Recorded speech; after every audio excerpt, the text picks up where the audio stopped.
welcome to Whose Line Is It Anyway in America, coming to you not from London, England, but from New York, America. And improvising their way through the core of the Big Apple tonight, we have from the old country, the all-singing, all-dancing, all-wonderful Josie Lawrence. Then from L.A., the all-6'6" of Ryan Stiles. Then from Los Angeles, the all-Canadian, all-action Colin Mochrie. And finally, the all-conquering, all-compassing, all-star Mike McShane. Ladies and gentlemen, the contestants. Right, we're going to start with a game called Film and Theatre Styles. Mike and Josie would like to come on down and give them a little scene to improvise in just a moment. But I'd like the studio audience to help me here with some different styles, like film styles, styles of theatre plays, that they can change into as we go through the thing. Any suggestions? Gangster and horror. Musical, film noir. Somebody was... Burlesque, melodrama. Anything from behind me here? Sports. Okay.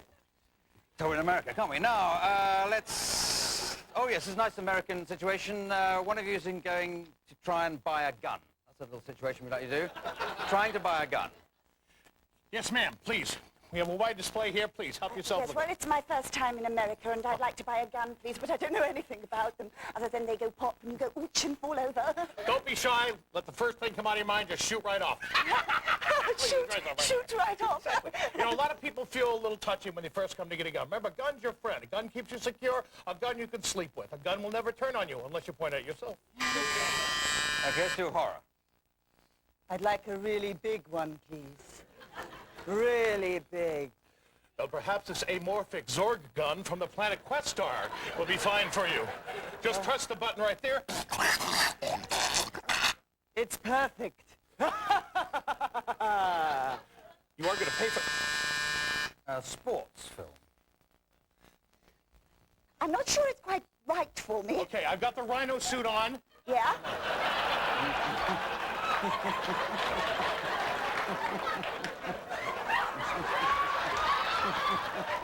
I can't quite get you in my frame. Okay, I'm at the watering hole. Get me right there, man. Come on. Something like a burlesque or musical. Shot you in the butt. Little lady, you know how to handle a firearm. I know a little song about firearms. Well, go ahead.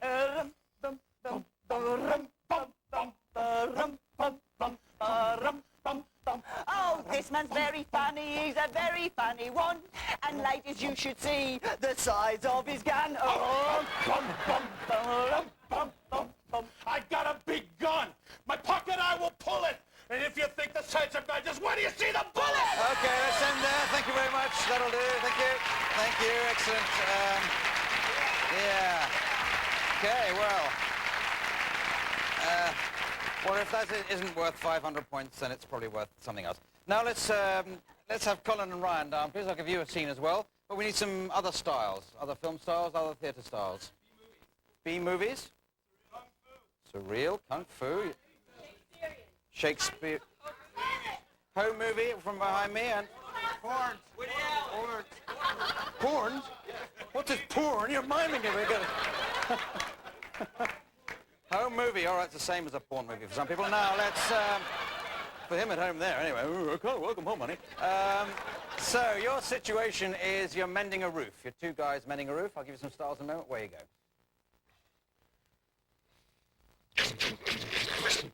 Oh, well, there's another hole. Okay, we have 15 holes now. So I guess I should get a lighter hammer. Look, Phil, when you asked me over, you know, I told you I didn't know a lot about roofs, you know. Well, you're right. Look at this. You've used salami to try to cover the hole. Well, Actually, I think we're there already. Surreal. what's wrong with salami?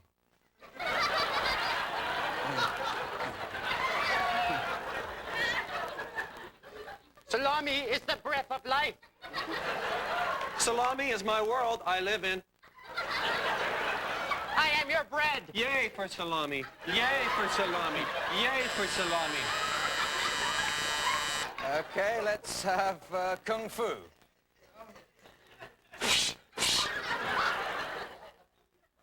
Hey, get out of there. Perhaps you think you hurt me. I'm not fixing your roof, my friend. Okay, let's let's do some Shakespeare. If I would but the salami that I could prepare a roof, I would be a luncheon meat like you. That is true. And watch me as I cleave the air with my arms, as to give my statement more import. Yeah, but if I were a man like my woman, I would be my wife. I do not mean to prick your illusions, but if you were a woman, thy prick you should not have. Hey, prick away. Prick away, my good friend. Okay, let's finish on a B movie. B movie.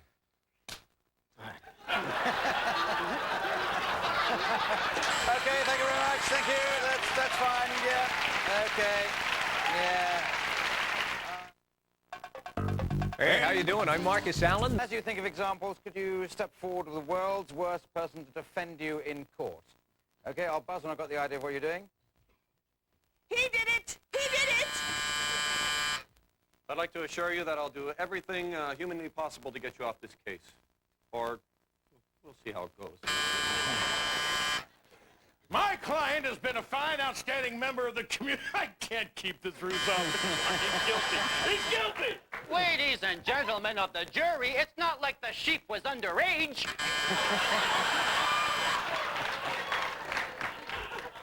I'll assure you I will convict the man that attempted to murder you. I know him very... After all, he is my brother, you know, so... May it please the court that I go take a whiz. I'll be back in a few minutes.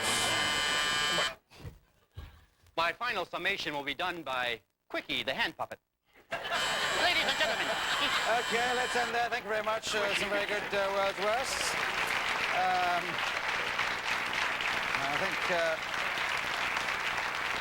I think Colin Mockery wins that one with Quickie the Hand Puppet. 5,000 points there.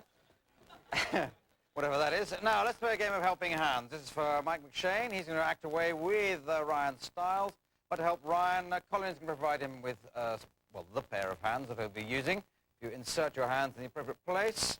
And just a little scene I'd like to act out is a duel. Not a duel, so away you go. Bradford? How could you dare to slap me like that, my friend? That means I must return it to you. I hope that didn't hurt you too much. It will not hurt at all. The sting is only momentary, although my pride has been severely wounded. Select your weapon, my friend. I myself choose a bazooka.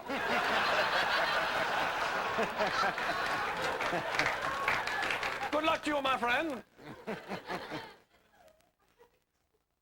Tickling at 30 paces. Okay, let's end there. Thank you very much. I think we're the idea. Duel, jolly good, indeedy. Double points there to Mike for acting on his own. Obviously, now we come to a game called American Musical. This is for all 4 contestants, and they're going to make up a musical on the spot with the assistance of Richard Ranch at the piano, and it's going to be based upon the life of somebody here in the studio audience, and I'm going to go and discover somebody as to who that could be. So I can't get all the way back there. It'll take me far too long. You, sir, you look like a likely possibility. Now, you've got some friends in tonight, obviously. Now, what's your name? Matt. Matt. Matt. Well, that's the name of a carpet in England, but never mind. Where do you come from, Matt? Montclair, New Jersey. New Jersey. Okay, that's not very far from here, is it? Well, it took me about 2 hours to get here. Yeah. Okay. Well, glad you got here eventually. Now, have you? Is there a country you've always liked to visit? France. France. Jolly good, France. Have you got a hobby you like doing? Songwriting. Songwriting. Jolly good. Is there something bad that's ever happened in your life? I'm sick, and I just got over a cold, and it took me 2 hours to get here. All right. So okay. So we are really getting Matt's life history here. I was just hoping for 3 things right, but anyway, that's good. He's got a cold. He's had travel difficulties, so those are the bad things that I can incorporate in the musical. He wants to go to France. He's called Matt, and he lives in New Jersey. So they are. Take it away. Make a musical out of that. Take it away.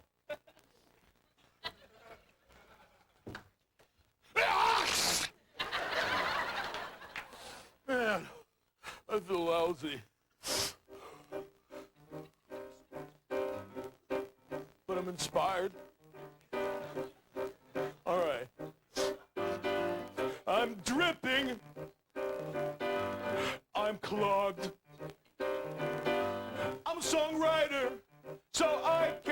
job. I'm so congested. If only I could get away, I'd feel more rested. Excuse me. I could not help you here, but I never lived next door to you. Oh, thank you. Sure.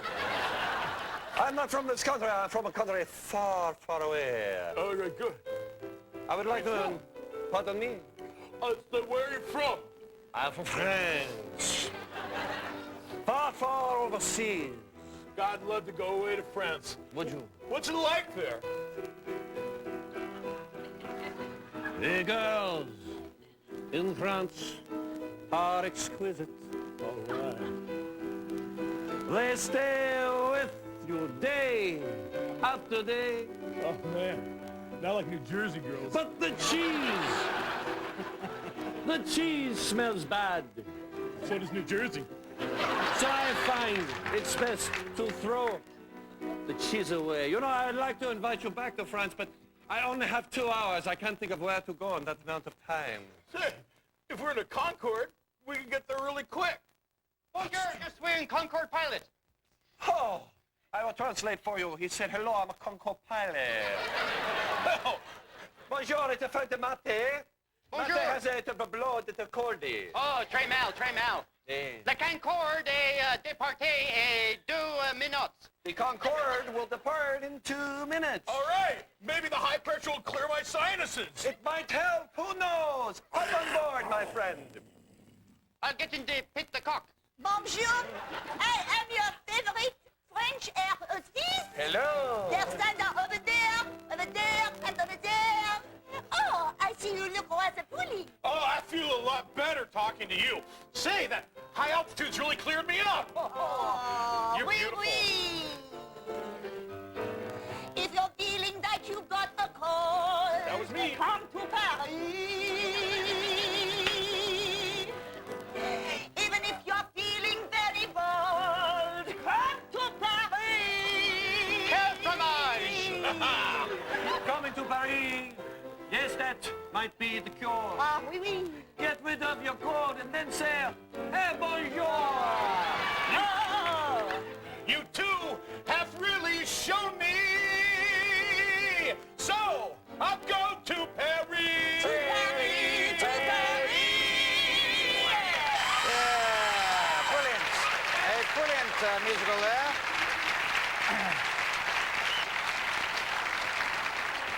While we all recover from the inspirational quality of that song, we'll take a little break. See you after the advertisements. Right, well, welcome back. And loads of points to our Ask Game, but let's move on before I tell you what they are, into a game called Song Styles. And it's going to feature Mike McShane, if you'd like to come on down. Get Mike to make up a song on the spot about, well, something somebody in the audience dislikes. Is there something you dislike? Glasses? Glasses. That was glass. Whoa. And can we have a style for him to sing it in? Have we done country and western recently? Yeah, do country and western. Do country and western.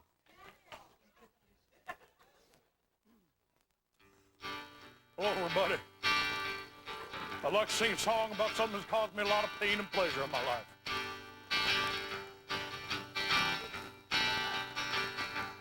Yeah, North Dakota is cold and lonely this year. I'm alone again in my cabin, I do fear. I've got no friends, I've got no life. Just a pair of glasses that I call my wife. I found my wife in a store, sitting next to hundreds of wife more. One thing to say about a woman who's a pair of glasses: they look real good and they appeal to the masses. You don't think I was going to say that, Jimmy Joe? No. Okay, thank you very much. Very good. Jolly good. For J.C. Lawrence now, she's going to sing a song also about something you hate. Subway. You can't have John Major, that's far too political for... And half the people haven't heard of him. Anyway, subways, which in England we call pavements. So, and have the style, please. Donna, is that a song style? Madonna, can you do that? I do a sort of Madonna style sort of thing. Okay, all right. Leave your clothes on, though, Josie. Because,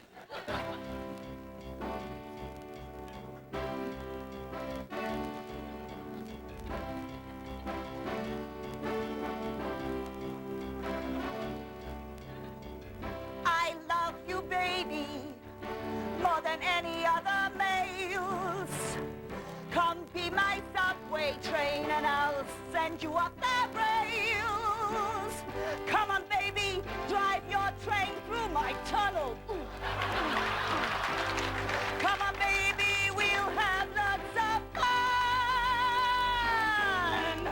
Come on, baby, I'll take you all the way. Come on, baby, come down to my subway. Lots of love can be found underground. Underground. okay. Yes. Okay.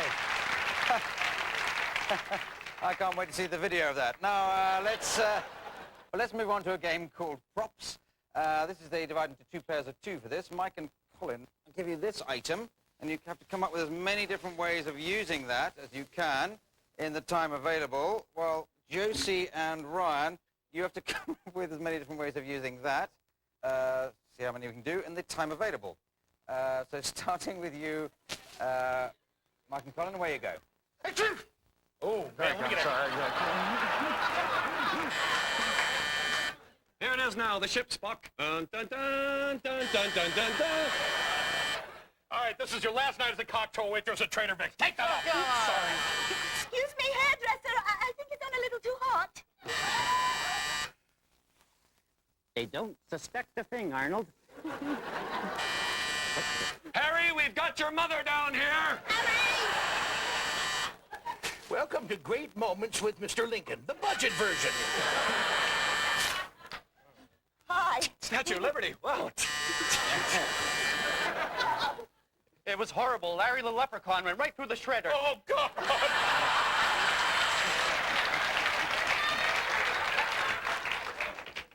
What is Kuwait, Bob? Hi, honey, can I borrow your razor? Well, here's the problem. There's a cat stuck in the toilet here. Okay, that's in there. Thank you. Thank you. Thank you very much. Thank you. Really good. All right. Yeah, we always end that game on jokes about cats stuck in toilets. So 5,000 each. Now we come to a game called March. This is for all four contestants who'd like to come down. They're going to make up a song on the spot with the assistance of Richard Branch at the piano. It's going to be a form of a march, which is a marching song. You'd like to come down, but it'll be about somebody's hobby. Has anyone got an interesting hobby? Dog sledding. Dog sledding. Sounds interesting to me. I don't know what the word sled means, but it sounds fun with a dog. So dog sledding. Starting with you, Josie. Dog sledding.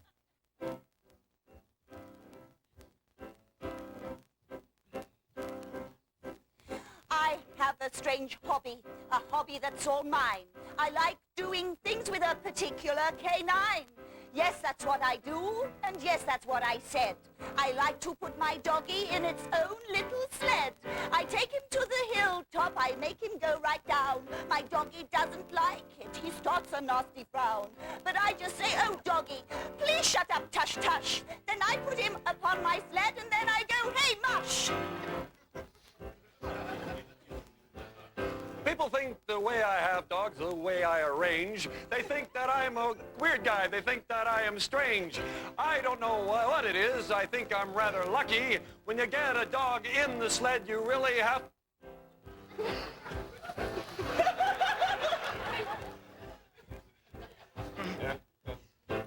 I had a dog that pulled a sled. He wasn't very fleet. So I took my gun out and I shot him in the feet. 2 years later, he came back with the law and said he was looking for the guy who shot his paw.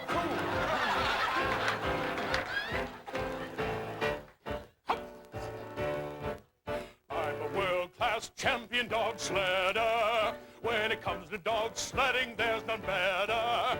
I of huskies until the mush and go, and they plow through proudly and bravely through the snow. I can't get enough of sledding. It's better than feather-down bedding. But one thing that really gets me going for my yayas is whipping up a 12-pack of Chihuahuas. Okay, thank you very much. Thank you. Yes, jolly good. That was very, very good. And that's a great way to end, because that is indeed the last game, and totaling up the points, I see that Ryan Stiles is this week's winner. So well done, Ryan.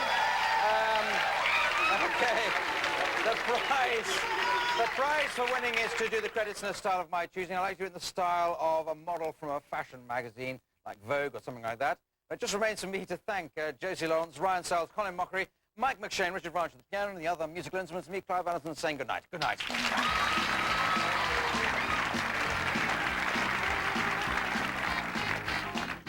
Starring Clive Anderson, Josie Lawrence. Improvised music, Richard Branch. Sound supervisor, Johnny Miller.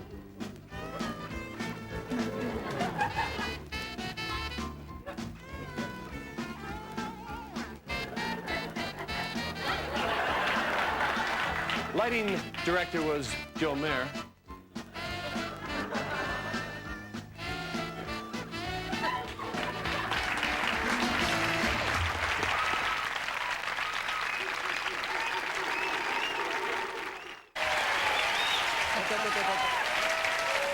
Okay, well, welcome to Whose Line Is It Anyway in America? And indeed, we've got a pretty well all-American show tonight.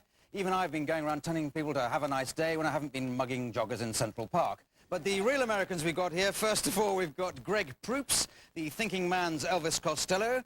Next, George McGrath, the thinking man's Greg Proops. Then Ryan Stiles, the unthinking woman's blind date. And finally, the man whose continued existence defies all thought, Mike McShane. Ladies and gentlemen, the contestants. Now, the first game is called Storyteller. This is going to feature George McGrath as the storyteller. Try to come over here and get a stool. He's going to tell a story and bring into the action the others who will act out little scenes as he describes it. From the audience, sir, I'd like a suggestion for a title for a story. My favorite toy. Yes, I don't want to inquire what that might be in your case. But can we have a moral that this story is going to demonstrate? Sorry? Never play with electricity. It's a very modern, up-to-date moral. I think it's quite one worth stressing in these difficult times. So the title is My Favorite Toy. You've got to get to a moral. Never play with electricity. Take it away, George. Hi, boys and girls. It's time for another story. Once upon a time, there was a wonderful little boy who lived in a wonderful little village in a land far, far away. And he had no toys until one day Santa came to his door. Said Santa in his familiar way. Oh, St. Nick, it's Easter. What the hell are you doing here? Wondered the little boy, who was awfully stupid. That's probably why he had no toys.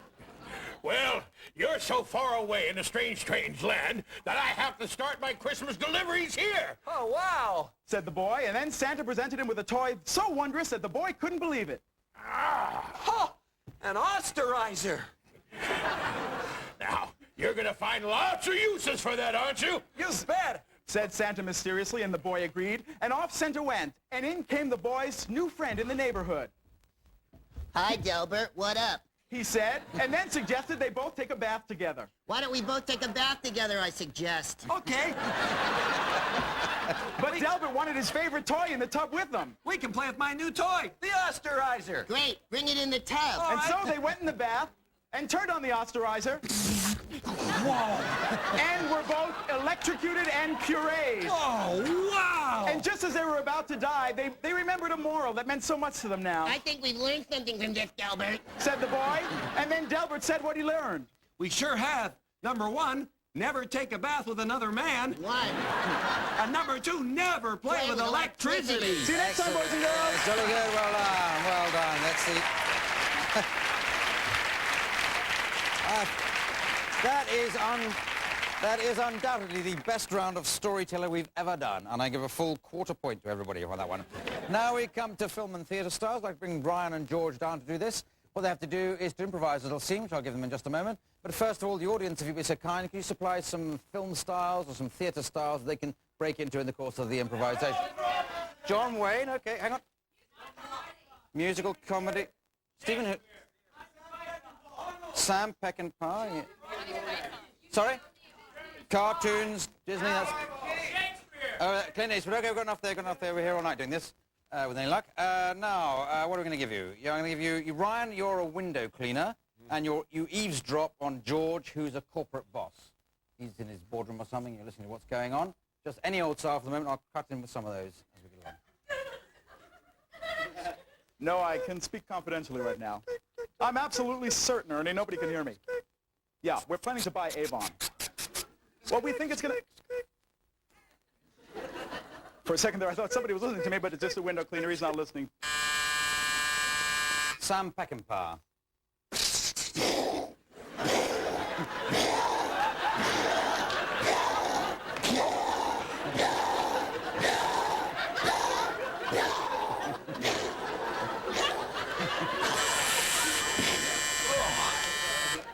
Cartoon. Oh, boy, Ernie! It's gonna be swell! Look, all the bullets!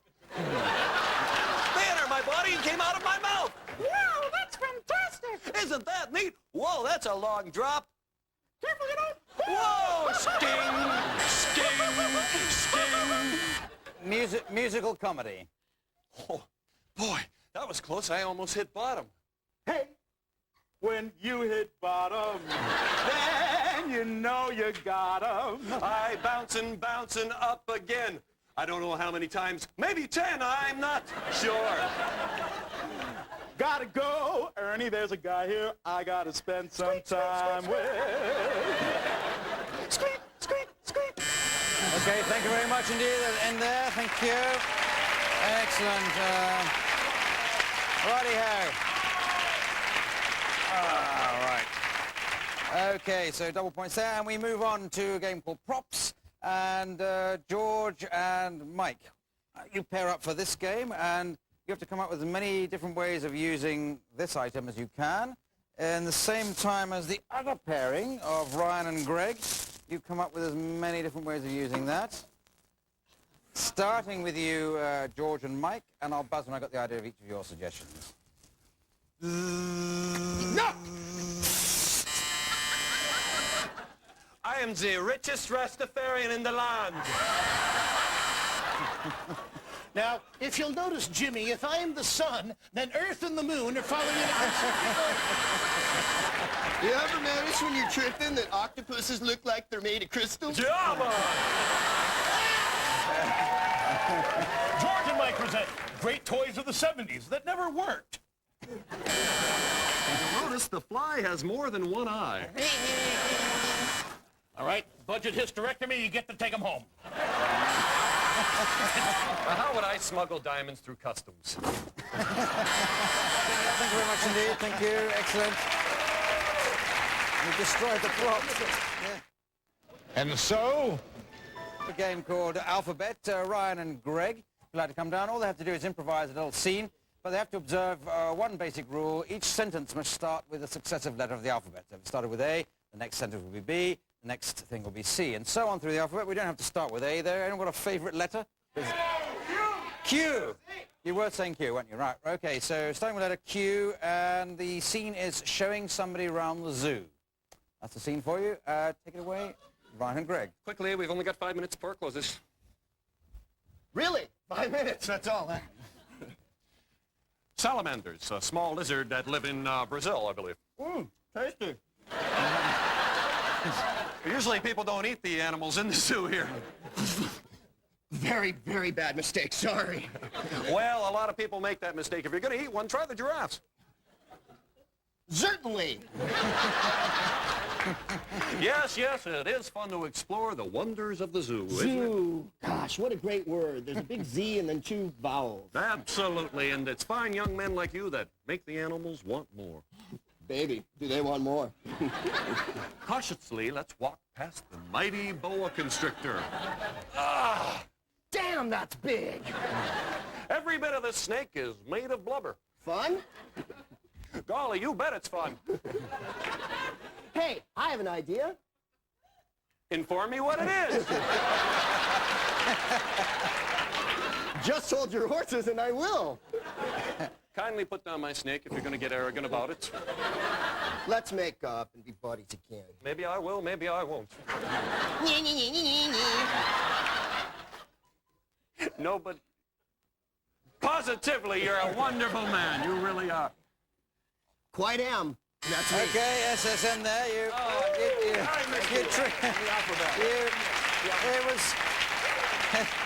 It was going so well there, and you left out the letter O. But Oh, you didn't it's say too late now. It's too late.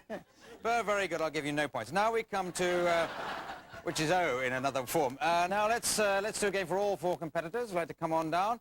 They're going to make up a song on the spot with the assistance of Richard Branch at the piano, and we'd like to make up a sort of Western hoedown sort of song. But to make up somebody's hobby. Has somebody got a good hobby they want commemorated by a song? Scuba diving. Scuba diving is very good. Scuba diving. So starting with you, Greg, a Western hoedown. Out on the prairie, it's real dry. We don't know why. We wait for it to rain and so we can take a dive. We put on our masks and put on our tanks and dive right into the dirt. And then when we hit our heads on a rock, damn, it really hurts. Woo! I like to put on real tight clothes and then go underwater. But every time I get there, I wonder if I oughter. 'Cause then I see lots of things. They're swimming fish. And they make me talk like this. Hey! I love all the fishies, all the sharkies too. When I see one come towards me, I swim like you. I love all the friends down there. Hey, don't you know? There's a friend of mine, the very popular Jacques Cousteau. Okay, have some fruity George Balanchine cowboy dancing.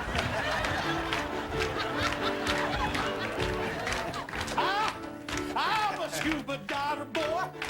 I'll dive for pearls and I'll pick them up like toys. And when I'm deep and I really got no cares, until I turn real blue 'cause I ain't got no air. He's got no air, he's got no air. He's got no air. He's got no air. He ain't got no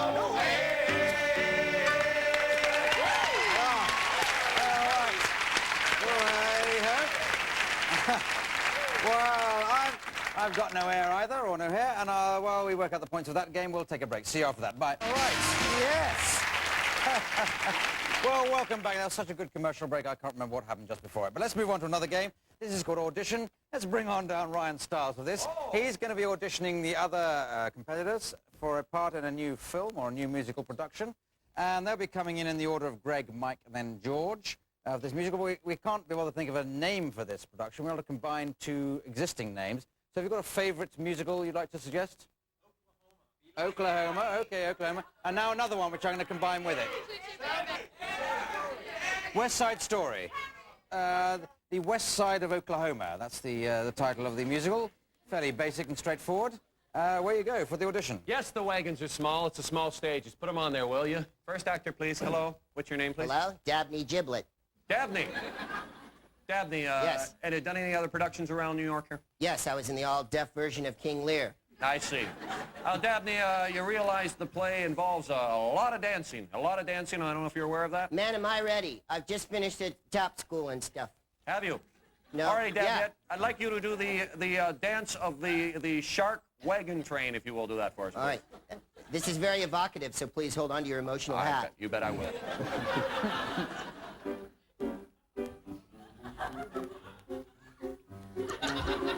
Yatch! Yatch!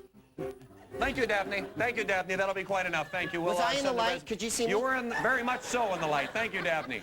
Very good. Have our next actor, please. Your name, sir, is? Kyle Bloodman. Kyle, didn't I see you in a production downtown a while ago? Yeah, I've auditioned for you a couple of times. Oh, yes, Kyle with the bad toot. That's right. Kyle, now, I understand, Kyle, you've got a little poem you have worked out to audition. You can read that if you like. You can read off the paper if you'd like. No, I've got it memorized. All righty, Kyle. It's free form. All righty. Horse, horse, horse on the roof. Horse, horse, tell you the truth. I'm gonna kick you off, and you're gonna fall, but you won't bounce like a bright red ball that Mommy took from me when I was just this tall. Horse, horse, horse! Okay, Kyle. Thank you, mate.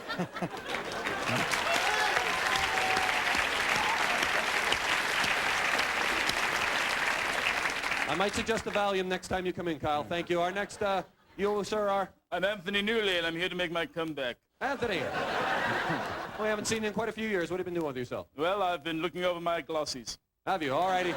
Anthony, I wonder if you would do the last number from the show for us. What's the title of that again? Remind me. It is Knives, Knives, Who's Got the Knives? Oh, that's all right.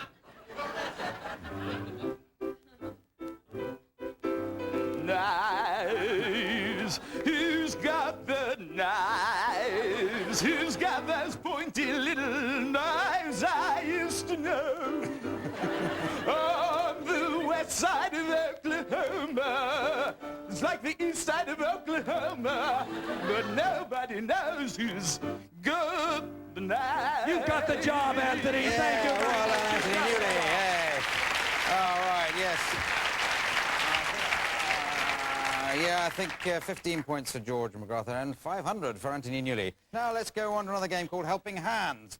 It's going to feature Mike McShane acting away. So to come down, he'll be acting with Ryan. But Ryan won't have to use his own hands because Greg will be providing them for him. And now, Ryan, what you're doing, you're being a policeman, a cop, and you've pulled in Mike for speeding. That's the plot of this. Using those hands, and away you go. Roll down the window, please. Hey, all right. Roll it back up, please. Ching, ching, ching, ching, ching, ching, ching. Yeah? I'm afraid you didn't see the sign over there. How fast does that sign say over there? Do you have any idea? Can How you read fast it? does the sign say? How fast is it moving? I'm afraid that I am going to have to write you out a ticket, my friendly. Okay. Can you make it to the Met? I really want to see the Rosencavalier. I'd like to see a license from you first, if you don't mind. Fishing? Driving? Any type of license. Put it in my hand. Poetic? Put it in my hand. All right. Put it in my hand. All right there. All right. Let me see. Well, good. Well, Mr. Ramses, is it? So what are you, Kreskin? You've given me the wrong thing out of your wallet here. I need a license. Sorry, excuse me. Jeez, for God's sake. You know, here. it's guys like you who get me steam. Why do you think I carry this gun on my hip, my friend? You think you're a big shot? Hey, stubby arm! Why don't you cuff me if you can reach around me? Hey! What? I've got my hand on my baton, and I'm not going to take this from you anymore. Okay. Well, okay, let's end there. Thank you very much. Very good. Yes. Well, I'll all understand that Ramses joke in Britain so well, I must say. Let's give you 42 points for that. Now, let's do a musical. Now, all four contestants are now going to make up a musical here with the assistance, obviously, of Richard Branch at the piano. But it's going to be based upon the life of somebody here in the studio audience. And I'm just going to go into the audience and select who that somebody is going to be. And let's come down. This lady here, you look like you're anxious to be this. Can I ask you your name, first of all? Pam, Pam. Okay, hello, Pam. And where do you come from, Pam? New York. New York. Oh, great. Well, that's where we are, so that's fair enough. Haven't come far. So is there a country you'd like to visit? Don't go away. Is there a country you'd like to visit in your life? Australia. Australia. Okay, that's very good. Australia. Now, is there some hobby of yours you'd like incorporated in this musical? Skydiving. Skydiving. That's good. So skydiving Australia. What's your job?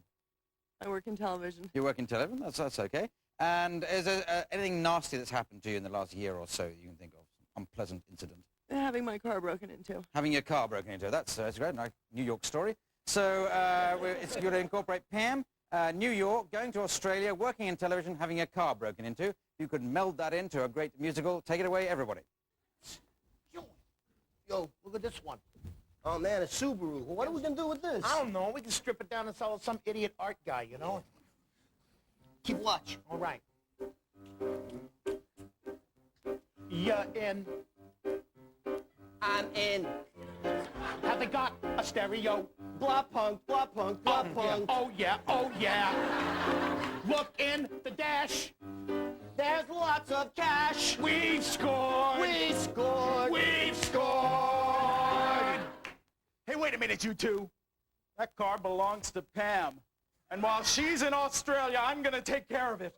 Oh, yeah? What are you, Marshall freaking Dillon? No, I just happen to be her skydiving instructor, that's all.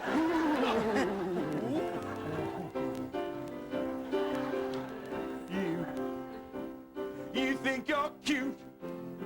Yeah. But I'd like to see you in a parachute. Hey, we can do it. No, you're not the type that would be surviving. You're not as strong as Pam. You couldn't handle skydiving. I fell out of a building once. Yeah, I pushed him. Wait a second. She's left a note in the car. Oh. I've gone to Australia. Well, that's in Germany, isn't it? Yeah. Says, can you imagine what my trip must be like? Good day. Hello there, I'm the big Australian fairy. Wow! Wow. Any of you care to go down under? Is Pam still there? Yes, Pam's still there, and we can go by the means that Pam loves best. Follow me.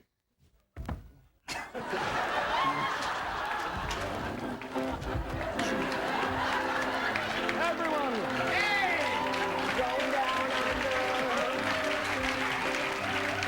We're going down to the land where kangaroos jump.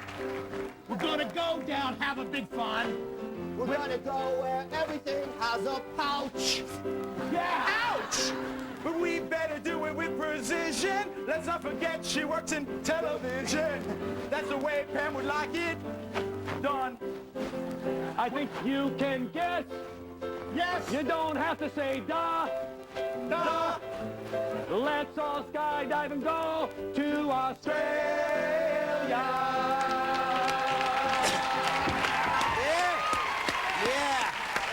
Excellent.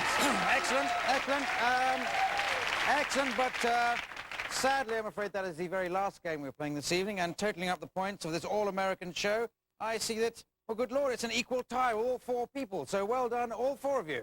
Well done.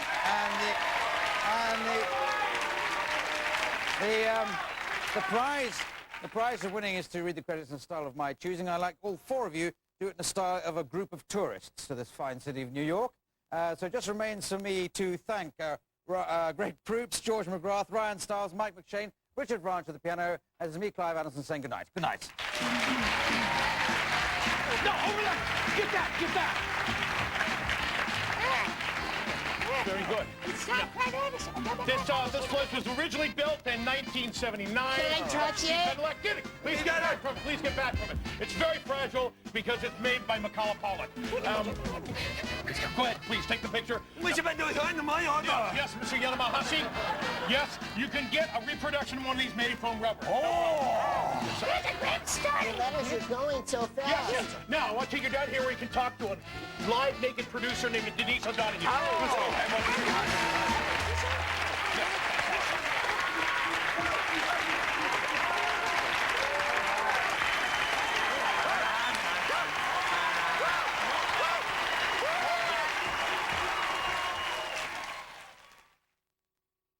Way in America. Now, even in New York, we managed to record some games which we weren't able to cram into the regular shows because they're either too British, too American, or too difficult for the producer to understand at the first time of watching. So here's a selection of some of the bits which didn't quite get away. The first game is called Authors. This is for all four contestants who'd like to come down. What they're going to do is then make up a story suggested by somebody here in the studio audience, but each of them is going to use the style of a favorite author to do their segment of the tale. So, Greg, which author have you gone for? Zane Grey. Oh, like he does westerns, cowboys? American cowboy author. Oh, jolly good. Okay, then, so George. I've selected the various authors of the Bible. The Bible, oh. Well, I think there's only one author of the Bible, but it's a good book. Oh, the good book. Now, Ryan.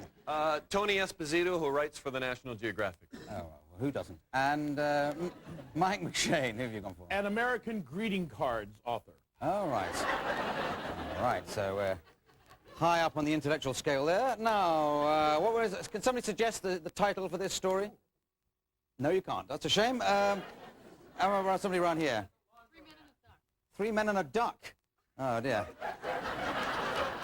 Well, I'm a bit worried about the rhyme scheme we'll be aiming at towards the end of the story with Mike, but there it is. I suppose luck is the obvious one to go for. Now, so 3 Men and a Duck, starting with you, Greg. Okay. Arizona Slim rode side saddle, because he was that way. He went across the mesa galloping on his enormous duck, Quackster. He saw some Indians in the distance. Quackster, ho boy, said Quackster. Look in the distance. Indians, I think.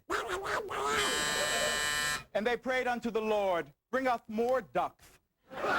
And more. And so one duck begat another, which begat another, which begat another. And soon... But they weren't any ducks. They were the lost ducks of the Inca civilization. They would worship wax figures of Jose Ferrer and bathe in the fat of the mighty anaconda. To a very special waterfowl. You've been my friend, you've been my duck, for everyone to see. You've been even quite biblical, from Genesis to Deuteronomy. But all in all, you've been a friend, and most of all, a duck. So bend over and show me what you have, for there's a lot to pluck. That's okay. Okay, come on down. Josie, do one now. Anyone a suggestion of style? Well, hang on. Don't all join it. Okay, do country, okay? Right, take it away. Josie Lawrence, singing about a refrigerator style of country. Well suggested around there. Okay. Where you go.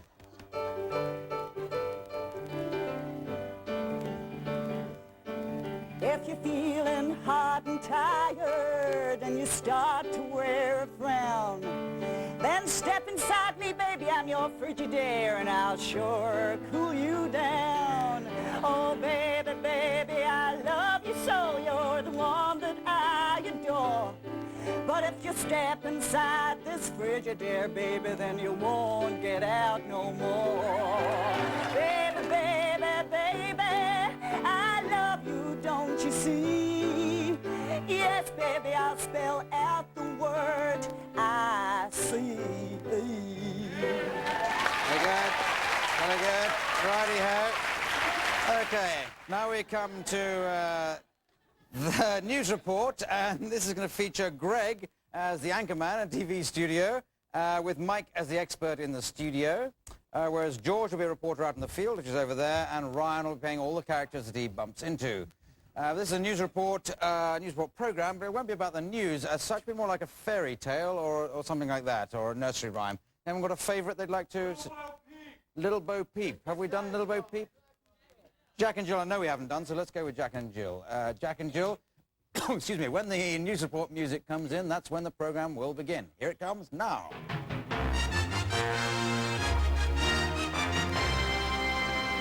Good evening. And welcome to Bunk Copy, the show where we dig beneath the news for the tepid dirt underneath. Jack and Jill went up the hill to fetch a pail of water. That's the story here today.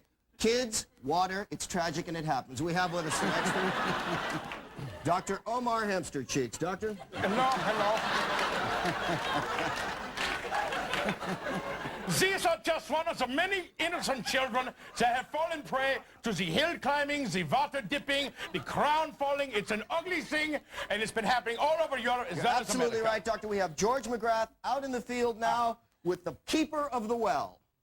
Thank you, Greg. I'm right here with the keeper of the well, George McGrath Ruiz. Hello, keeper of the well. What the hell's going on here? I don't know. You know, people are always coming up the hill. Why can't they go to water in the valley? You know what? The hill, it doesn't run downhill. You know, all the water's on the hill there. What the hell's going on?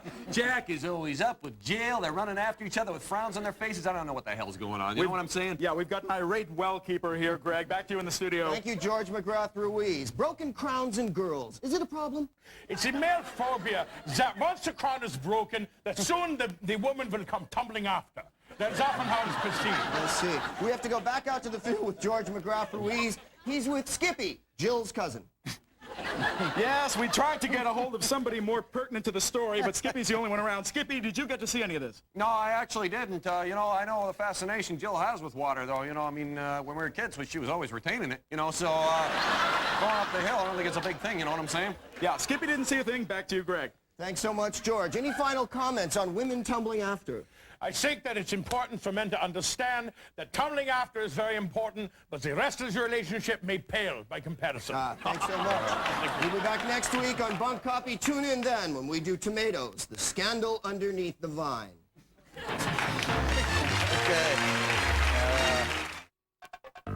Hey, how you doing? I'm Marcus Allen, the brand new host of the all-new... Let's do another game. It's called Helping Hands. This is from Mike. I'll be acting this with Ryan. Like to come down, you two. But to save Ryan too much trouble, he doesn't have to use his own hands. But Colin will be providing the hands. You have to insert your hands in the appropriate place. That's it. So acting with those hands, Mike, you have to pretend you're going to see a fortune teller, and you come across this beast of two backs.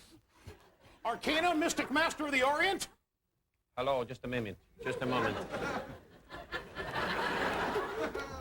Does that mean you're in like Congress was from some spiritual realm of the other ether or something? I was in a trance. I was in a land far, far away. But hello, I'm sorry, I am Rakal. Uh-huh.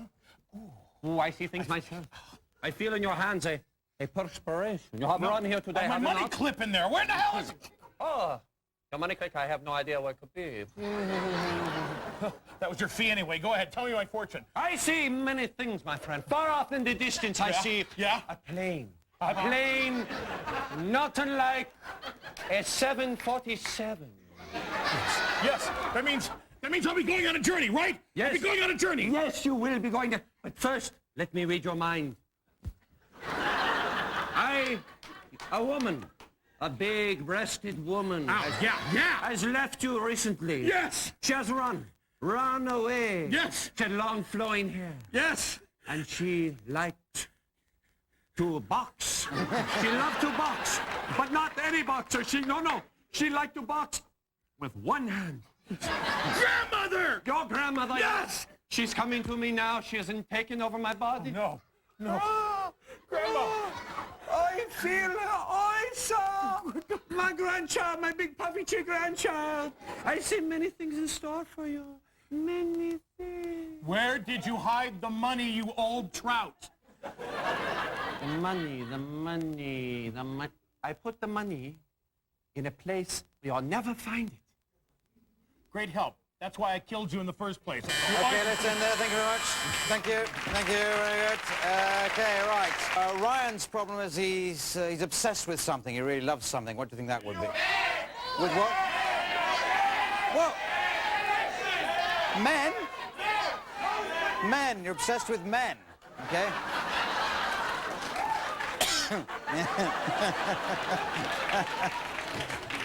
Well, let's hope we have something broadcastable out of this. So, where you go. Go ahead, you can tell me.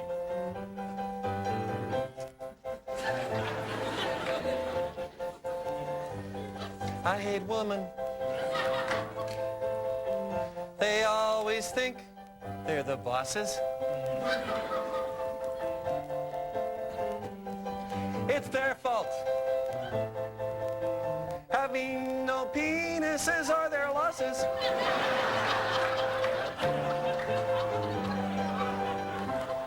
I like guys. Big, strong men. Sometimes I go to bed with 8 or 9 or 10. Oh, doctor, help me. Oh, help me. Help me straighten out. Ha, ha, ha, ha.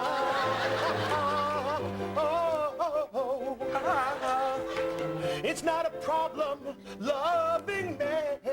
I feel it is. I don't know what's wrong with me. But then again, if you're not happy, that's what's important. Oh, that's the thing I'm talking about right here. I'm not happy at all, is what I'm saying. If you want to get off men, and you want to lose that kick, I've got some aversion therapy that really, really will stick. If you feel that you're overwhelmed, then date Jesse Helms. Yeah, that'll work. Jesse Helms. Okay, right, jolly good. Very well done. Welcome back, and I must just score that last game. There, I've done it. Now we do a game called Expert. In this game, Greg is going to be interviewing Ryan. So if you'd like to get the stools ready. Greg's just been interviewing Ryan, but Ryan, it turns out, is an expert on something or other. What do you think? Some music. What was that? Aerobics. Okay, aerobics. Guess what? On aerobics. Okay. Take it away. Interviewing now. Good evening. I'm Dirk Anderson, Hello. Clive's younger, Hello. cuter brother. Hello. I have with me here an expert on aerobics. Your name, sir? My name is Dexter Manlyish. That is correct. Dexter Manlyish. Aerobics, it's sweeping the nation. What are aerobics exactly? Aerobics are an exertion of the body in the form of an exercise, up and down, right and left.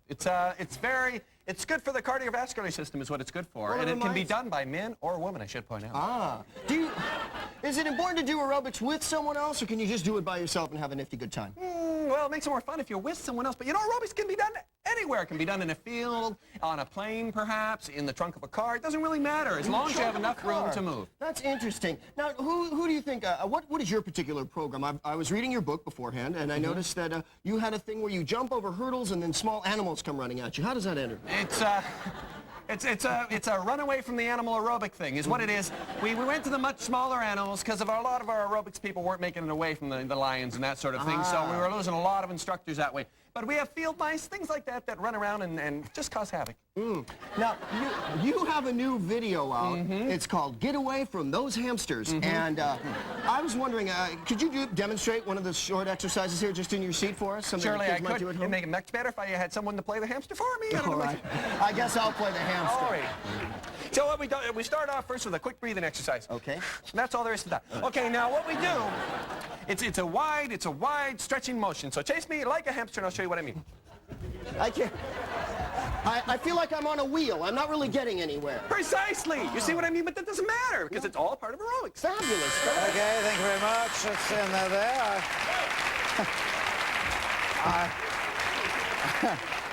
I think we all learned a lot there, though I'm not quite sure what. Now let's do a game called Party Quirks.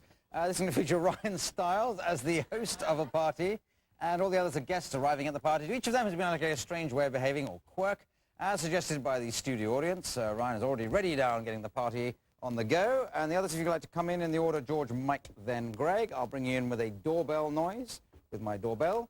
And is the party on full swing?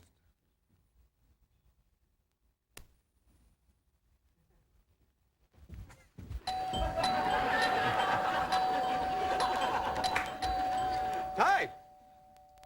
Oh, boy, I'm glad you're here. You know, my car's been, the battery's dead. Would you mind?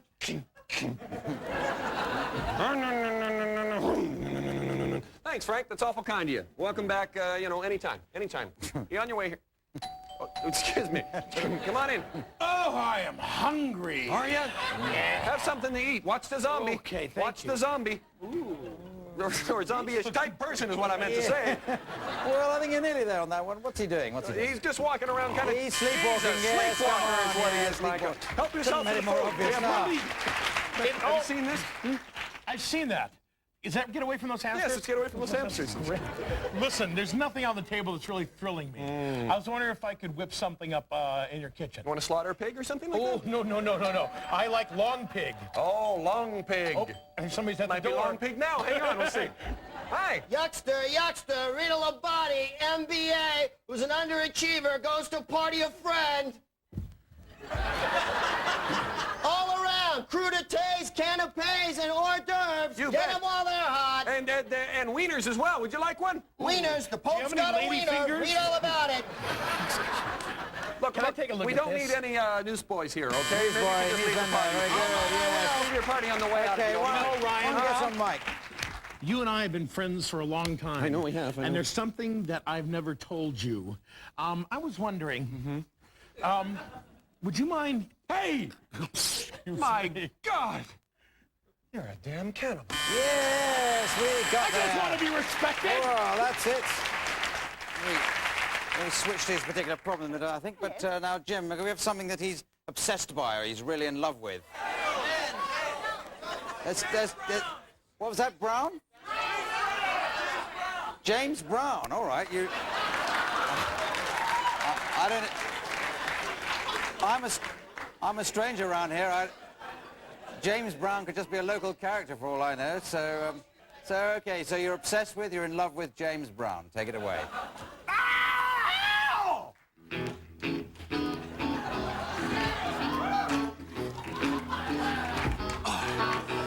Now I've got something bothering me. It consumes me wholly. I got something inside of me, you know. I'm just nuts about the Godfather soul. You understand my problem? Or do I have to say more? No, you said enough, boy. Well, it's obvious that your parents, well, they take all the blame. No, my mother don't. 'Cause it seems you're in love with that wonderful man called James.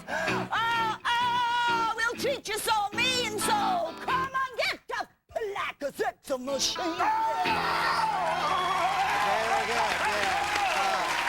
Now we come to a game called Props, and the team's divided into two pairs for this. First of all, I'd like to call on down Josie and Chris. And what you've got to do is come up with as many different ways of using this item as you can. All right? While the other pairing of Ryan and Jim, you've got to come up with that. Okay. So I'll buzz between the two pairings, just as you think of different ways of using these items. Starting with you, Christopher and Josie, away you go. I think I've got it, sir. A collar for 5 dogs. You have a table for Mr. Rooster? Yes, it's right this way. And this is the insignium for dull Olympians. This is all that is left of their flag. I've come to confer that my mouth's brace. And this is a cow from Chernobyl.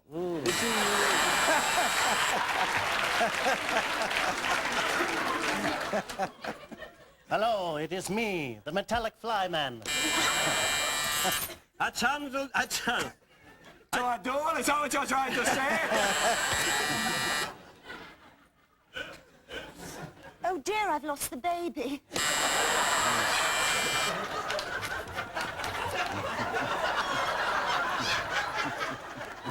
Was my friend just here ordering a table? That was something else again, and let's do something else entirely. And we'll do a game called the Rap. So if you'd like to all come down, all 4 contestants are going to make up a song in a rap form on the spot and make it up about somebody's hobby here in the studio. What was that one?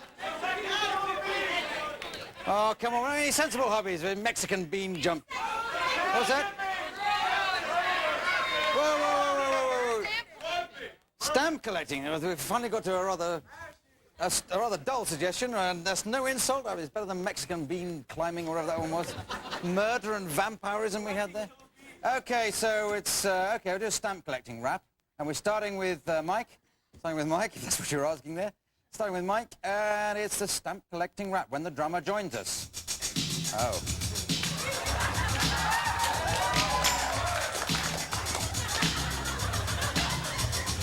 Formality, it gets me, you kick their stamps.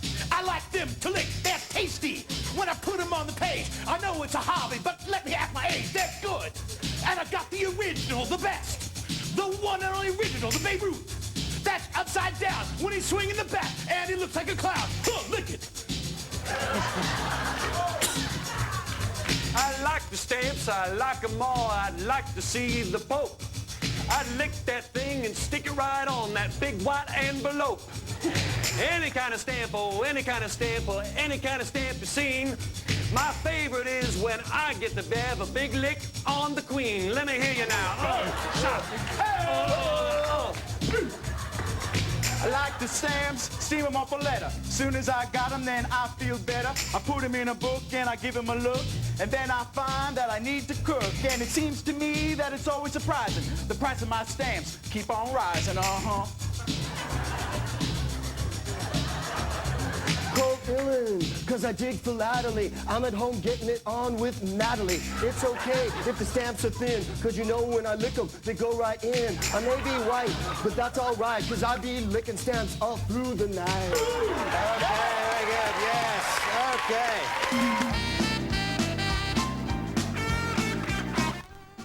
Hello, gentle TV viewer. At this time, we'd like to tell you to gently watch Comedy Central all day on Saturday. You see, it's beach day, and we're playing lots of great beach movies and beach shows. You know how it is because it's summer and all. So, Saturday, check us out. Keep us in mind. Saturday, the beach Saturday. We'll be telling you more about it when the time draws nearer. Meanwhile, tonight's schedule features London Underground next. It's comedy and music shows from London. Keep it right here, gentle viewer, at Comedy Central.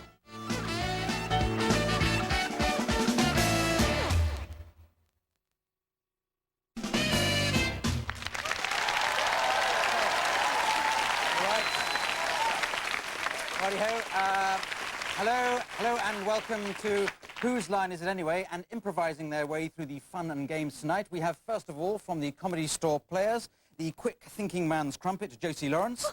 From New York, the quick-thinking woman's filled bagel, Mark Cohen. Then we have Tony Slattery, the non-thinking man's spotted dick. And finally, an entire delicatessen of delights, Mike McShane. Ladies and gentlemen, the contestants. Right. Okay. So, we start with film and theatre styles, and they break into pairs for this. Josie and Tony, you'd like to step forward? I'll give you your scene you have to improvise in, but I'd like some suggestions from different styles for them to do it in. Theatrical, sorry? Home video. Home video, that's interesting. Ethel Merman, not specific people really, but... Disney. Well, that is a specific person, but I think I'll get you. What, a theatrical one? Star Trek movie. Star Trek movie, a very popular play in Shaftesbury Avenue, yes. Any others? Pantomime. Pantomime? Yes. Jolly good indeed. Well, that's good. Now, your situation is, please, you're improvising, you're in a butcher shop. One of you could be the butcher, one of you could be customers, both customers, you could be a chop, I don't mind. So where you go without any particular style, and I'll cut in with some of those from the audience. Hello, madam. Would you like a big joint? Don't mind me. I'm just a funny butcher, that's all. Yes, you are, aren't you, Jack? Yeah. I'd like some lamb cutlets, Lamb please. cutlets? Pound of sausages and some chicken portions. Chicken portions. Which part of the chicken would you like, then? Breast, please, and I'm only 16. We should go in the telly together, shouldn't we? No, we shouldn't. No. Yes, indeed. Star Trek movies. Since the second series, I've got a strangely bald head and a French accent, innit? Yes, quick, let me put a drumstick in my ear. Lieutenant Uhura, you've changed. Let me re-frequency your frequencies. Whee! Sauce. Let's go into Disney. Oh, look at all the little animals, and they're all dead. That's fine. Let's go on. You can't beat that. Pantomime. They're all dead, but I know a song that can make them come alive, don't you? Yeah, then let's make the dead animals come alive song. That's right. You start. I know. Why don't we split the boys and girls down the middle? All right. You take one off and I'll take the other. All and right. we'll make the animals come alive, won't we, boys and girls? Singing to make the animals come alive, team. Right, Team A, that's your half, and Team B is you, madam. All right. Okay, we haven't got time for all that. Let's move on to gangster. Let's end on gangster movies. I know who shot those animals. Well, it weren't me. Weren't? That's American, isn't it? Well, it wasn't me. No way. I love it when you beg for mercy. Oh. I hear Big Jake's coming round with his hamburger-type meat filling. Yeah, I just love his pork. I want to talk to you about that. You've been porking him pretty good and neat lately, haven't you? Let's end that there before it gets out of control again. Thank you very much, the pair of you. Oh, dear. I can't... that deserves at least 50 points, and I'll give you 3 each. So now we move on to the other pairing, which is obviously Mark and Mike. I'll give you your situation in a moment. Some more styles for them, please. American sitcom. Sorry? Laurel and Hardy, yes. Tragedy. Oh, hang on, you've woken up round here. What's that? Jolly good. Tragedy. That's very general. Tom and Jerry. Cosby Show. Well, you keep saying movie, but I don't get the first word. Oh, martial arts. Martial arts. Well, I wish I hadn't bothered now. Okay, I'll give you your situation, and you're going to be meeting on the first day of camp, something which I think happens in America. Hi. Hi, how you doing? Welcome to the thin guy and big guy camp. Yeah. You must be in the blue tent. Yeah. I want to come over and visit. I got my new Game Boy set and some other Nintendo plugins if you want to. My name's Charlie. Charlie? I'm McCarthy. Hi, How you doing? I guess go into martial arts. Lieutenant. We say, I am the biggest man in all the camp. I will challenge you to a barrel roll. Perhaps you have met me. My name is the Iron Claw. Laurel and Hardy. You are the Iron Claw? That's right, the Iron Claw. I wish I had said that. Now, the first thing we have to do is we have to go down and put ourselves on the list for the swimming team. I don't want to put myself on the list. Now, there you go again saying you can't swim. Okay, it's a bit of tragedy. You can swim? You can swim. Look, just get in the water! Now dance! Okay, thank you very much. That's it. This program is... Items. Mike and Mark, you've got to use that in as many different ways as you can. Yeah. Over there. Well, meantime, Tony and Josie, you've got this thing. It's immediately less impressive. But you think of ways to use that. And I'll buzz between the two pairings. So, starting with you, Mark and Mike, away you go.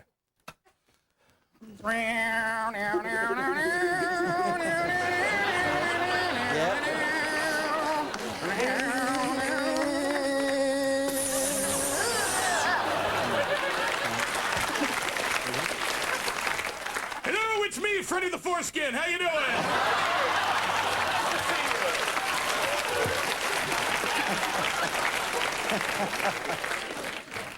You from America, instant boob former. Look, we found him. The Michelin Man has been drinking all night long. Just strain the pasta. I've been to the cartoon park. Watch my punchy fist.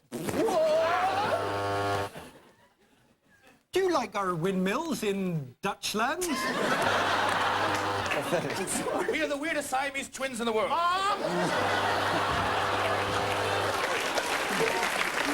Hi, Cindy. What's your new fashion accessory? Oh, it's a see-through handbag, so you can see all the little things you shouldn't. You silly bitch. Okay, that's it there. Thank you very much. Thank you. That's it. Righty-ho. You've earned this. Thank you very much. Let's squeeze that back under there. That's definitely the best props game we've had tonight. Oh, I don't know how to mark this. I'll just give nobody any points. So let's move on to an American musical, and the four contestants are going to make up an American musical based on the life of somebody here in the studio audience, and with the assistance of Richard Franch at the piano and other musical instruments. So let's just go and find one of the many happy members of this studio audience just to talk to. Excuse me, sir. What's your name? Bernard. Bernard. And what's your job, Bernard? I'm a doctor. You're a doctor. Oh, great. Now, have you got any sort of happy experiences you can recall in any time in your life? A happy experience? Well, the birth of my children. Birth of your children. That's very good. So, Bernard, doctor, birth of your children. Any nasty experiences? Attack of mumps. An attack of mumps. Yeah. This has come before or after the birth of your children? Sometimes it's instead of, isn't it? I don't know. And have you got any ambitions, any places you'd like to go to, any things you'd like to do? Or to retire and travel around the world. Retire and travel around the world. Any particular country? No, just anywhere. Anywhere, just anywhere. Okay, so we want plenty of travelling in this right around the world for Bernard here, who's a doctor, featuring the birth of his children and an attack of mumps. Those are the classic features in most American musicals, I think. So away you go. Take it away. Oh, thank goodness. That's surgery finished for today, darling. Oh, hi, Bernard. Hi. Oh, it's kicking. Yeah. Oh! Wow, that's going to be some kind of footballer, right? Oh, or a doctor, maybe. Here's hoping. Can you feel something? Yeah. Oh, please, Bernard, let me take your coat. Please, Bernard, let me feel your throat. Oh, you've got lumps. You've got the mumps. Oh, no. I was thinking. When I got up this morning and I looked down there, I thought, hey, that's something big and it's not just air. Will it affect our chances of traveling the world? No, Bernard, no. Lots of joy will soon be unfurled. Oh, oh, Bernard, no, Bernard. Breathe, breathe, breathe, breathe.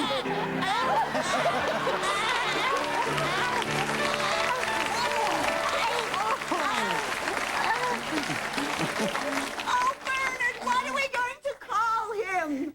Patricia!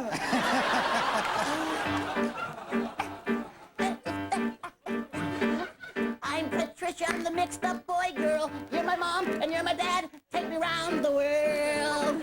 I'm the mixed-up boy girl. Don't be mixed up for very much longer. What was that smell, you punger? I know you filled your diaper already. He's so sweet. So sweet. Come on, let's take him on a tour. Come on, let's not waste time. Come on, let's take him on a tour right now. Where Right shall now. we go? Why don't we go? Hello? Hello? Excuse me, madam. Is this the midwife you sent for? Well, you're too late. Dr. Bennett, is that you? Are you feeling ill, sir? I am dying. Hi, Dr. Bernard, I don't know if you remember me, but I'm an incredibly wealthy American with no moral scruples whatsoever. What's new? Let me get you a drink, you nice man. No, no, darling. Tell us about your condition, sir. My liver's just burst.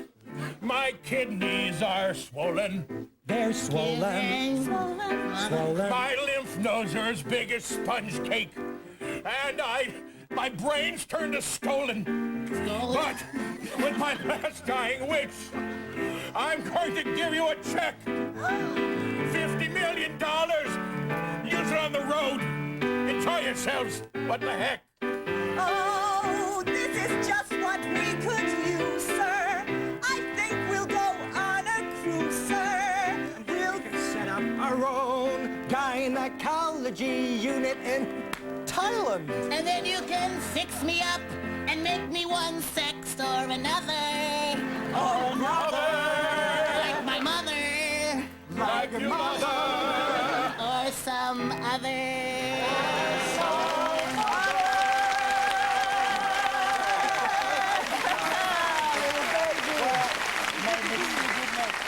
The only way to follow that is with some cheap and tatty adverts. See you after the break. Bye.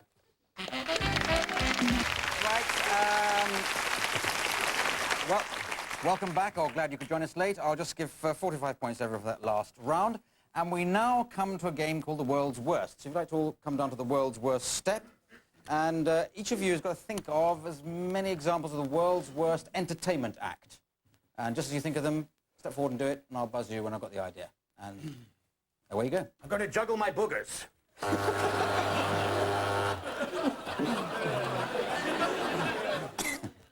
Hello, I entertain by singing songs. Betcha by golly, wow. Watch me do now the inner dance, movement, motion of my inner organs. Now the Star-Spangled Banner. Next, Alonzo and his giant tongue will lick everybody in the Albert Hall. Hi, I'm the clapping man. I would like to now do my imitations of famous Phoenician poets.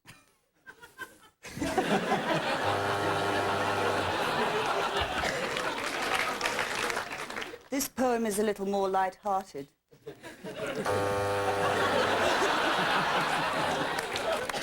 will now chew my nails into all the Disney characters. Great moments in history. Number 1, the parting of the Red Sea. Stop it, stop it. No. These are getting too good. I'll stop you there. Thank you very much. 5 points each. All right. And now we come to a round called Film Dub. This is going to feature Tony and Mark. And what we've done is we've scrubbed out the soundtrack from a movie or a film, and you're going to provide that soundtrack for us. But could you pretend that your scene is somebody asking the father's for the daughter's hand in marriage? Where you go. I'd like if I may to ask for your daughter's hand in marriage. I know I'm 103, but it doesn't matter. I'm a real goer. Let me show you. Oh, please, please. I just want to get my hands around her. She's so beautiful. Oh, I love the way... Oh. Moses, I must tell you this now. My daughter is 4,000 years old. Oh, but that's only 2 years older than I am. I can get a really good time. This isn't a stick, it's a sex aid. Well, can you pop the sea with that sex aid of yours? Oh, I can do anything you like with it. Can you see this beard? It's false. I can use it to tickle her in all sorts of places if you like. Oh, please, please, please. Oh, listen. Moses, not now. I have a headache. Thank you for asking. Oh, what are you going to there? Oh, my goodness. Oh, it's true what they say about the men in your family. Give me some of... Wait a minute now. You have my ball in your hand. I want it back. It's your ball, but it's enormous. I don't know what to do. Oh, there's another one. Oh, for good. Oh, it's given me a new lease of life. Wait, Moses, stop your blabbering and go marry my daughter, I say. Go to Holiday Inn. No, let me kiss you. I don't want the daughter. I want you now. You've got a lovely pencil moustache. He's got a nice one as well, hasn't he? Thank you very much. Yes. Yes. Well, I don't know. I think you better clean up this show a bit. I'll give you 69 points each. Now, all right, let's move on. Let's move on to a game of party quirks. This is going to feature Tony Sattery, the host of the party. Each of the others is going to be guests of the party. They've been allocated strange quirks. If they look at the envelope's in front of them. And Tony's got to discover what they are simply by the beauty and skill of the improvisation and his own native intelligence. So, Tony, if you'd like to come down here. That's like an old accent, then. Now, you start improvising a party. The others come in the order of Mark, Josie, then Mike. And you're having a party. And oh, goodness sake, so that's drinks. Oh, I'm terribly nervous. I've never come as a Clive Anderson party before. All right.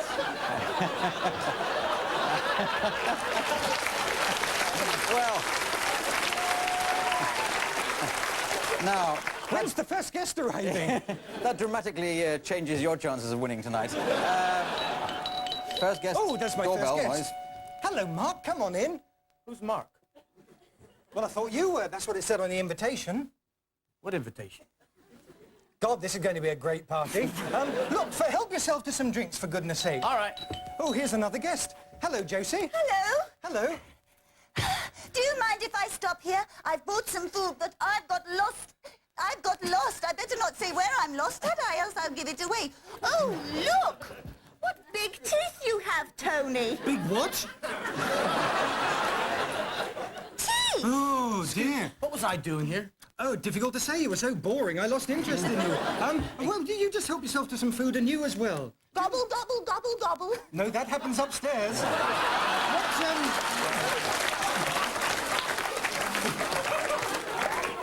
What time is it? I don't know. You're likely to have forgotten because you're amnesiac. Oh, yes, that'll do. That's very good. 5-second memory. Excellent. Any suggestions for Josie? No? Anyway, Josie, you've come here for a... Never mind. Hello, Mike. Come on in. How's it going, Townie? Good to see you. Hey, Chicky Poodaloo, what's up? Oh, what a horrible hairy man! He's a good kisser, though. Damn! Damn this beer! Oh, yes. I really must be on my way. Do you know where You're leaving so soon? Don't leave! I got a couple of the guys coming over. We thought we'd have a little Red Wing action. Okay, I'm only 12 years old. You've got 10 seconds to guess quickly, Tony. You're probably Julie Andrews. Oh, let my little Red Riding Hood. Yes, the Red Riding Hood. You've got that one. One last guess for Mike. Sake. What the hell? Good to see you. Good to see you. How you doing? Oh, I'll give it to you on Julie Andrews as a Hell's Angel. So, thank you very much. Oh, dear. So let's move on to another musical round, and this is called Gospel. This features all four of you. I'd like to step forward. And they're going to make up a gospel song. It's quite difficult, this, I think. But can we have a hobby that this gospel could be about? train spotting. You obviously live a rich and varied life. So train spotting, and you can make up a gospel about that. So away you go.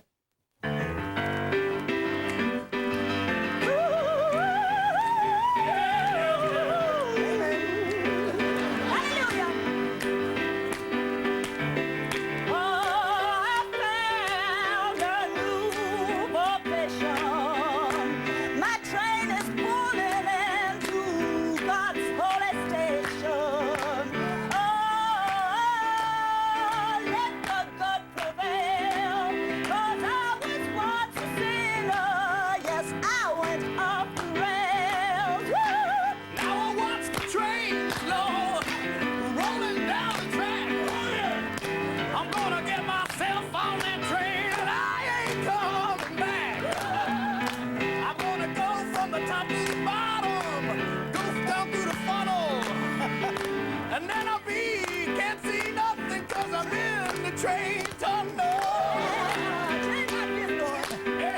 Yeah. I like watching trains, yeah. I think they're real slick. You know what I'm saying? I'm really boring. I'm a boring little prick, yeah. Because I like my trains to be voted. Whoa! I make love like a locomotive.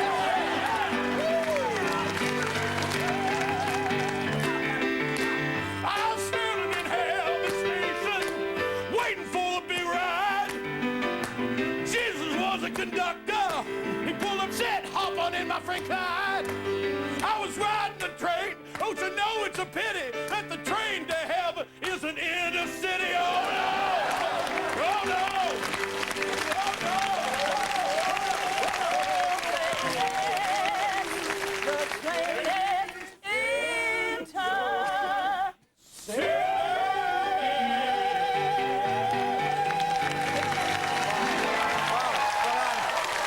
Excellent.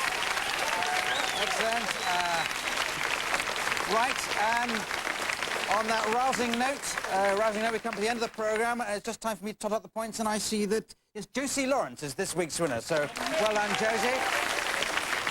And the prize for winning to do the credits in the style of my choosing. I'd like her to do it in the style of Janet Street Porter. It just remains for you to thank Josie Lawrence, Mark Cohen, Tony Slattery, Mike McShane, and Richard Branch with the pianos, and me, Clive Anderson, saying good night. Good night. You've been watching Whose Line Is It Anyway? It starred Clive Anderson, and the improvised music was by Richard Branch. Videotape editor was by Mickey Lapolo. What kind of name is that?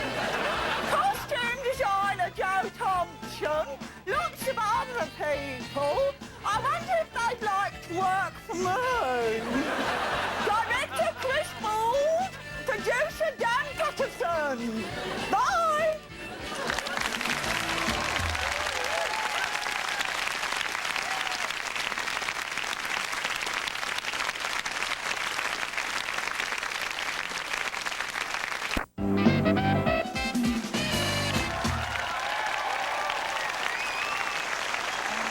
Hello and welcome to Whose Line Is It Anyway? Featuring tonight from America, the improbably named Greg Proops, from the Comedy Store Players, the impossibly named Sandy Toksvig, from Nowhere in Particular, the impossibly behaved Tony Slattery, and finally from Sherwood Forest, the impossibly talented Mike McShane. Ladies and gentlemen, the contestants.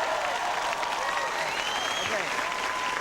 We start with a game called Film and Theatre Styles, breaking to pairs. First of all, Tony and Sandy, you're the first pair. I'll give them a situation in just a moment. But have you got some theatrical or filmic styles for them to...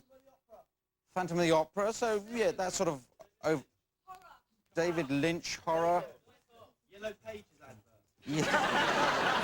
Yeah. Yeah, Yellow Pages advert's very good. That's a good selection there. And I'll give you your style, your situation to improvise. You're on a shipwreck. You're two people who've been shipwrecked. Okay? First of all, with no particular style, and away you go. Get off my part of the island, you bitch! Why, the island seems to be moving for me and not for you. That seems very strange. Yes, like our orgasms. If we... Yellow Pages advert. Well, if if you don't like the orgasms, perhaps we can find ourselves a new one. Now, Let's look under M for multiple, shall we, Sandy? why don't we... Seeing as it's you, let's look under R for realistic.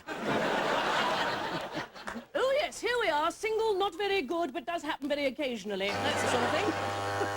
That's hopefully moving the plot along a bit. Oh, I don't know, horror. Ah! I believe that's a picture of you!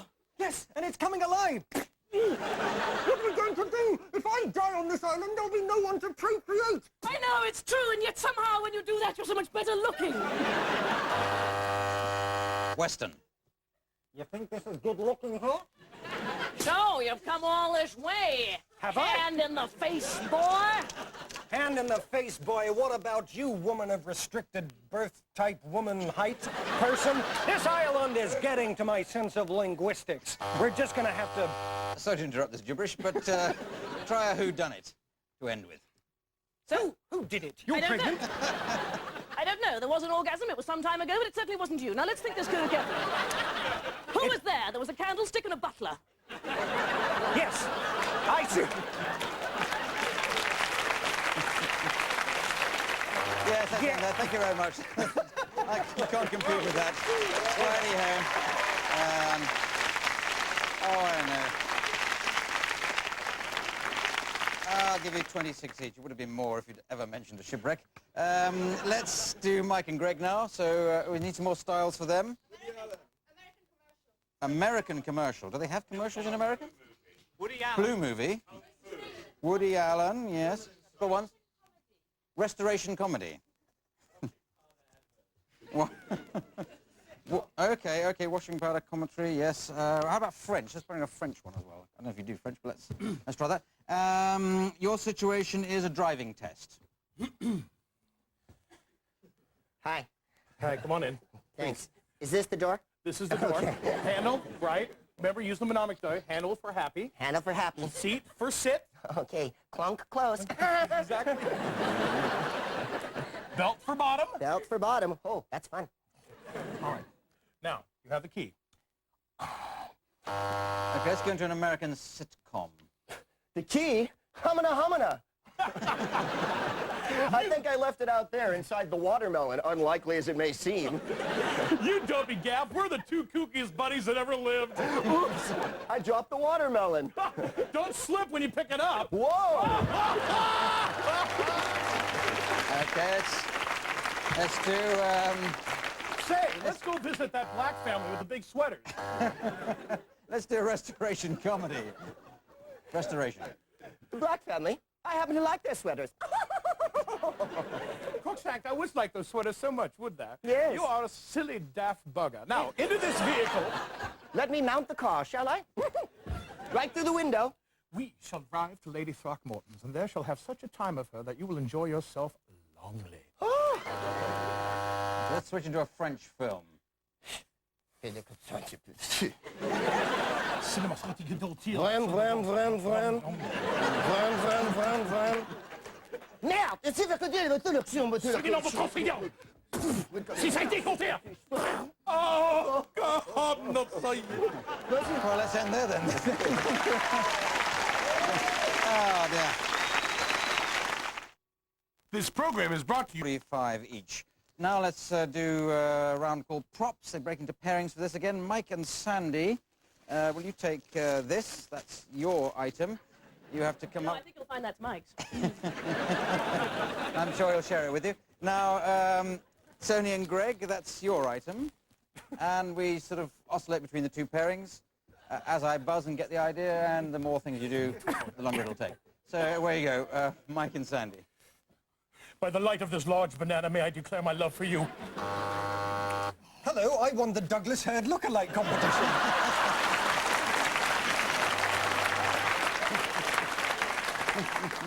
Look what I found in Michael's pocket. It's a very big smile. I'm Father Christmas. What do you want, ho, ho, ho? Welcome to Fruiterer's Hell. I am Papaya, Lord of the Underworld. So have you been to a spiritualist seance before? Look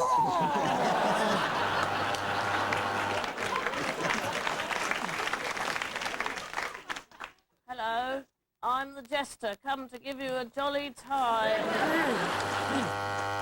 I'm an angel. I guess I just descended a little too quickly. I remember when I was in the Crimean War. Oh, so you're in a bad adaptation of Pickwick's Papers as well? I don't understand that, so we'll end there. Thank you very much. Thank you, that's it, all over.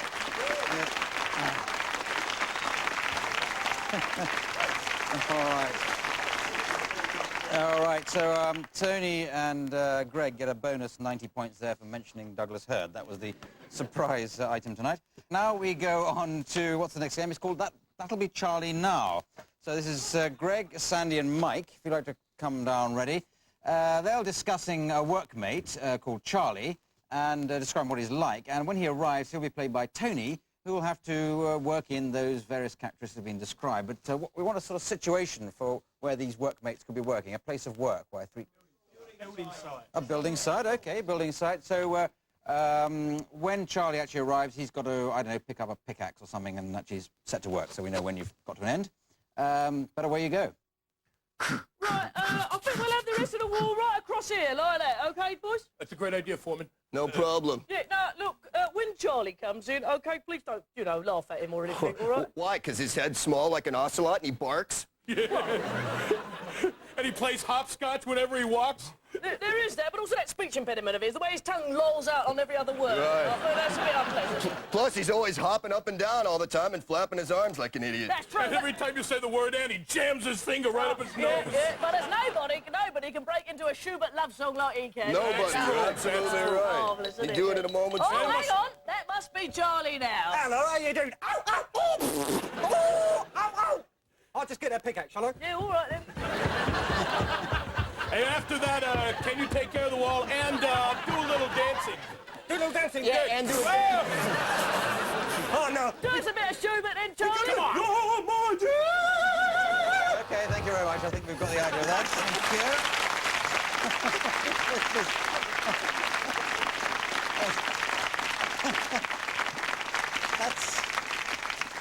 That's the most bizarre game. I don't know who ever thought of that. Sad I can't give any points for it. Now we come to a game called Gospel.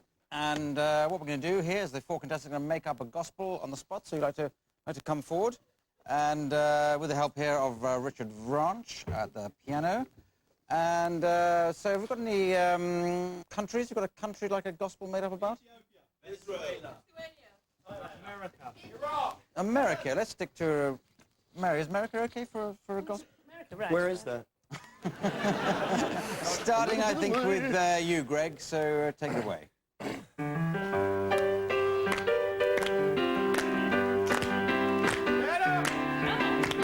Heaven must be in the USA. I said heaven must be in the USA. 'Cause we got Ronald McDonald and we'll always keep it that way. I'd like to be in America, yeah. Everything is so big. I go down from Chile through the earth I dig. I want to be a Yankee, but whoa, some things in America are really wanky.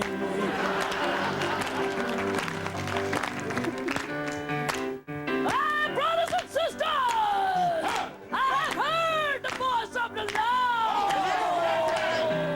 I have been to see the Lord! I've been to see a fruit specialist! And I'm telling you, brothers and sisters, that we are going to be saved in the American way! And how are we going to do it? Send money! I've been told that life is hell and pain. But my personal heaven has got 4 lanes. I can drive as fast as I want. And Jesus runs a roadside restaurant. Yeah, heaven is all the USA. Now, let me tell you, heaven's got to be in the USA.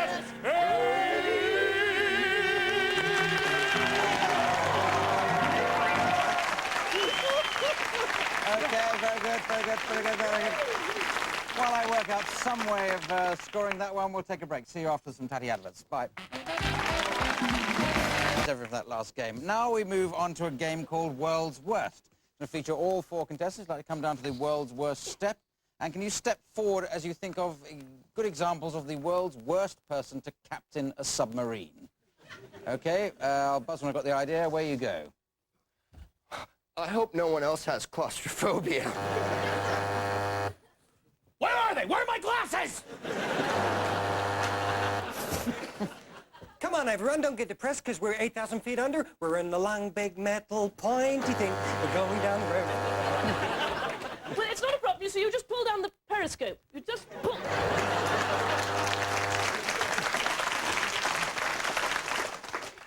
I'd like to tell the mess sergeant that we will not be having curry again this week.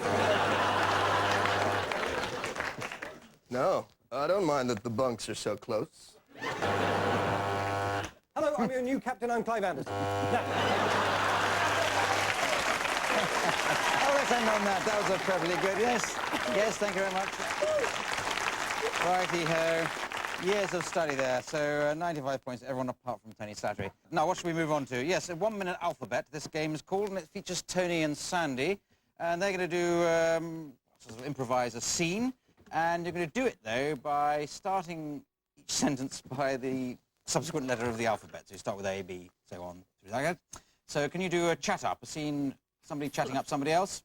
First sentence starting with A, with you, Sandy. Ah, hello. bloody hell, you're gorgeous.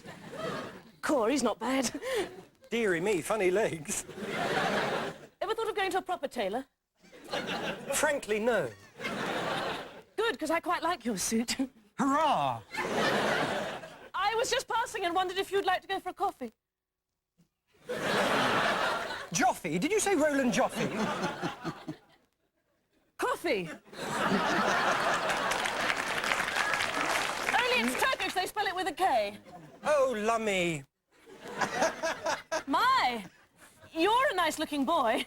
Naughty vixen. Oh, yes, I am. Pretty, too. Really?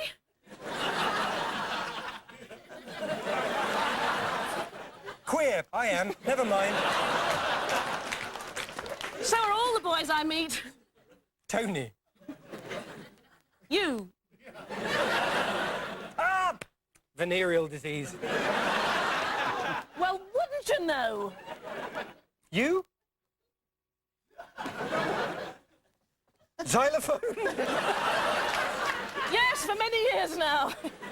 Zing when the strings of my heart. Well done.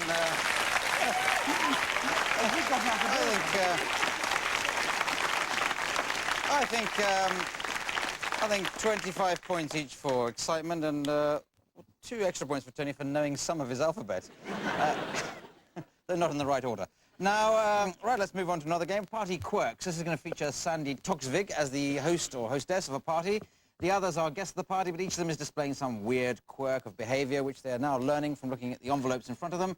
And Sandy's got to guess what these are, just from the quality of their improvisation and their innate skill and intelligence. So if you can come in, you guess from the other side, coming in when I press my doorbell. So is the party ready to begin? Oh, it's all going to be so splendid. I know they're going to love the food. I've got it all nicely wrapped in cling film. That should really be tasty. Oh, exciting. Oh, my first guest. Hello, come Hello, in. bing bong when you hear the tone. It's 10 o'clock and it's time for a hit. And here I am. How you doing? You know, the traffic out on the M1's pretty tight right now, and right through downtown it's moving pretty slowly. Here. Well, wow, I I'm see you've not got some Whitney Houston over here. This is going up with a rocket. Let me just fling some on for you right now. Do you want to unwrap the record first? I put everything in cling film. Well, that's all right. I like with the cling film on it. It makes it hot, hot, hot, hot, hot. I'll just go to the door. Why don't you go get the door? I think it's another guest. Hello, I'm sorry I'm on my own. I would have brought Sabu, but he's having his hair done. Oh, no, that's fine. Have you met Tony? He's a disc jockey. Oh, hi, great to meet you. How's it going? Jockey, yes, well done. Yes, you've been got. I'm sorry, I hope your floorboards are very strong. Oh, what's the trouble? Oh, well, you know... Sorry, I was in a film once, sorry. Drinky? Pardon? Drinky? Yes, all right. Lovely. Would you like an olive? No, I'd prefer a bun. Oh, a bun. Right, there you are. Won't be a moment. Hello! Hi, how are you, dear? I'm Good to see fine, you. Nice to see you. And how are you? And what is that? I'm not entirely sure, but it's a bit of an animal. Ooh, could you hose me down? I could. Shh. Thank you. Why don't you go and take the telephone? I believe it's a trunk call for you. Might be. Yes, all right, yes. A subtle guess there. So just go one more to get, Sandy. He's got a bit of a skin problem, but I'm... You know, there's directors and producers who are really ugly, but that doesn't bother me. No, I don't know what you're doing, but it could be an impersonation of Julian Clary. That's very close. Is it a tap dancing twat? Step. Oh, I got to warm up for rehearsal. Oh, You're yes. a chorus boy. A chorus... Girl. Girl, that's it. Yes, absolutely.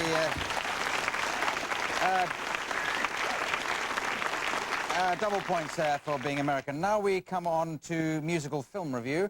This is going to feature Sandy Toksvig as a sort of film reviewer or constructor. What I'm going to do is I'm going to flip through Halliwell's film guide, and when you say stop, I'll stop and I'll select a film summary here, convey that to Sandy by talking to her, and she'll expand it into a musical, which the other three will sing out. Okay, so your role is just to stop. All right, very quickly. I had enough of this. Oh, this is a good one. This is Midshipman Easy. Oh, I've had him.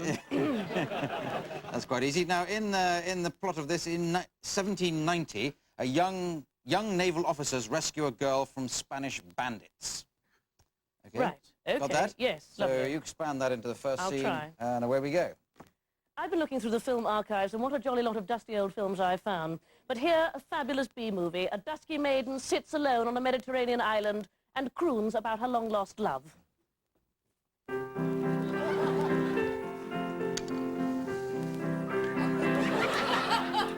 Sometimes I dream of a sailor. Sometimes I dream of an obelisk. I shouldn't eat the mushrooms I find because the local flora blows my mind. Oh, if only someone would come by and rescue me. The dusky maiden went off for a bathe. Just then, two hunky Spanish bandits, Jorico and Jorenjo, arrived upon the island. I am hungry for the Lord that dare not squeak his name. Ah! Indeed. Boy, if we could find us a lusty maiden. A lusty, dusky maiden, I know what I would do. Oh, me too.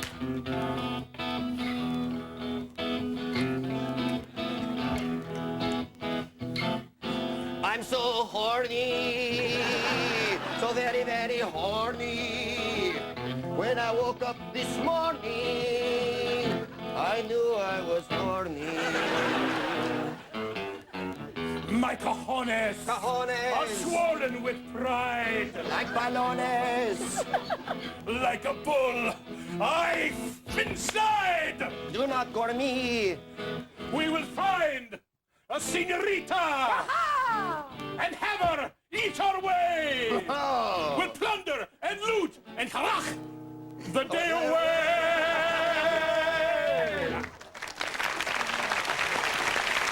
And they do. They harach the day away. They have their way with the poor girl. But then, three midshipmen arrive on a 1790 ship. Midshipman Easy, Midshipman I'll Be Lucky, and Midshipman has got to be a first time for everyone. The three men rescue the girl and sing of their success in a traditional 1790s rock and roll number. Well, we rescued a maiden one more time. One more time. You did all, baby. We rescued them from that Spanish swine. Porco. Took her off the island this very day. Now let's take her downstairs and have our way. We're gonna go, Rover, over like my dog Rover. We're gonna work her up and down all over the town. When we're done with her, we'll rip off the fur, then we'll have a beer and that'll concur. Let's go. Let's go. Well, indeed, let's go, because that is the last game. And totting up the scores, I revealed to an excited world that Greg Proops is this week's winner. So well done, Greg. And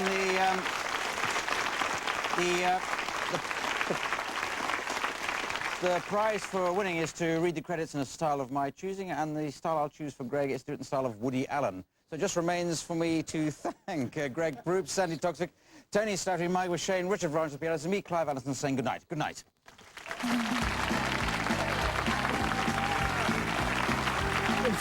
Excuse me, I'd like to interject a concept for a moment. Whose line is it anyway?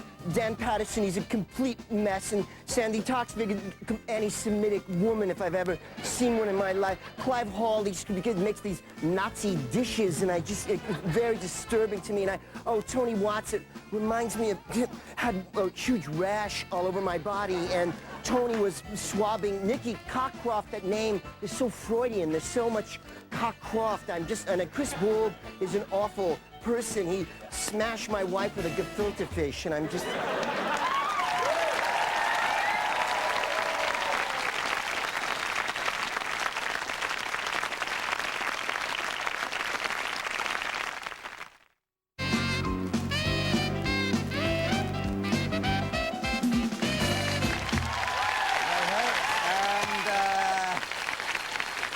Hello and welcome to Whose Line Is It Anyway, the improvisation program, and providing the spontaneous combustion tonight. We have, first of all, from the Comedy Store Players, Josie Lawrence with a face that's launched 1,000 quips, Paul Merton with a face that expresses anything up to 2 emotions, Julian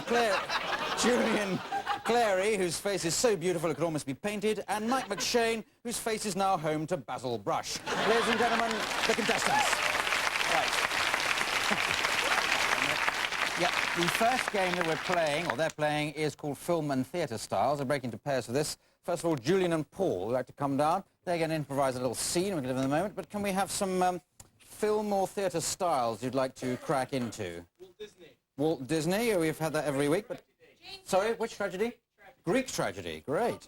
Restoration. Sorry? Berkoff. Sorry. Somebody who isn't a fan, obviously. Okay, that sounds like a good selection there. So, Julian and Paul, can you be a door-to-door salesman? One of you is a door-to-door salesman and one's a door-to-door door or something. And just improvise that, and I'll give you some styles in a second.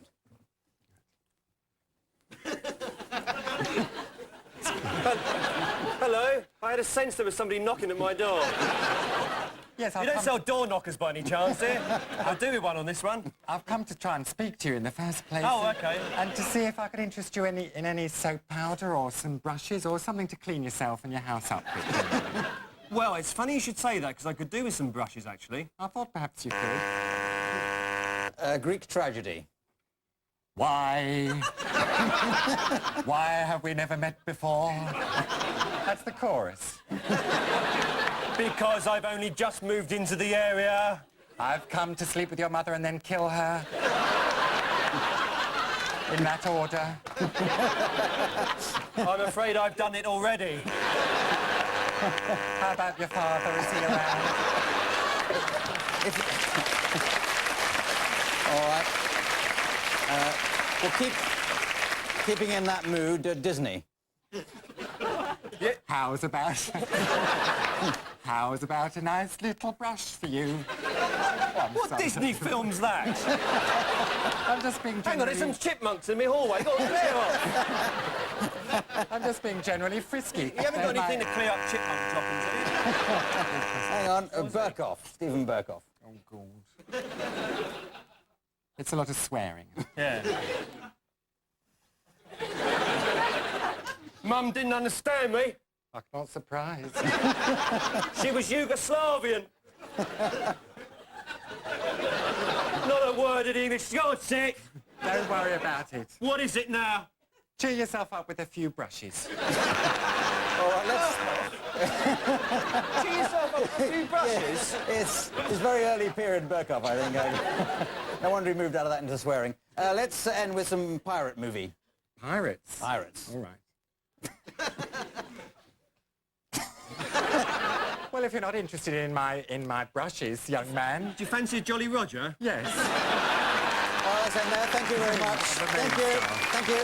Thank you. Go away. Go away. Jolly good. Yes. The way you just drifted in and out of styles there so effortlessly was excellent. I'll give you a point each. Now we come to Josie and Mike. Your pairing. I'll give you your scene in a moment. Some more styles for them. Flower pot men. What sort of plays do you go to, for goodness sake? Sorry? Old-time musical. Old-time musical. Australian soap. Are there any Australian soap? Twin Peaks. That is an Australian soap, I think. I thought it was about dogs, actually. Twin Peaks. Let's have a situation. Situation for you is one of you suspects the other one is having an affair. Are you going to start again about the affair? Please don't. Please don't. I've just been out with the guys. Some very fragrant floral guys. All right, I'm sorry, darling. I know I ought to trust you. I mean, I do love you and all that. I love you. I love you, and I am yours. And I would never do anything. What's this? Australian soap.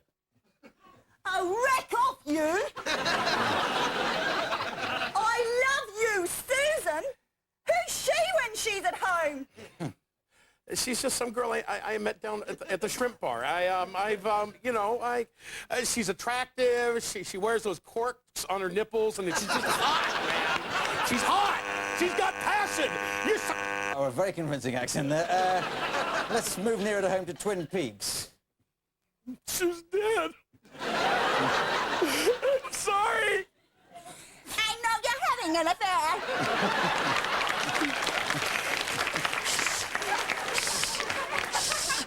Oh, you keep signaling to it, those Yeah. Let's try some old-time musical.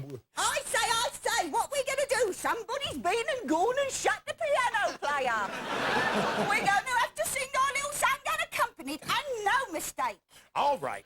I've been shagging the next-door neighbor for half a week or so. I've had a lot of fun, but then I said it's time to go. Thank you very much, and I think jolly good. We'll get to any further than that.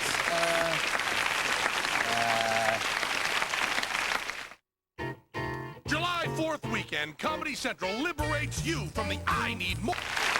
Right. I can't give any points there for unauthorized use of the naughty word at the end there. Now we move on to a game called Film Dubbing. This is going to feature Paul and Julian. So Paul and Julian, you're back on. And there's a film here from which, for bizarre reasons, we've removed the soundtrack. And you have to provide a new one. And can it be about an escort agency? Okay, escort agency. You've heard of those? When the film starts, where you go? Oh, I think this is smashing. I'll knock their eyes out down at the Hammersmith Palais tonight. Oh, this is one. I want 50 quid just to hold hands. Well, Hey, you look a bit rusty in that thing. You sure you haven't been sweating or anything like that? Well, Not very I've nice, been is it, sweating a this little day bit, and you know, age? but, well, you're not quite what I ordered. Oh. Look at you. Who's talking now? I'm talking now. Yeah. Right then, where shall we... Well, look, put it over there, just next to the Put table. what over there? The bottle of champagne. Don't you want to do anything else? Well, have you got a tin opener? I mean, I can't just squeeze out of it, you know? You've got shifty eyes, if you don't mind me saying so. You haven't got, you're not planning anything kinky, are you?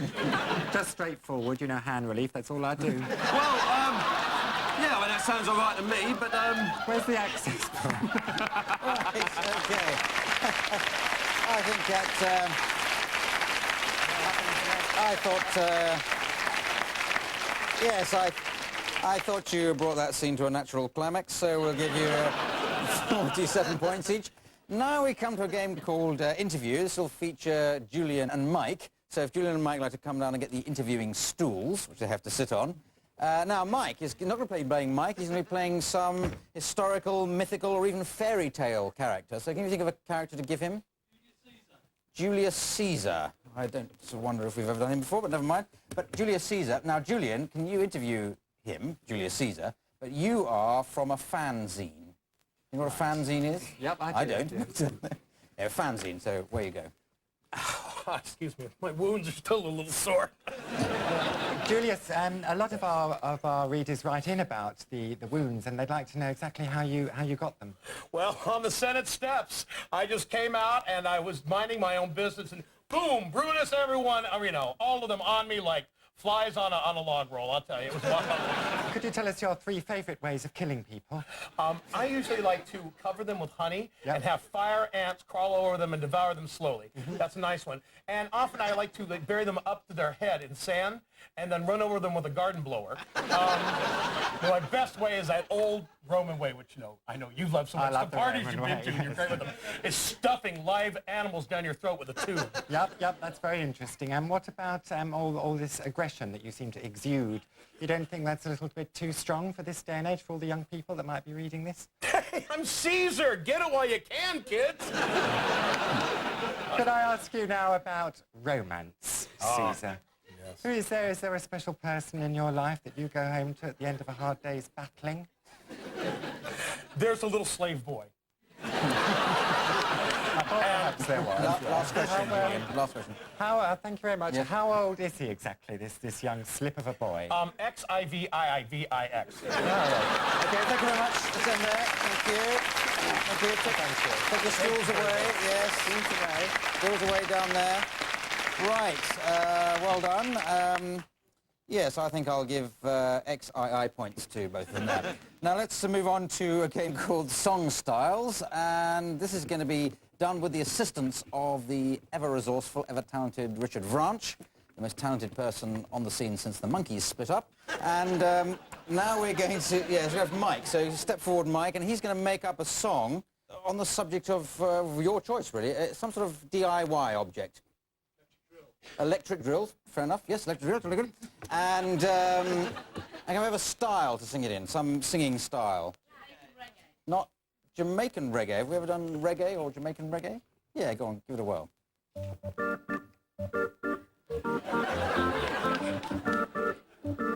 Yeah, yeah, yeah, yeah. Oh, hey, hey, yeah. I work at the DIY behind the desk till the day I die. I shop around for the things I like for a thrill. There's a lot of wood polishes and hyper-urethane garnishes. But the thing that moves me the most is my electric drill. I've got electric drill at home. I drill through all the night and I roam the streets with my drill to find a chicken to kill. I like drilling poultry, it's lots of fun. When I drill the fat chicken, my mind comes undone. Cluck, cluck, drill, drill, oh, what a thrill. Hello, Mike. Very good. Thank you. Okay. Right. Well, now... right, that's worth 3 points. Now, who can match that? Josie Lawrence, step forward. Let's see. Still about the electric drill. We're happy. Sorry? Heavy metal. Heavy metal. Have we done heavy metal before? Yeah. You want to do it again? Don't mind. Yeah, go and do heavy metal again. I'm sure I enjoyed it last time.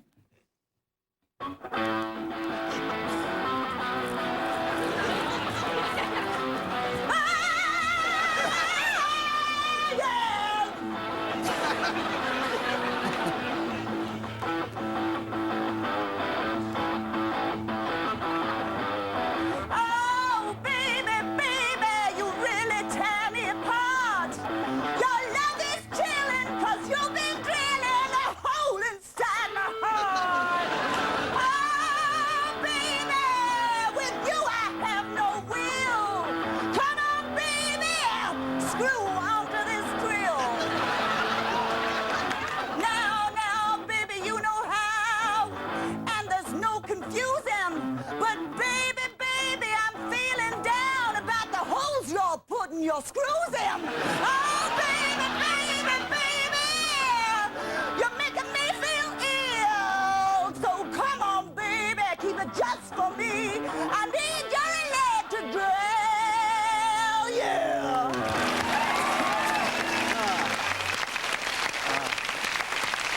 Right, jolly good. While I work out the points for that game, we have to go over some jolly exciting, I should hope, advertisements. See you after the break. Bye. Right. Didn't expect you back quite so early, but 9 points each over on that last game. And now we rattle on to a game called Props. This will feature Mike and Julian. This is your prop. So if you'd like to take, this comes in, I think, 2 parts there. You've got to think of ways of using that. Josie and Paul, that's yours. It's falling apart. The whole program's falling apart, don't worry. Now I'll buzz between the 2 pairs when I get the idea of your improvisation. So starting with you, Julian and Mike, go. I'd like you to know that you've broken my heart. Hello, I'm your toy boy. Hello, it is I, B-Man, come to rescue you! Oh, come on, love, this is Blackpool. Come on, put your head through and then we'll smile. Very good, sir. Before we fit you for a new pair of buttocks, just let me get a reading. Hi, I'm Mothman. Hello, I'm Mothman as well. Right, before we fit you for a new bra, can we have the smaller size, Jack? All right, welcome to the budget restoration party. 5, 5, 5, 5, 5, 5, 5, 5. All right, before we fit you for a new, can we have the smaller size, please, Jack? Okay, from there, thank you. Okay, yes. Yes, 2 points each there. Now let's come to a game called Expert Translation. This is going to feature Josie and Paul. So, step forward, Josie. Now, Josie's going to explain something to us all in, well, in kind of a foreign language. But so first, we're going to have a country that you'd like to have this set in. Sweden! Sweden. Sweden sounds very good. Sweden. Now, is there any aspect of Swedish life that you'd like to have explained? Volvos. You'd like Volvos explained, okay. This could turn into an advert. Anyway, Josie is going to explain Volvos to us in Swedish, but since most of us don't speak Swedish, possibly not even Josie, Paul is going to translate it for us into, I assume, English. So away you go. Ja, vilken hade du? Varje sån higgedahi. Good evening, ladies and gentlemen. I am very pleased to be here tonight. Ja, die Hunde, die sei sa, du turin ta. Have you ever had sex with a horse?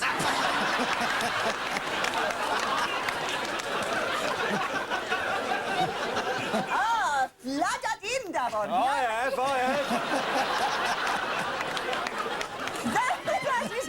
Volvo. Sometimes I drive to the stables in my Volvo. Ah, bracken spidda. I've got my eye on a Palomino at the moment.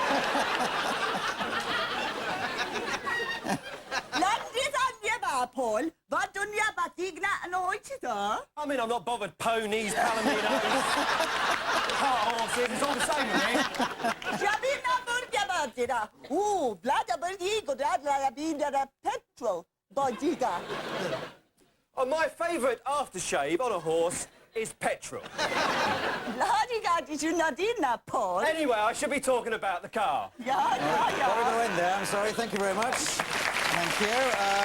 I think I've got confused. Well, I'll give 95 points to Josie, but from my expert knowledge of Swedish, I know that it wasn't as funny until Paul translated it, so I'll give him 3. So let's move on now to a game called Gospel. This is going to feature all 4 contestants. I'd like to step forward, and what they can do is to make up a gospel on the spot about, well, somebody's hobby, or at least a hobby somebody's going to suggest now. Needle pointing. Is that like sewing and tapestry and things like that? So, sewing, I'm not going to be too specific because needle pointing is fairly narrow as far as I know. So needle pointing, sewing, things like that, tapestries, a gospel about that sort of subject, starting with you, Josie, working down the line of happy faces. Away you go.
little needle pack that travels with me where I go.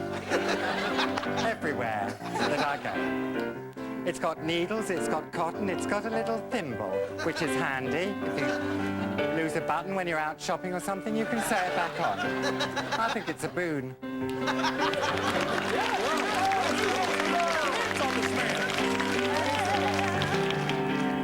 I've been trying to figure out life, full of pain and full of strife. I told myself, what's the needle point? Is Jesus a crochet or is he Afghan? Or Lord, does he have a master plan? Oh, Jesus, give me the weave of life. Oh, Jesus, give me the weave of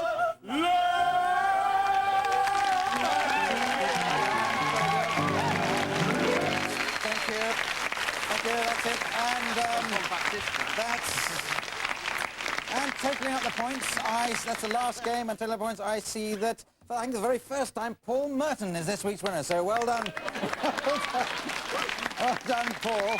And the prize for winning is to read the credits in a style of my choosing. I'll actually do it in the style of a taxi driver, Paul.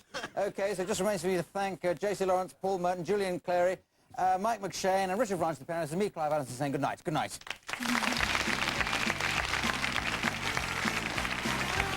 Whose line is it? Well, I never watch that rubbish. Channel 4, and it Mark Leveson. I've been in the back of his cab. Julian Clare, he's got a wife and 3 kids in Wolverhampton, that bloke. Philip Pope, I wouldn't trust him to go down to the shops for me. Chaz Watts, he couldn't operate a picture this camera. You're right for Piccadilly. Now, David McDonald, now, I can't find Gatwick. Will he throw, do you? Tony Watts, you got to laugh. And your Joe Thompson, I've had her in the back of the cab. I've had them all. Karen Jackson, Maria Britton, I've been married to 3 of them. Nicky Cockcroft, I bet she bloody does. Mike Sutcliffe, I know him. Grant Story, Chris Ball, he couldn't direct traffic, that bloke. Dan Patterson, he couldn't produce a packet of crisps.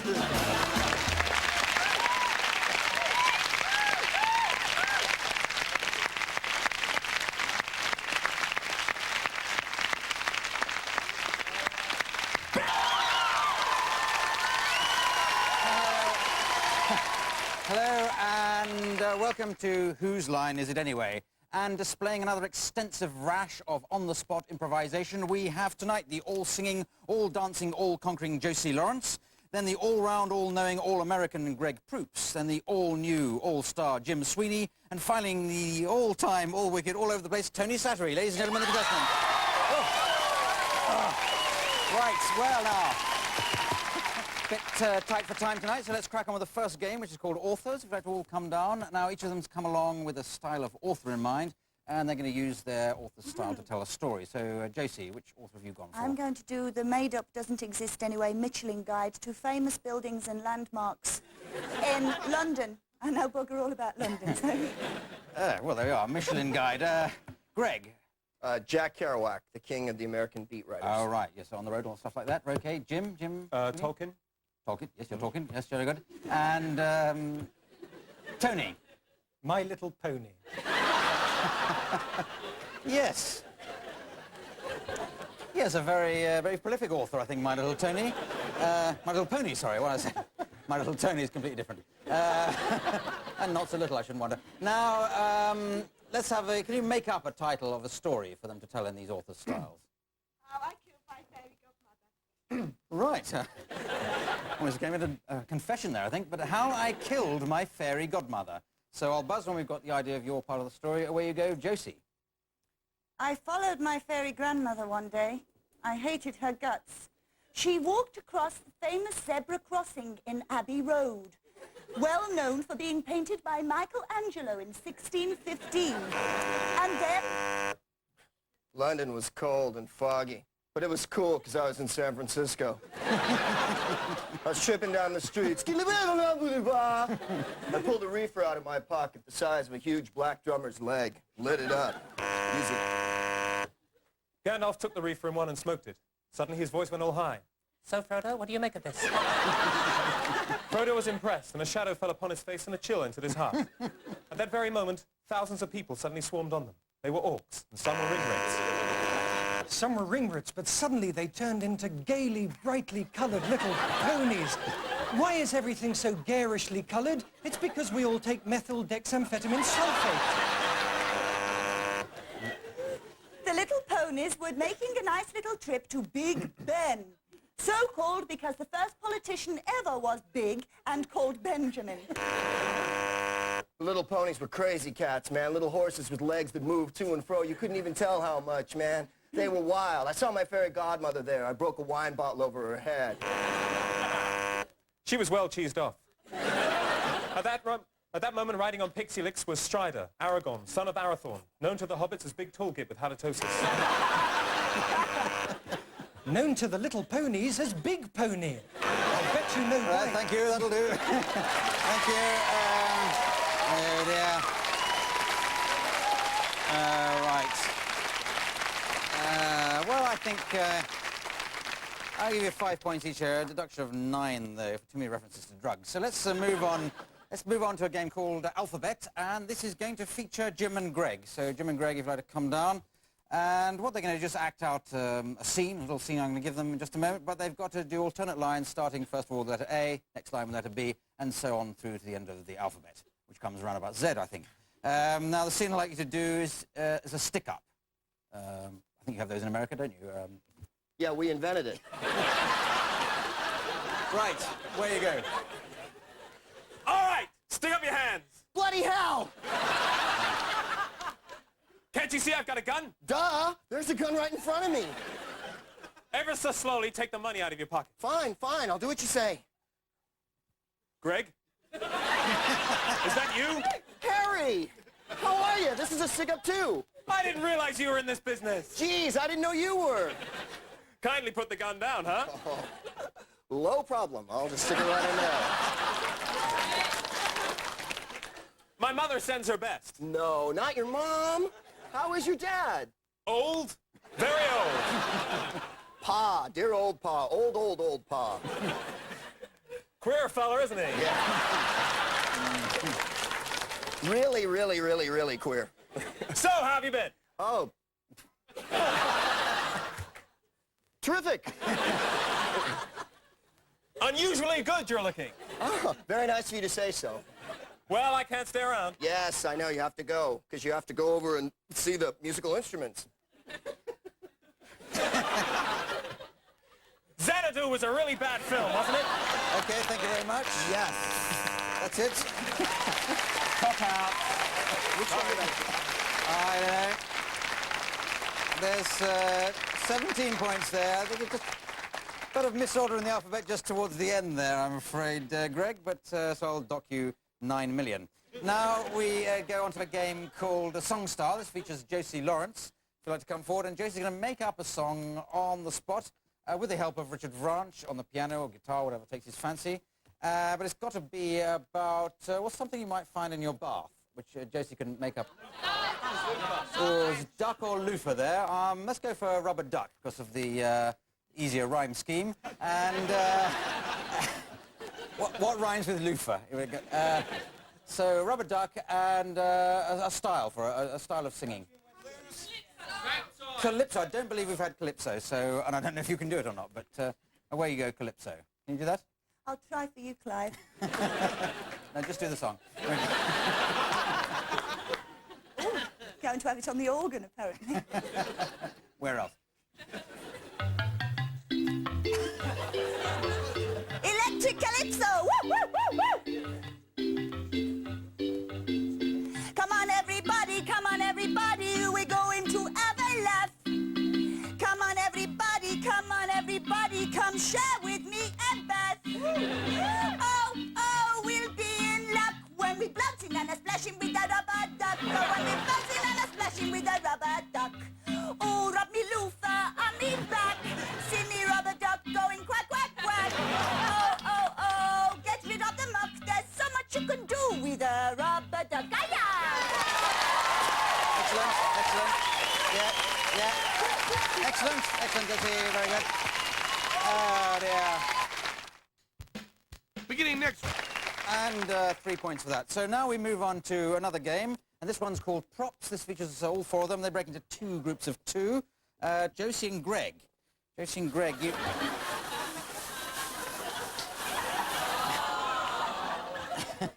That's your thing. Sorry, I got my order mucked up. Josie and Greg, that's your thing. If you'd like to go over there And Tony and Jim. I did bring you into the game eventually.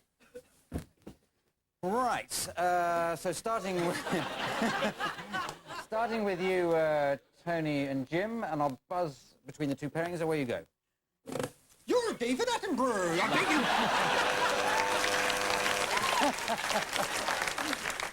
Oh, hey, and welcome to Candy Scotland. It doesn't look as natural as the other one. That's Hello, little boy. I know where you can buy really crap hamburgers.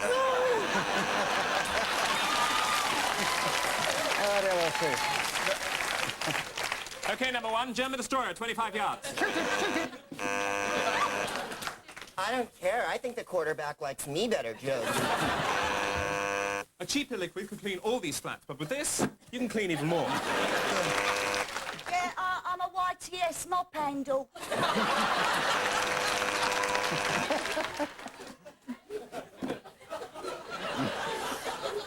Ooh, you excite me.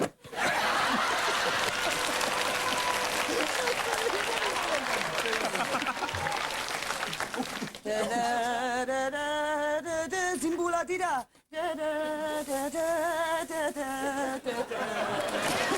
Okay, let's end there. Thank you very much. Thank you. Excellent. So we're finished now. Thank you. Very good. Excellent. Now so I'll give 14 points extra to Tony for old time's sake. Now let's do a game. And what an old time. Now let's do a game called Gospel. This features all 4 contestants again. So if you'd like to step forward in your gospel order, Greg, Jim, Tony, Josie, be assisted here by Richard Franch at the piano, and they can make up a gospel on the spot and on the subject of somebody's hobby here. So can somebody yell out a hobby that they like to have? Cake decorating, I like that. I mean, obviously I like doing it, but is it you to start, Greg? I think it probably is. So away you go, Greg.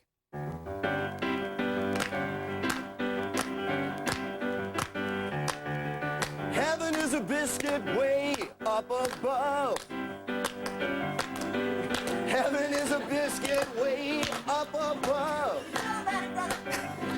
And when Jesus comes down, he's gonna squirt it with his heavenly love. Yep. Every day I like to bake a cake for the Lord above. I cover that cake and all in it with never-ending love. 'Cause decorating cakes is my life. It is it. I'm what you call a sad and lonely git.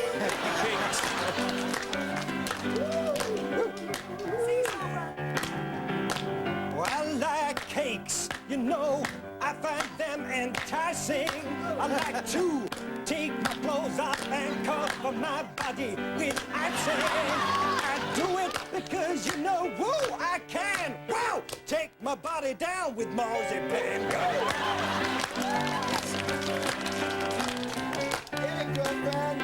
Oh, God's heavenly love, it makes me feel so merry.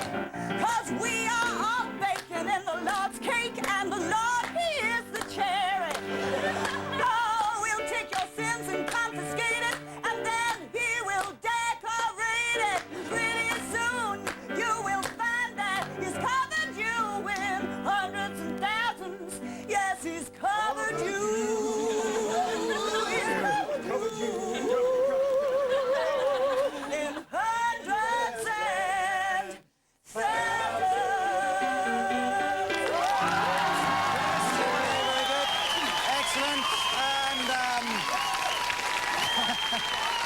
Right, well, we can't follow that with anything but people trying to sell you things. See you after the break. Bye.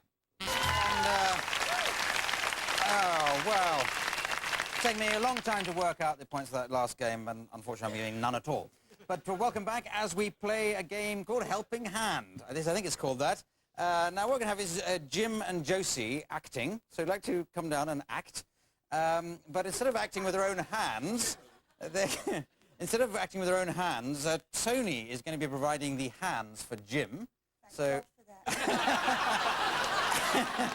can you insert your hands into the right place? And Greg, you'll be providing the hands for Josie. Okay.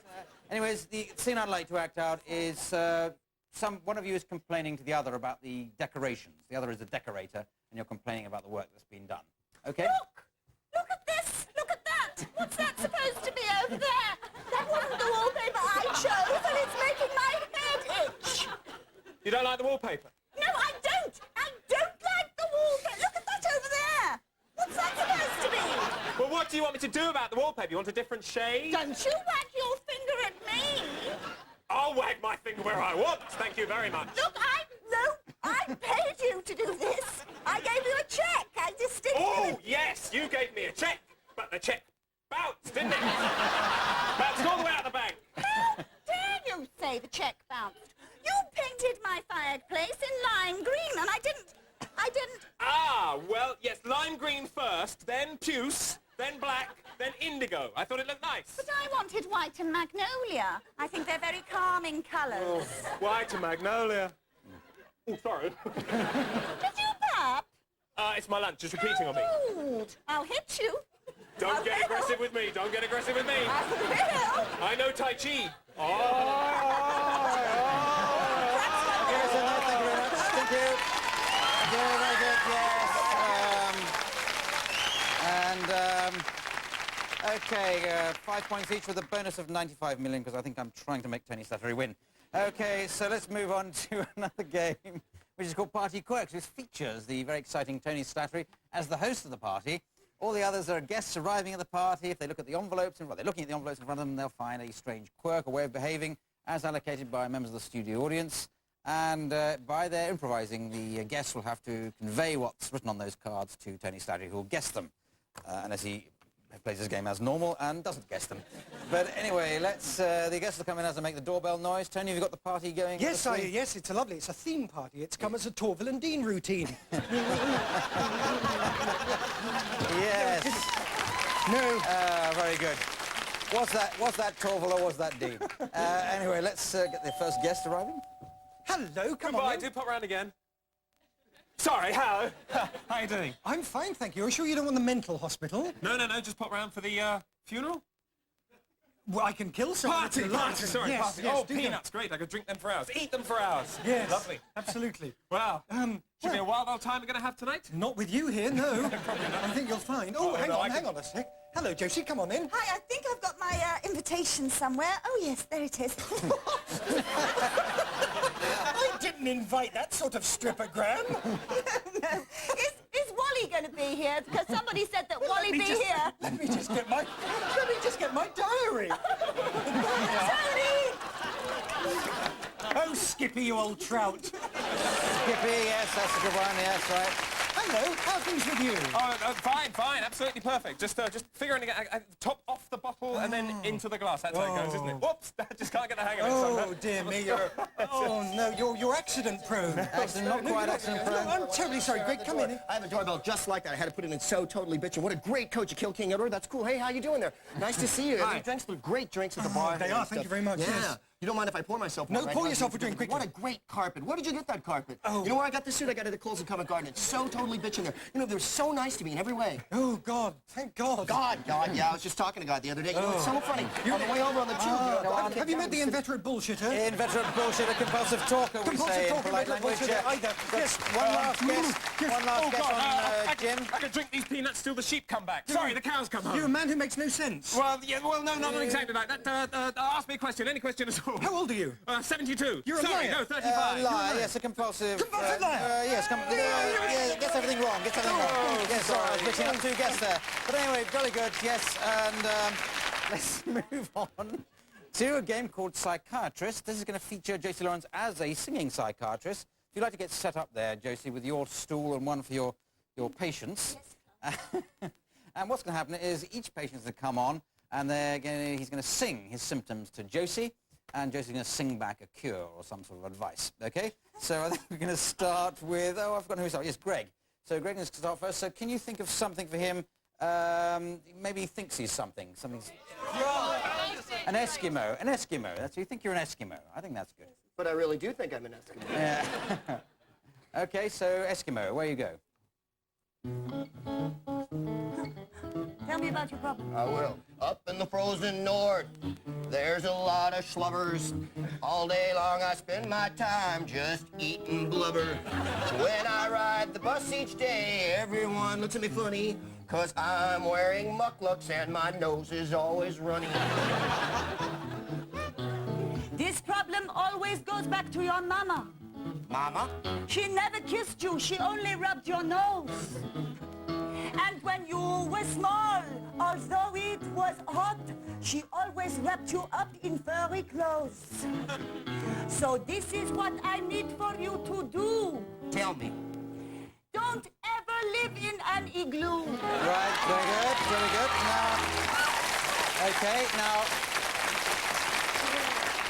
excellent, excellent. 59 points there. Now, what we need for Jim is something he's scared of. Hats. Scared of hats. Hats? Yes. A fairly common condition, I'd have thought. But there it is. You're scared of hats, Jim. Where you go? Tell me about your problem then, boy. All right, then, Governor, I will. Well, I'll tell you this and I'll tell you that. I'm very, very scared of a very big hat. I'm scared of a hat. I'm scared of a hat, is me. Been scared since I was a little boy. It's even worse now. Oh, joy, oh, joy. I hate those hats. They scare the life out of me. Is this a quite big problem? Yes, it is so very big. It'll probably be with you until you're dead. I know why you hate hats so much. I know why it is true. It is because you've got a funny head. So this is what you need to do, my son, before you go. Never wear a chapeau.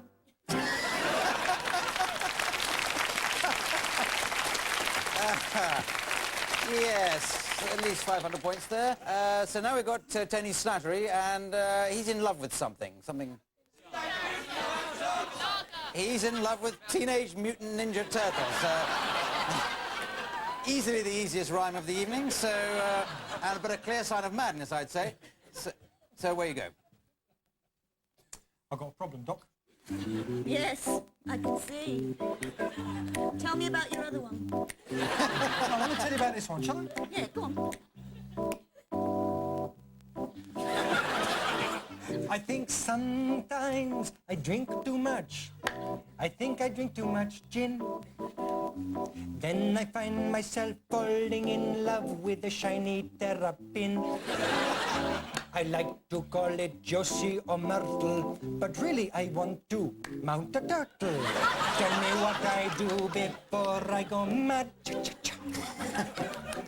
This is a quite nasty problem. Oh, yes, a quite nasty problem for sure. I think you want to be a mutant teenage ninja turtle, do you? Tell me, live in a sewer? Oh, I'm going to give you some pills to stop this. They may make your eyelids droop. I don't mind. But never go near the turtles again, or you may end up in the turtle soup. Very good, excellent, thank you. Well done. Thank you. Pulled away. Thank you. Yes. Very good. Clearly that's the last game, and quite obviously Josie Lawrence ought to win, but because of some bribery that's gone on, Tony Slattery is this week's winner. So well done, Tony Slattery. And the prize is to do the credits, and Tony has to read the credits in the style as though he was auditioning for an Australian soap opera. So it just remains for me to thank Josie Lawrence, Greg Proots, Jim Sweeney, Tony Slattery, Richard Vance at the piano. It's me, Clive Anderson, saying good night. Good night.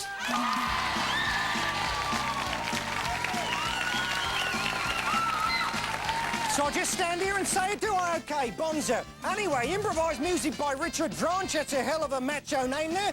Title screen now. It's gone. Oh, sorry, I didn't mean to say that. Never mind. Videotape Michaela Borlick. She's a spunky kind of girl, let me tell you. Oh, no, for God's sake, the farmhouse is on fire. Did I do that all right? Researcher Maria Britton, production assistant Nikki Cockcroft. Get off my leg, bouncer. Oh, what do you know the name is? Director Chris Bowl, executive producer Dan Patterson. Had him quite a few times, let me tell you.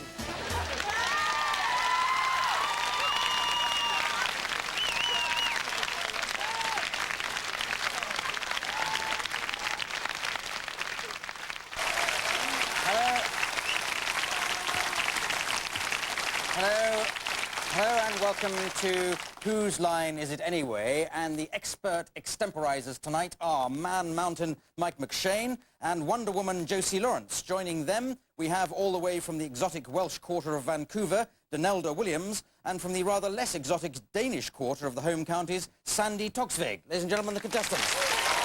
Right, we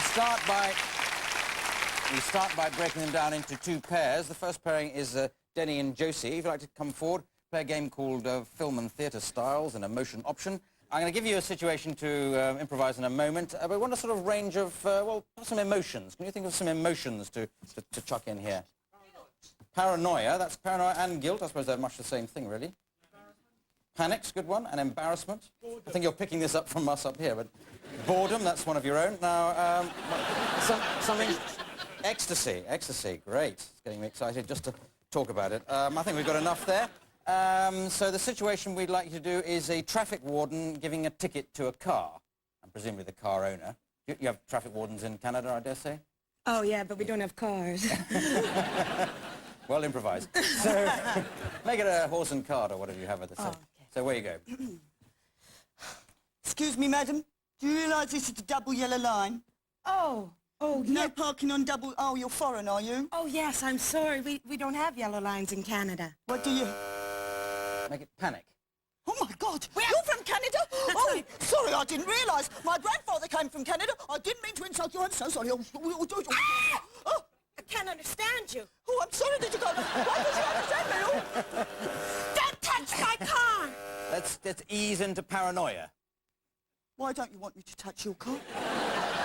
I wasn't even looking at your car. You want my car? Everything about you says you want my car. You back off, you little traffic warden monkey. Another edge into embarrassment. I'm sorry, but you shouldn't call me a monkey. Well, Because I'm not a monkey. I've suddenly gone into Mavis, you wouldn't know it. well, if Okay, it's a short step from Mavis to ecstasy to end on. Ecstasy. I like monkeys. I sort of have a thing for primates. What say you and me, madam, get in the back of your car and talk bananas? All right, if you insist. Here, let's crawl in the boot. Oh, yes, please. Oh, here we are. Oh. It's lovely, isn't it? Yeah, Vortsprung dog technique. Ah. Okay, let's end there. Thank you very much. Thank you.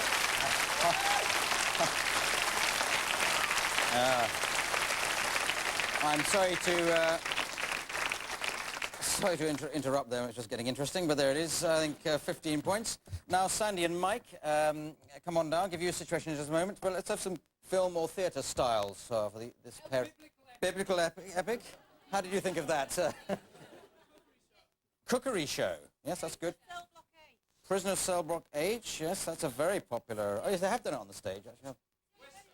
Skateboard? No, say it again.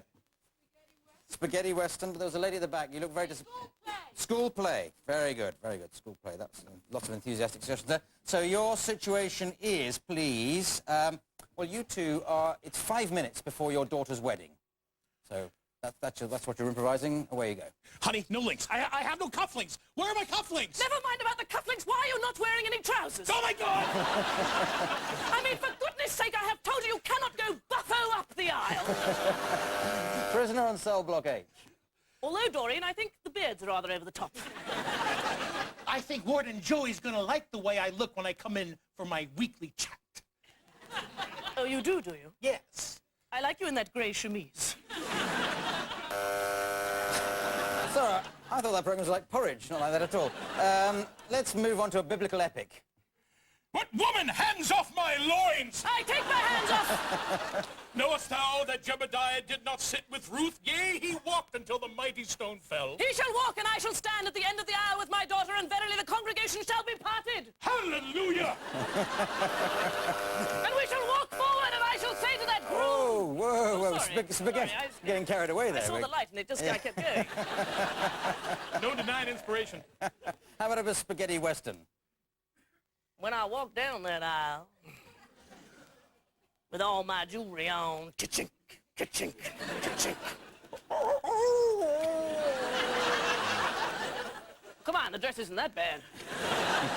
All right, switch into school play. I wet myself.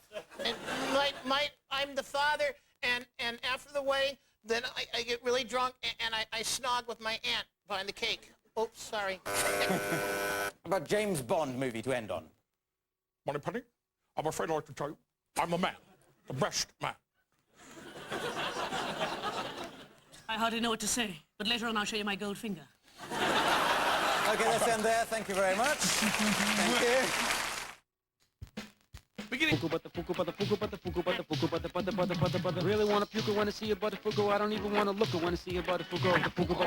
That is the bullet. I don't want to read a book about Joey Butterfugo. I really want to puke, want to see your butterfugo. I had an affair with a married man. I really, really wish you never heard of Amy Fisher. I really, really wish you never heard of Amy Fisher. She had no right to do that. I don't care if she was having sex with my grandmother. I don't care where he took her or if she was a hooker or a good looker, because I'm just sick of Butterfugo. That was Comedy Central. That's what that was. It was a joke. Everybody, shut up! I'll give you all 007 marks for that. Now we move on to a game called Expert Translation. This is for Denny and Sandy, Denelda and Sadanda. And what we're going to do is Denelda is going to explain something in a foreign language about a foreign country, and Sandy's going to translate. So which foreign country would you like this to be about? Polynesia, oh, that's a great one. Polynesia, I know nothing about that country, so you'll have to speak to us in Polynesian. Okay, and which aspect of Polynesian life would you like her to talk about? The drains. I heard drains before social services. The drains is pretty good, I think, so let's go for drains. Explain the drains, and Sandy will translate for us. Evening all.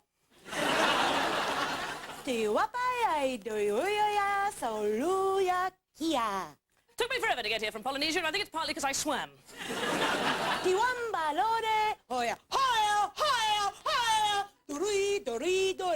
Just outside Dover, I started drowning and going round in little circles.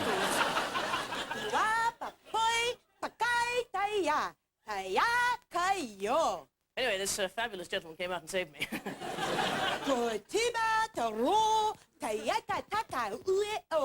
I said thanks very much, and the only way I could think of put my hand straight down his swimming trunks.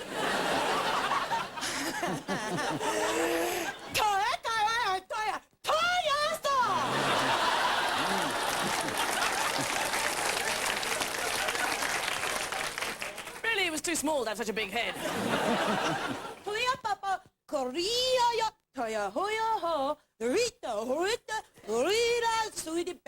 Anyway, it turned out we both were experts on drainage systems. Okay, let's end there. Thank you very much. We got I thought, and I think, yes, definitely 150 points there for Denelda for the accuracy of her Polynesian, and 1 mark for Sandy for mentioning drains once in the translation. Now we move on to a game called Psychiatrist. This is going to feature Josie Lawrence as a psychiatrist. And what's going to happen is that, first of all, Denny's going to come on, then Mike Denny's going to come on and sing her symptoms to Josie, the psychiatrist, and Josie will then sing some advice or some cure. This is done with the assistance of Mr. Music himself, Richard Branch. So can we think of something that Denny is scared of that she can sing about? Sorry? Peanut butter, that's good, because I'm scared of that myself. Peanut butter, a very ordinary, perfectly normal thing to be scared of, and I'd like to hear what the cure is. So away you go. Doctor, I have something that I dread. I can't have peanut butter put on my bread. It's on the top, yeah, it goes from north to south. But when I eat it, you see, I can't use my mouth.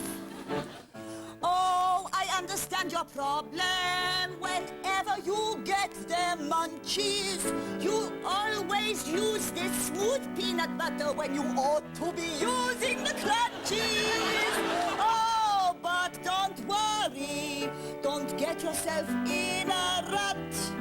We have lots of mad people like you here. You are just a peanut. Very good. Yes, very good. So let's move on to Mike McShane. It's Mike McShane's musical consultation now. So, what's he obsessed by or in love with? Easter bunnies. You love Easter bunnies. Well, that's, depending when the show goes out, that could almost be topical. But, so where you go. You're obsessed with, you're in love with Easter bunnies.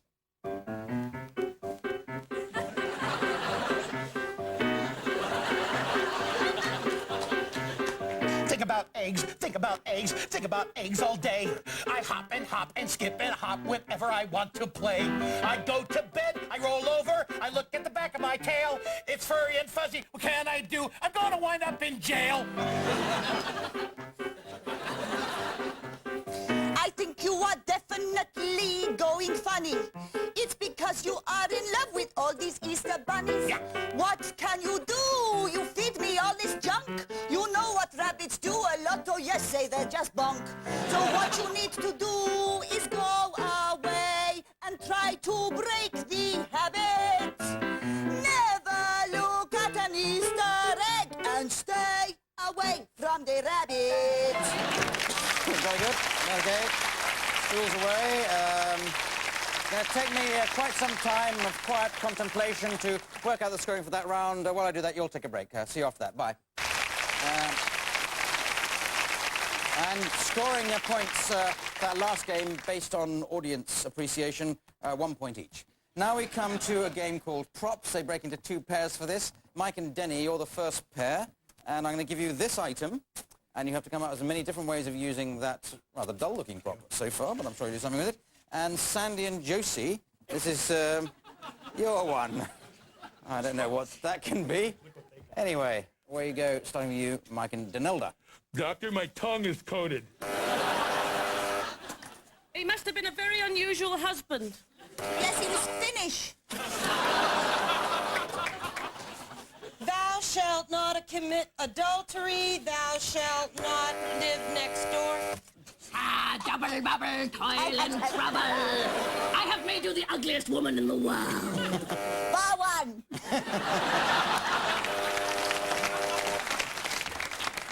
Ebenezer Scrooge, look upon this tombstone. What name does it say? Yours. Oh. Which way's Olympus? Here, on the wall. Who's the fairest of them all? It ain't you, babe. Princess of Eight, Princess of Eight. On this end there. Okay, thank you very much.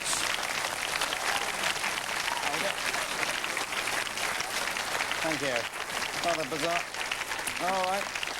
Well, those are props, and I'd be cruel to mark that any less than 15, so I'll give them 12. Now we come to a game called Song Styles. This is going to be done with the assistance of Richard Vranch at the piano and other musical instruments. And can we have Josie on first? So Josie's going to make up a song on the spot about, well, can you give me a suggestion? An object you might find in an office. A stapler. Okay, so stapler and a style of singing, please. Irish jig. Is that a recognisable style? Must be, yes. So you can do it in English, I'd have thought, or Irish. Oh, you've even got an Irish jig player there. Where you go, it's about a stapler. Where you go, Josie.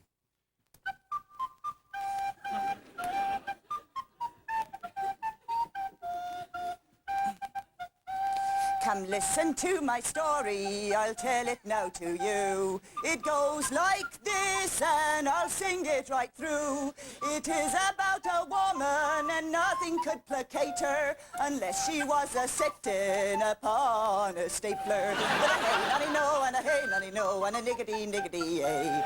And a staple here and a staple there and a staple in all the way. Excellent, excellent. Oh dear. That's going to get 93 points. But now let's move on to Mike McShane, still singing about a stapler. But can we have a different song style for him? Soul. Soul, is that a nice style? Yeah, for stapler, why not? Yes, I do soul.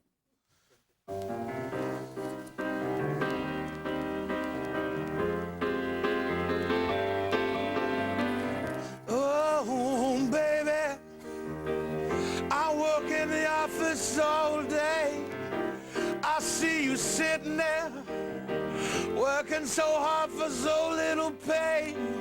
I just want to give you something to prove how much my love means to you.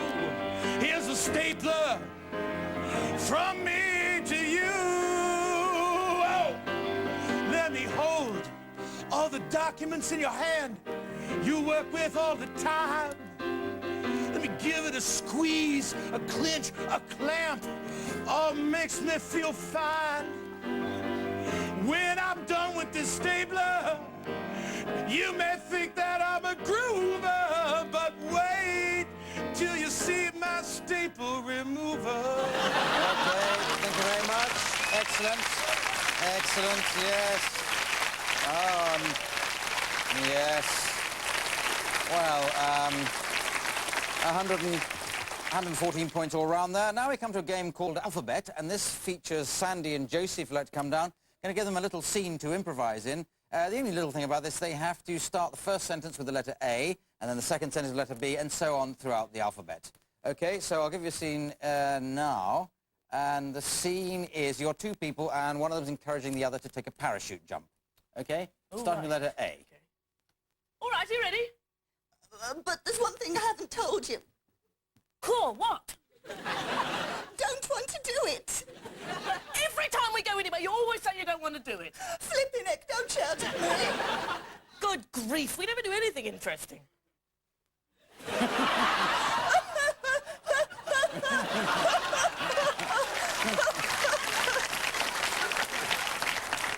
I wish I'd thought of that. Joking apart, I'm ready. Know what?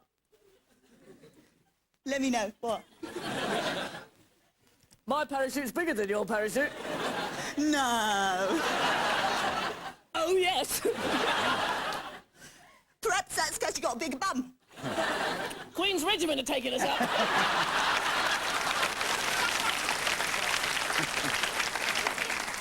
Ripping fellows, those soldiers. So, you're not nervous or anything? Touchy, touchy. But not nervous, just touchy. Under the wing is a very bad place to land. Very, very bad, so I've heard.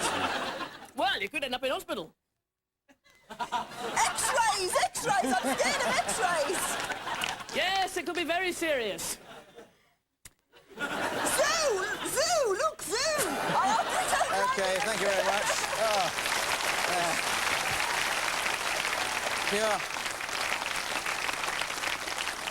Pure magic, or do I mean agony? Anyway, I'll give you 92 or 93 points, whichever comes first. Now we come to a game called Gospel. This features all four contestants. I'd like to get into position. In fact, can I line you up? Josie, Denny, Sandy, and Mike at the other end there.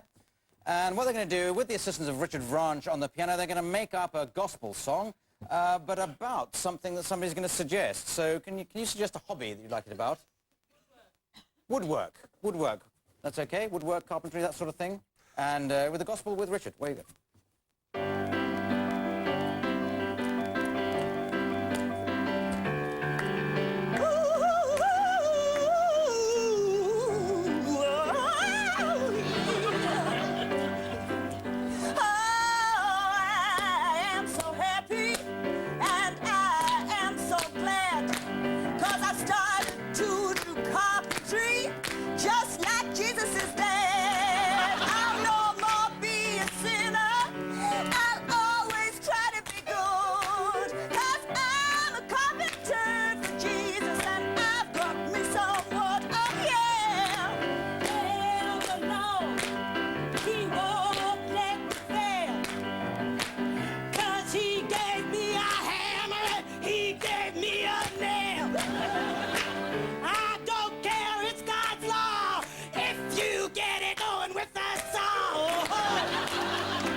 For the Lord. Yeah. So we're going to say together, brothers and sisters, we're going to say, I am a piece of wood. Are you ready, brothers and sisters? I am a piece of wood. And therefore I won't sing, although maybe I could. Satan is a mighty oak, and I'm a beaver.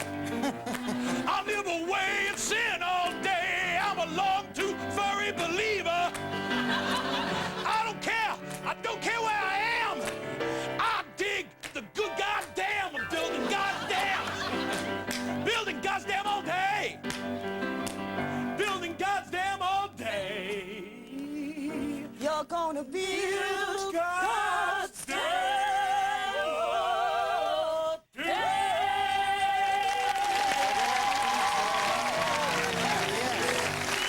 Excellent. Excellent. That's okay. Excellent. That was, in fact, the last game, and totaling up the points, I see. Oh yes, Sandy Toksvig is this week's winner. So well done, Sandy. And the prize for winning is to read the credits in a style of my choosing, and I'd like Sandy to do that in the style of a headmistress. Okay, so it just remains for me to thank Mike McShane, J.C. Lawrence, Denelda Williams, Sandy Toksvig, Richard Branch with pianos, me, Clive Anderson, saying good night. Good night.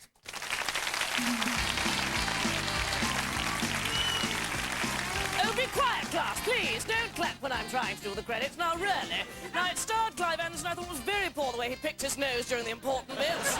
Title music by Philip Pope. We've got a lot of hopes for Philip. I think he's going to be Pope one day. Vision mixer, Martin Coates. I wish you'd worn your glasses, Martin. I have told you when you're vision mixing, it's a... Oh, hello, costume designer Joe Thompson. Lovely way with the needle you've got there, Joe. I'm very proud of you. Production secretary, winning the Production Secretary Cup this week, actually, Karen Jackson. Production manager, Avon Hopley. All right, Avon. Lovely little girl. Executive producer, Denise O'Donoghue, who shall never get anywhere, I'm afraid, that girl.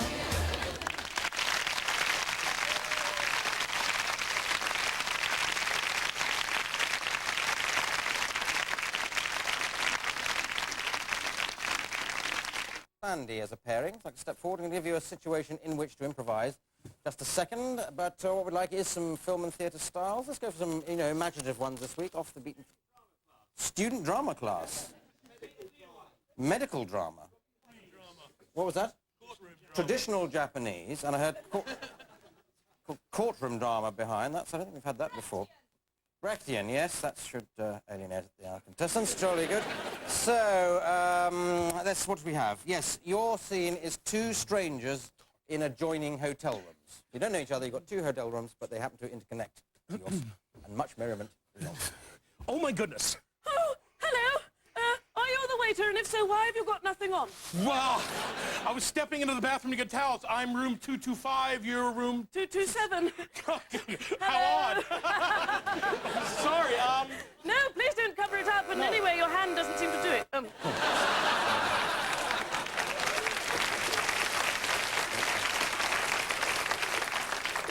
Medical. I'm holding it on just with my knees, doctor. What an interesting medical phenomenon this is. A man who's as big as he says he is. Now...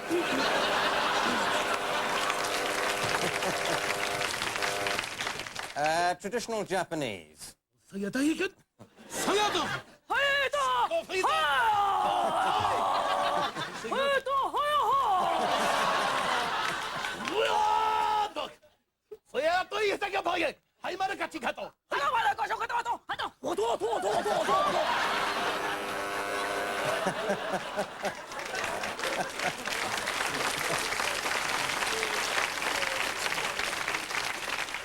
don't know how long you can hold that. But let's end on a courtroom drama.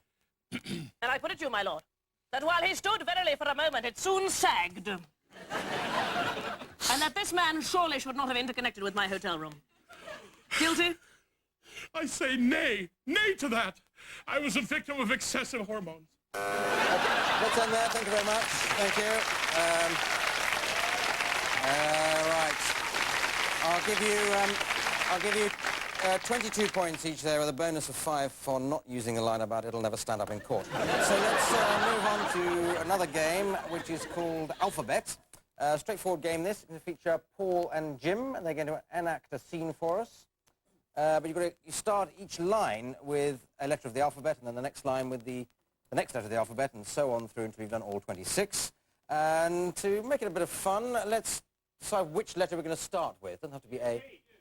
Start with a P, always a good way to start a day. And the scene I'm going to get you to do is one of you is caught in quicksand, okay, and the other one is just helping out or not helping out, as the case may be. Starting with the letter P. Please help me! Quicksand, is it?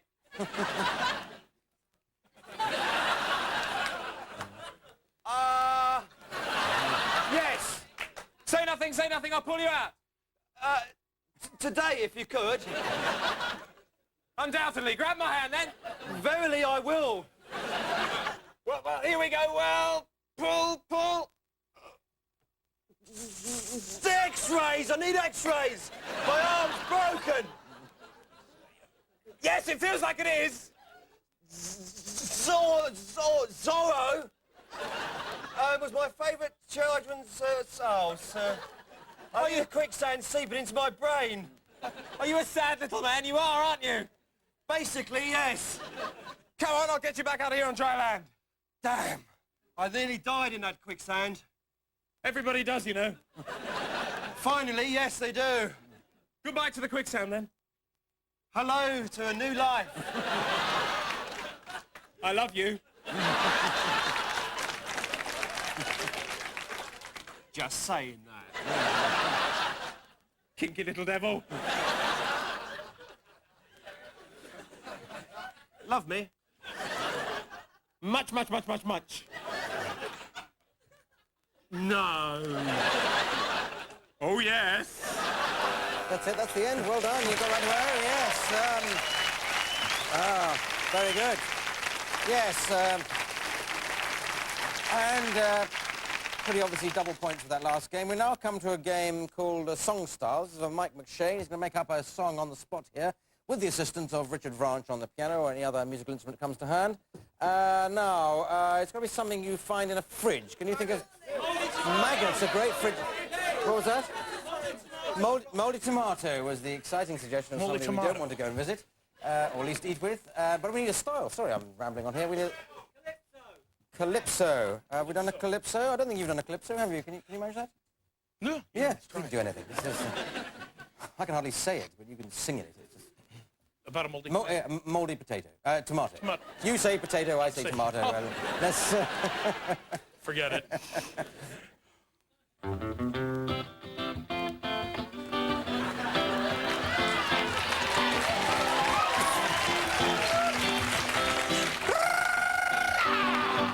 I got a refrigerator full of vegetables.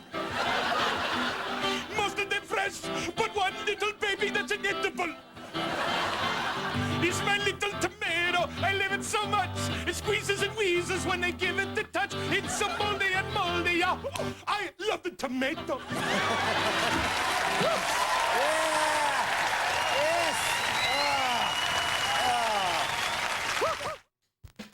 Beginning next week.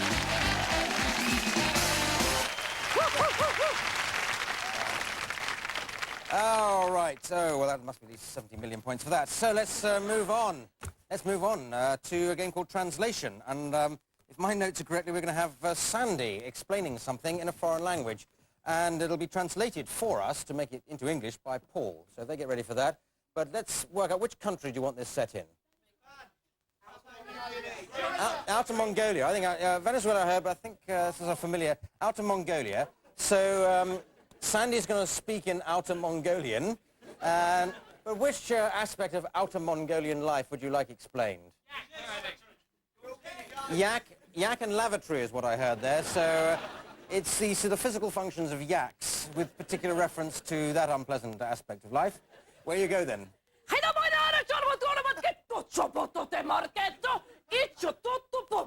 Hello.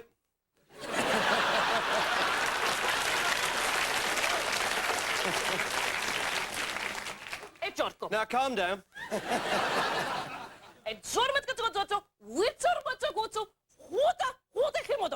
Imagine you are in Outer Mongolia and you see towards you walking the most beautiful specimen of yak you have ever laid eyes on.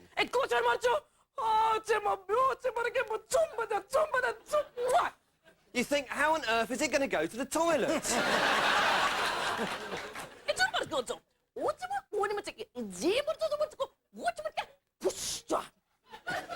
You can try leading them into your house, you can show them how the flush works, but most yaks don't care for that sort of thing.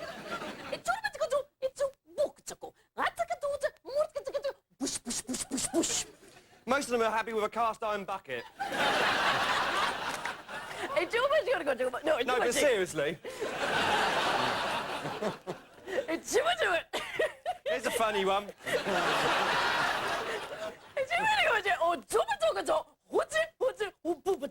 There's these two yaks on an exercise bike.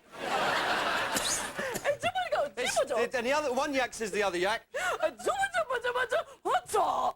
I'm really hot and tired. In fact, I want to go to the toilet.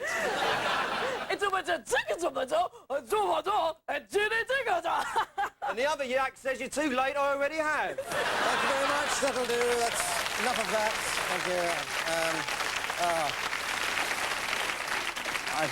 That was so authentic, that Outer Mongolian. I'm going to have to give you no marks at all. So let's move on, and let's do a musical round, which is a march. They've got to make up a march, a sort of song based on march form.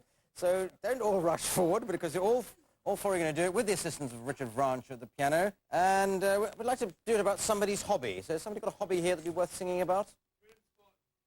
Train spotting. I think that's about the one we have done already in this series. So. Chimney spotting. Chimney spotting. I'm going to rule that out as not a real hobby. I'm sorry to offend you. But hang gliding is. So hang gliding is full of fun, I think. So where you go, starting with you, Jim, please. A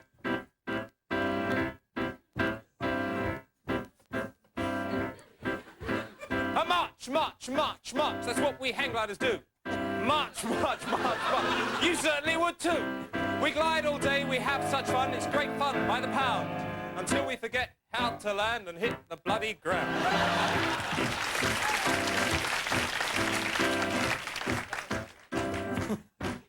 I like to go up high, up into the sky. But there's one thing that's very unpleasant. I don't think anything's going to rhyme with unpleasant, actually. It only happens very occasionally. It only happens to some. But every time I go up, I get a draft up me bum.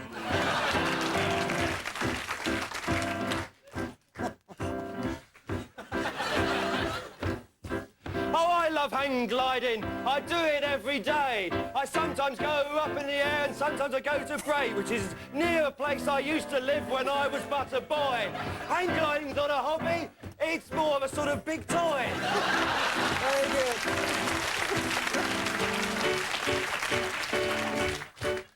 I'm an adventurer. I like to keep my many, many days filled by becoming a member of the Blind Hang Flyers Guild. I like to go for the air, though I can't see a thing. I loft off a cliff on a prayer and a wing. I'm flying left or right. I really can't tell. I have no idea is heaven up or whether down is hell. But when I reach the end of it, I land up with the flash, and I make a perfect three-point crash. Well done, yes. Oh, so...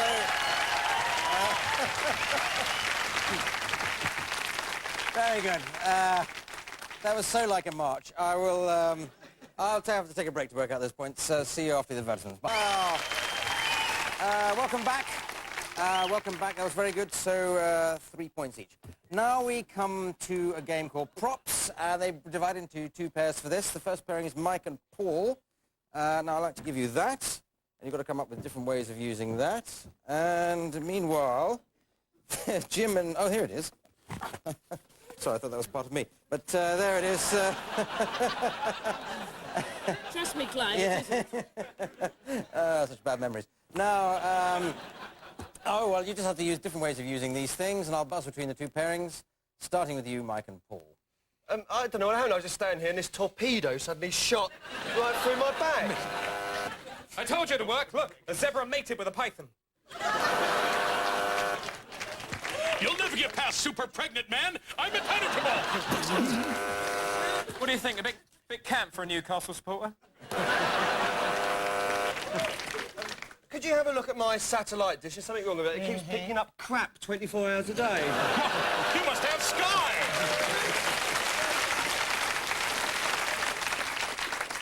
Oh, darling, it's so beautiful here at sea. It certainly is.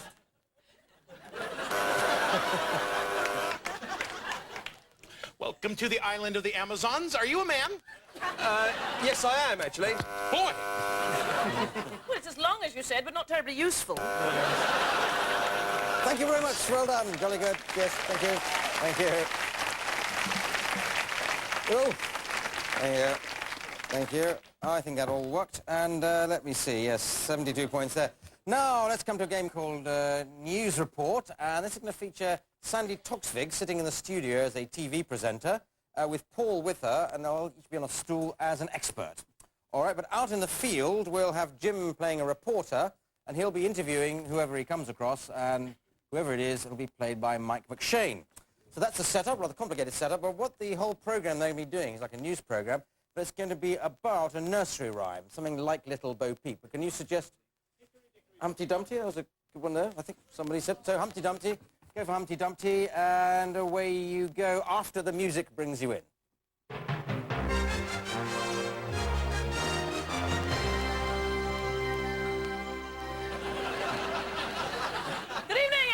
To Regional Rap, where we look at stories too dreary to go on national television.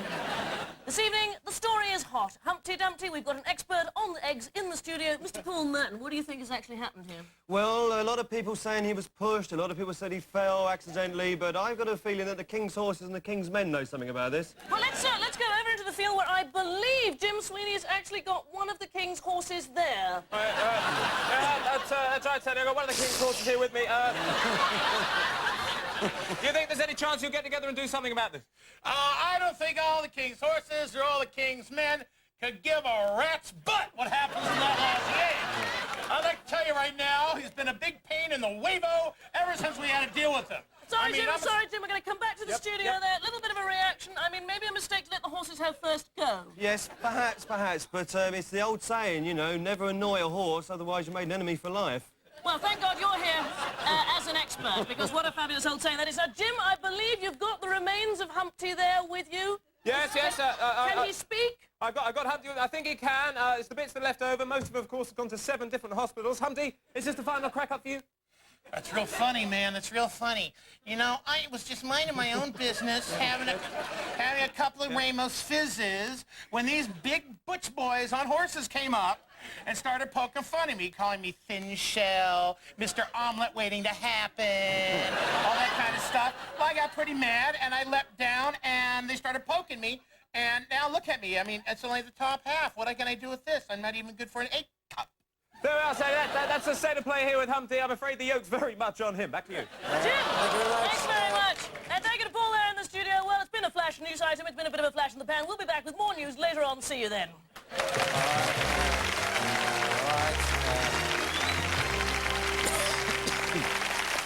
Yes, a lot of points there, 95 points each. A deduction there, I'm afraid, to Jim for that thing about the yoke. Now we come to a game called Musical Producers. And this is for Paul and Sandy. They're going to sit on stools and pretend to be musical producers, and they'll describe a musical, which will then be acted out, or more likely sung out, by Jim and Mike. But what I'd like you to suggest, if you would, is the title or the topic for this musical. Election of a Prime Minister. Election of a Prime Minister. Fabulous. A timeless piece, this, I hope. And so away you go. I've got a thought. Yes. We start in the back rooms of Parliament. Good God, that's brilliant. Thank you. They're discussing. It's subterfuge. It's intrigue. They're going to kill the incumbent Prime Minister.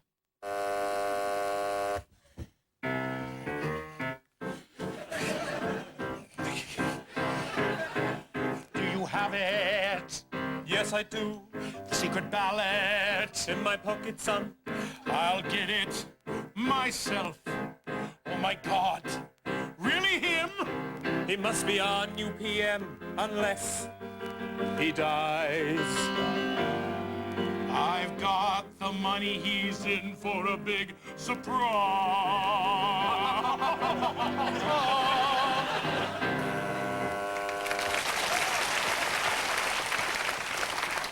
I like that's intrigue, that's good. It's good, but I think both women are playing it too heavy. Yeah. Now, the next thing, I think, is the Prime Minister with the Parliamentary Private Secretary. Yes. Talking about what's going to happen. Yes. In a 60s rock opera type of way. Yes, I can see it exactly, and they look across the desk and they fall in love. Yes. Prime Minister, I've been with you so far, Nick. I've got to put this letter down and this pencil and tell you something. You look magnificent sitting there. Yeah, your flabby white cheeks, they fill the chair. Yeah. As a symbol of power, you're nothing. Thanks. sex a bunch. But as a sex monkey, you're something. Hey, let's do lunch. I love you. Love me. Love you. Love me. Every way I can. You. I'm your #1 towering parliamentary fan.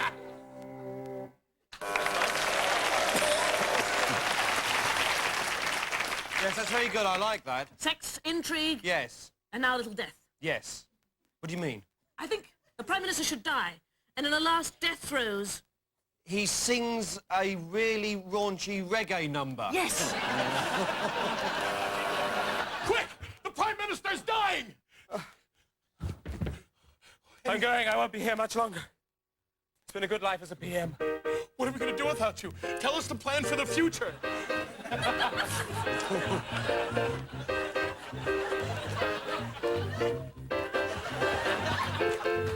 Slip in fast. I'm not here much longer. Boy, you got a good bit stronger. I'm a-going. You're gonna be my replacement. Ariadne, sing it down! You're the PM, the new 1C. No more of me. I'm going up to see my makeup. Okay, let's end that there. Thank you. Thank you very much. That's it, fine. Very good. And that was the very last game. And totaling up the points as a very popular winner, Mike McShane is this week's winner. So, and do the credits in the, if you do the credits in the style of a 1930s radio announcer. So it just remains for me to thank Mike McShane, Sandy Toxic, Paul Merton, Jim Sweeney, Richard Branch Pianos, me, Clive Anderson, saying good night. Good night. Live, it's Whose Line Is It Anyway? Live from the forehead room of the Hotel Anderson with Mike McShane, Paul Merton, Jim Sweeney, and Sonny Toxic.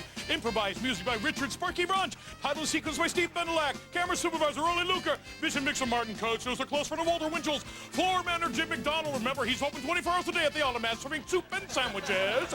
Production accountant Deborah Ford, and indeed she is. Researcher Maria Britton. Production assistant Nikki Cockcroft. Production manager Avon Harpley, the blonde bombshell. Director Chris Bold, who needs him? Executive producer Dina Sedano, we all want her. Producer Dan Patterson, I can't make up my mind all week.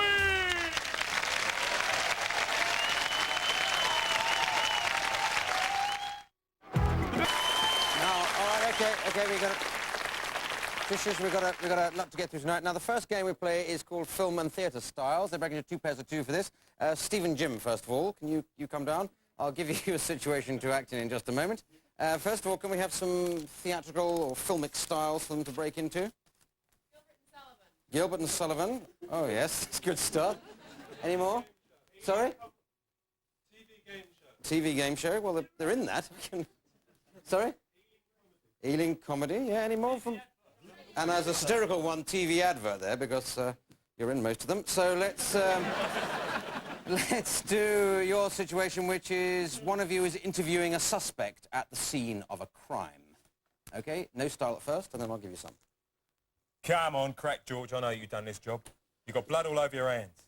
Yeah, well, of course I got blood all over my hands. Yeah? Yeah, because I worked down a slaughterhouse, didn't I? Most of the day, and that's what I was doing. You got an axe in your back pocket, George. Yeah, well, it's been very cold these days, and the cows, I mean, they kind of get through the meat. Okay, TV game show.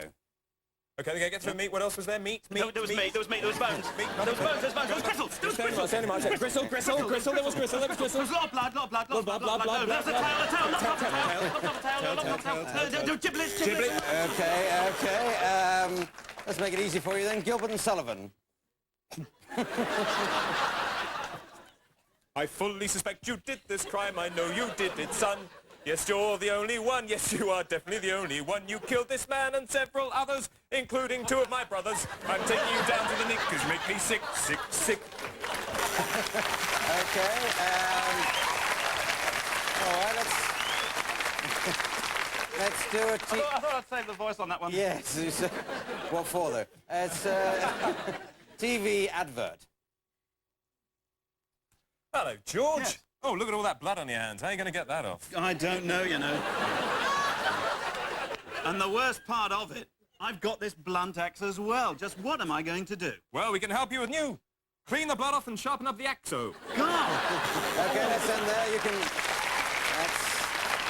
can get off now, you scallywags. Yes.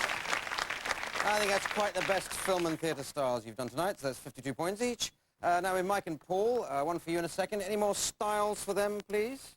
Newsreels. There was newsreels and I think porno, actually, which is, Mike and Paul, an odd combination for that, but some people have odd tastes. Public information film, that was very clearly.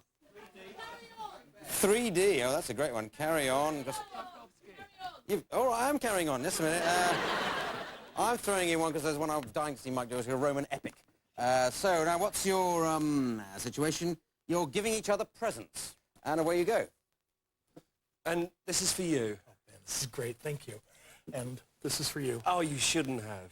Well, it's been great, and you deserve the best. So Oh, that's I hope you like it. wonderful. Oh, it's... I may regret this. Porno. Does it come with a pump?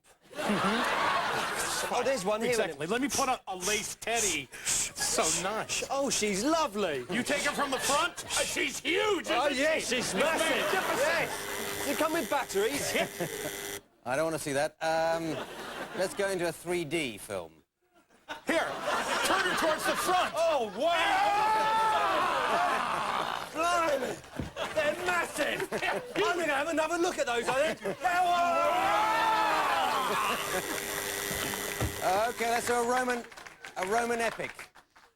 Scrotus elongatus. Yes. Is this your wench you've taken from the Carpathians? This is the wench indeed. She is mine and mine alone. Nay, I will have her. I, Testiculus Mongodinus, will enjoy her. Well, all right then, but I reserve the right to have her for bank holiday weekends. I will have her. All right, let's end on a public information film. Now remember, bank holiday weekends are very dangerous if you're out driving in a car. So if you are going to go out driving, why not leave the car at home? And if you plan on spending those bank holiday weekends with a huge inflatable love monkey doll, make sure that you have an adequate amount of lubrication and you keep both hands on the wheel. Okay, thank you very much. Thank you. Let's end there. Well, I don't know. Let's give 19 points to that. Now let's do a game called News Report. It's quite a complicated game, but it features Jim and Mike as presenter and expert. You've got to pretend you're in a television studio. Shouldn't be too difficult, I wouldn't have thought. And then Paul, you're over there as a reporter. And Steve, you're with him, and you've got to play any of the parts that should crop up in this program. What we've set up here is a news program, but we want to make it about a nursery rhyme. This is the topic this news program is dealing with. So can you think of a nursery rhyme like Humpty Dumpty, Little Bo Peep? Bar Bar Black Sheep. No, I'm quite happy with Bar Bar Black Sheep. Anyway, when the news report music starts, then begin the improvisation.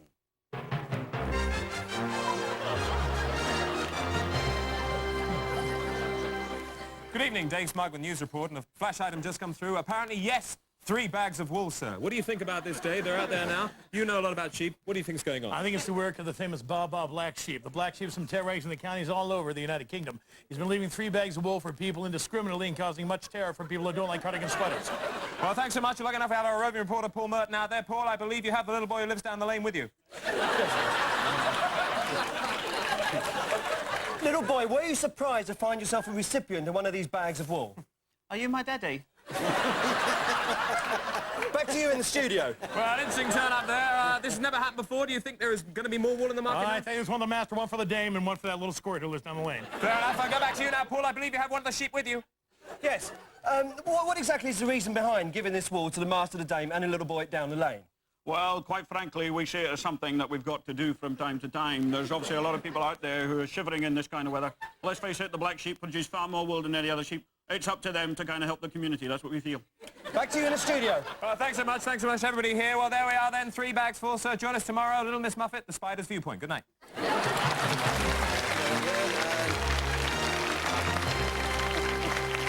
Okay, thank you. Thank you very much. Yes, 3 bags of points everywhere on that one.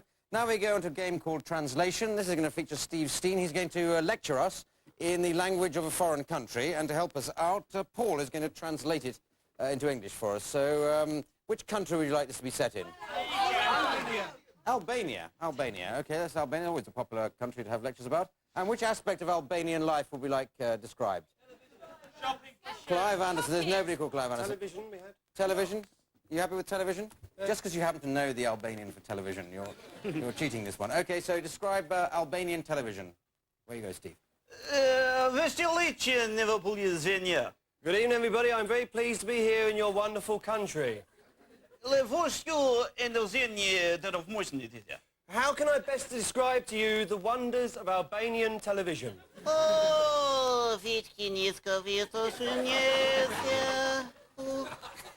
It's rubbish.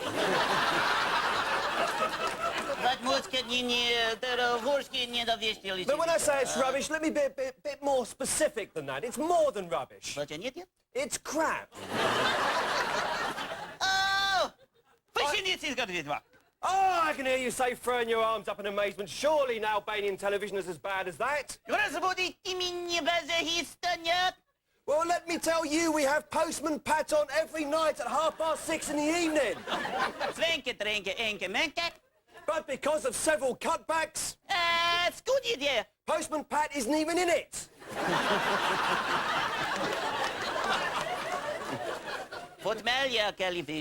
But what else can I tell you? Oh.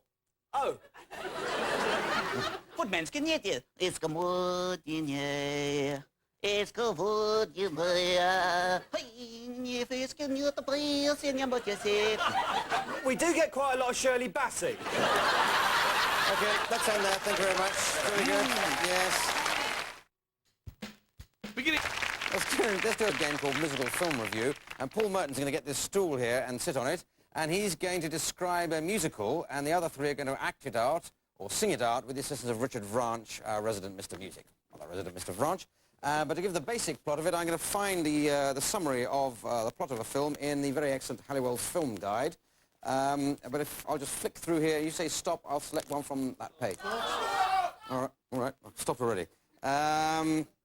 Yeah, this is a complicated one. It's called The First Man into Space. The plot of it is this. An astronaut runs into a cloud of meteor dust and returns to Earth a vampirish killer.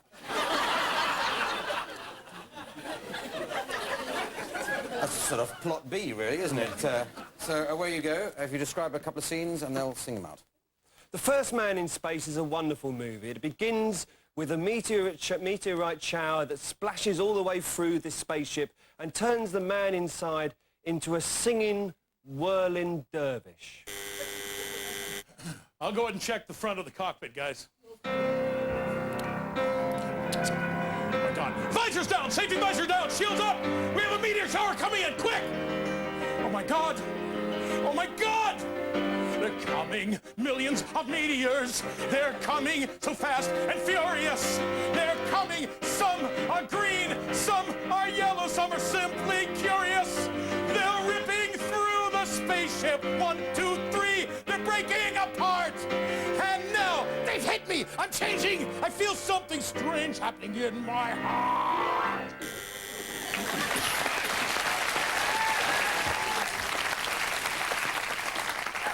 Meanwhile, back at Earth Control, the two scientists whose idea it was to send this man into space are rather worried about what the messages they're getting over the radio, and they decide to sing their doubts to each other.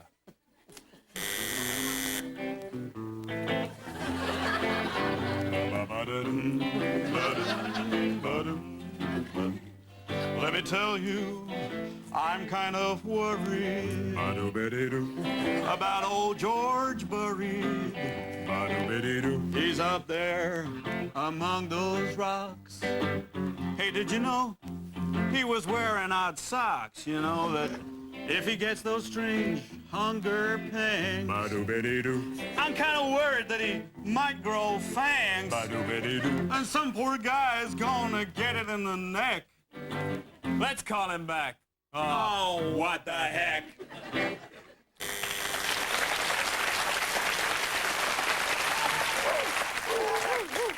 But he arrives back on Earth, and as he emerges from the spaceship, he bites each one of them in the neck. They sing a song before they die, and the vampire realises he cannot breathe the oxygen on Earth, and he dies after he's killed them as well. But not before he finishes the big finale of the musical, which is a wonderful song to behold.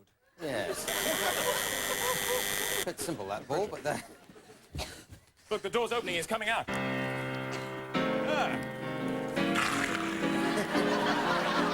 my God. Oh, no, George. Hang on there a minute. Oh. I'm going fast. I'm going now. And please say goodbye to my old cow. You know, I really love that heifer. Please tell me she'll get better. Take care, George. Look after him. I know it isn't a terrible sin. He drained me now of all my blood. And I'm gonna fall face down in the mud.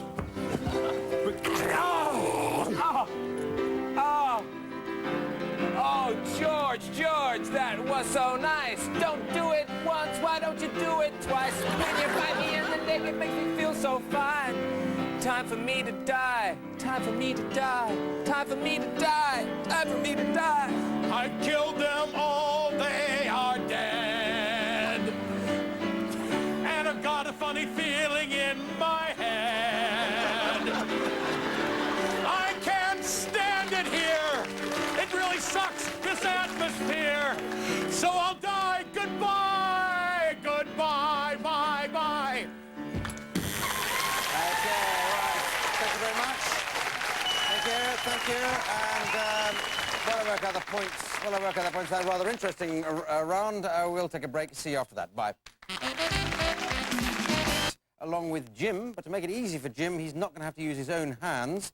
He'll be using Steve's hands, which will be thrust through his armpits. You get into the position there, makes sense. Now, the little scene I'd like you to act out, please, Paul, is you're trying to get through customs. And you meet this rather interesting customs officer, and away you go. Just hold on there, sir. Yes. What's in the bag? Oh, nothing. All right, let's have it up here, if that mind. Can you open the bag for me, sir? Yes, there we are. Did you pack the bag yourself? Yes, I did. I packed the bag myself, yeah. Let's just have a look through here, then. Yeah. Oh, these yours, sir? Yeah, I'm afraid so, yeah. You like Mickey Mouse boxer shorts, do you, sir? Yeah. Very amusing, sir. Very amusing. Who else you got there? Hello. This yours, sir? Yes, this is only for my own personal use, you understand? Yes, I see. It's yes, it's very nice. Yeah, it's I wish I had one myself, actually, but it's an elastic cigar. I used to have one, but I haven't got it anywhere. Right. There we are. Now, let's have a look. Oh, I see. Hang about, sir. There's some traces of a white substance on here, sir. Ah. You've been using Enos, have you, sir? Yes, I am, I'm afraid. Yes, that was what the chemist recommended. Well, don't use all of it, will you? Promise some for the kids. Okay, what else got in the bag? Well, there's... Come on, have a look, eh? Well, a lot of people trying to get through customs. You're a very busy man, very busy. Very busy. Lots of people see coming through here today. You've got time to stand here with your bag all day. Come on. Oh, dear. Yes, come on. Open up that bag, come on. Come on, go on. Oh, let's end there. That's really good. Thank you. Very good. Right. Oh, dear. Yes, 150 points for each side there, which Jim and Steve will have to divide between them, obviously. Now we come to a game called Party Quirks. This is going to feature Paul Merton as the host of a party. All the others are going to be guests, and if they look at the envelopes in front of them, each of them has been allocated a strange way of behaving, or quirk, and they've got to improvise those in such a way that Paul's going to guess them. And if Paul comes down, get ready for the party. If you others could queue up round there, ready to come in the order Steve, Jim, Mike, and I'll ring a doorbell noise to indicate when the next guest is arriving. Paul, you're obviously well versed at doing parties. Anyway, oh, let's get a guest on. Hello. Hello. Hello. Hello. Hello. Hello. Hello. Hello. Hello. How are you? I'm early for the party then, am I? Yes, just slightly, but not too early. Not too early? Great, great. So I can... Make yourself at home. Make yourself at home, yeah, right. Well, that's fantastic then. Yes, it is Have fantastic. you got any music on? Yes, I've got some Dire Straits. Dire Straits, all right, I love him. Yeah. They're very good. Are they? Yeah, lovely. Hello? Oh, blimey, oh, your tenner. Could have sworn it opened the other way. How you going, all right? Look at that red carpet, there's another tenner. I could have believed it was blue. Really? How you doing? I bet you're a plumber. No, you got it absolutely wrong. Here's Never another mind. tenner, Thank you. I bet you got some twinklies, though. I haven't, no, I've run out of twinklies. Here's another tenner. What do you know, eh? I'm glad I came. I knew you were going to say that. Owe me a tenner. I'm making a few bob tonight. It makes a change. Does it? That's nice. Any guesses yet? Any guesses yet? No, not really. Oh, hello. Hey, it's got to be a great party today. How you doing, Paul? I'm all right. Really How are good to you? see you? It's been a great party all season. You've had Yes. a great time with Yes. everything. But this is the big party, right? It is. Yes, you're a sports commentator, aren't Yes, you? quite correct. Yes, very good. What about the other two? I bet you watched these in Fairy, didn't you? Oh, you're an inveterate gambler. Yeah, you are, very yes. good. Compulsive gambler, very good indeed. Got 10 seconds to get I've been listening to your record. None of those words rhyme. Don't they? Are you tone deaf or? That's close enough. He's doing me. Yes, he's doing you. Yes, right. Yeah. I knew you'd enjoy that one, Paul. I'll give Paul 55 points and exactly the same number of points to Steve because they were so alike. Now we come to a musical round which is going to be done with the assistance of Richard Vranch at the piano, and all four contestants would like to come down. They're going to make up a march on the spot about somebody's hobby here. Can somebody suggest a nice... Collecting typewriters. My, what a strange audience we have tonight. OK, collecting typewriters, that's a particularly difficult theme, I'd have thought, for a march, but I'm in that sort of cruel mood tonight. Me and the weirdo in the front of the audience there. It's starting, I'm afraid, with you, Jim, so you can use up all the rhymes for typewriters. Away you go. A tippity-tap, a bashing the space key. Typewriting for every day, that's what I do, that's me. Typewriting's great, it's absolutely the best thing in the world. Now I know that I'm really not going to find a rhyme. 150 typewriters I play upon with ease. 150 typewriters, all with the bloody same keys. Now what do you make of that, I say, and when I put in the paper? I often wish I changed my mind to become a nice little draper.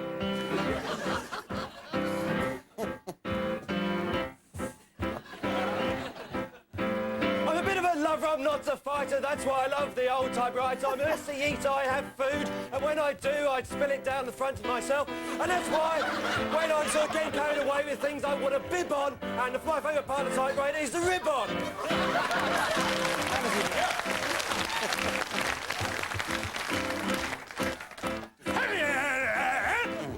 Shift, space, shift, space, shift, space, shift, space. I'm an instructor of typewriters. I make sure they do a good job. I take the common man, I give him the typing plan, and I make him a fancy typing job. I've got millions of typewriters in my building. Some are German, some are French, and some are Yank. When I have them work on their exercises upon the typewriter, I have them spell out the word wank. Right end there, thank you very much. Thank you, and very good, and that was in fact the last game we're playing, and totaling up the points, I see that Steve Steen is this week's winner. So well done, Steve.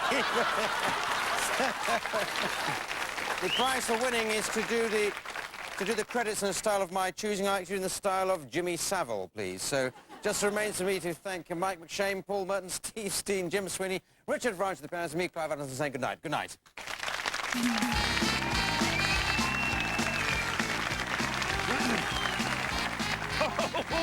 Oh, goodness me, that was to say, Dan Patterson there, say, with Clive Anderson and Jim Sweeney, Steve Steen, Mike McShane, a whole bunch of people who wrote into the programme, wanted to become stars. Sadly, unfortunately, couldn't do that for them. Goodness me. Now, there's young Peter Bevan there, wanders down the studio floor, waving his hands all about. Goodness me. What a lovely lad he is, what a lovely lad. Now then. We got young Maria Britton. She's a researcher on the programme, asks kind of probing, searching questions, like what I used to do, don't you know there. Now, goodness me. And there goes Dan Patterson, producer of the programme. Ta-ta.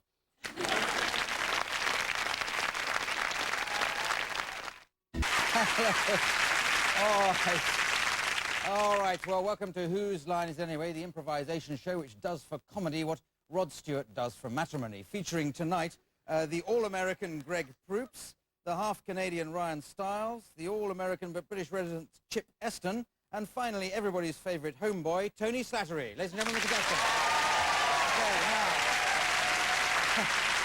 Okay, now, I don't know what you're doing with your hands there, Tony, but our first game we're playing tonight is called Film and Theatre Styles. This is for Chip and Tony, if you'd like to come down. I'm going to give them a little scene to improvise in just a moment. What we'd like is some films and theatre styles that people could suggest in the studio audience here for them to break into as I buzz my buzzer. Anybody?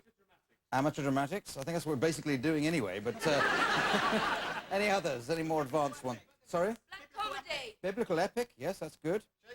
Shakespeare. Melodrama. I think that's quite enough. Any last one in? Russ Meyer. Oh, yes. Always a popular suggestion, Russ Meyer. And, really, isn't it? Anyway, let's, a bank hold-up. That's what I'd like you to do. You're improvising a bank hold-up, and away you go. 50s. Give me your Italian loafers. I like them. And the money. That's right, I remember. How did you make that noise? I know you're nervous, but just give me the money and stop breaking wind. Just don't shoot me, mister. Just don't shoot me. Oh, God. Okay, let's do a biblical epic. Bow before the shoes before you. You're a young man, you shall have 15 sons and name them Seth. This other commandment, the 15th, thou shalt always have odor eaters. It's more of a guideline than a commandment. Right, okay, let's do Shakespeare, Shakespearean. Guidelines, my liege. You point your Italian at rogues at me, forsooth. A pretty little non-funny comedian you are. With a pointy hat. Money, doubloons, and ducats now. Speak thou to me a funny! Thou speakest to me in a language I does not understand. What was that last word? Well, you're halfway there already. Amateur dramatics. Stay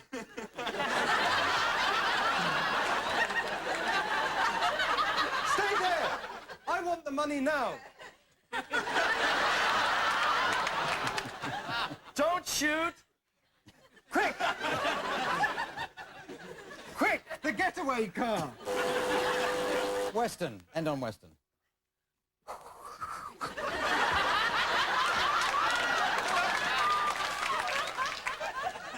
Pretty fence and shooting. Pretty fence and shooting? What kind of bank are you? I don't know, you're behind the counter. Okay, thank you very much. Thank you. Thank you.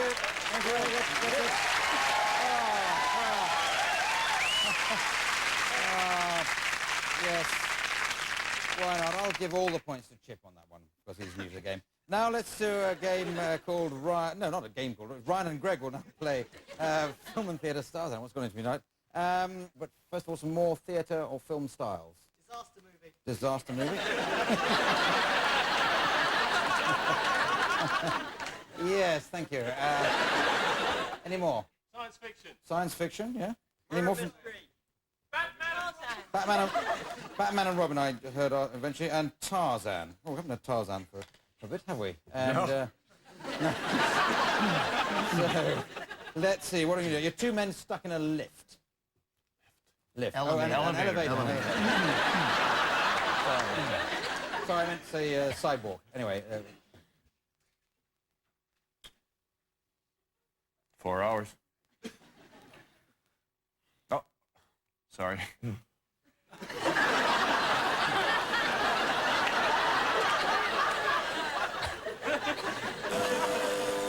Tarzan.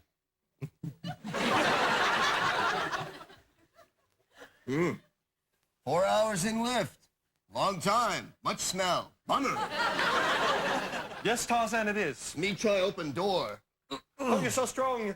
You're so masculine. Open it, Tarzan, open it. I'm trying if you'd shut up, chimp head. Disaster movie. Oh, my God. The elevator! Quick, grab the cable! Oh, it's the pipe! It's broken!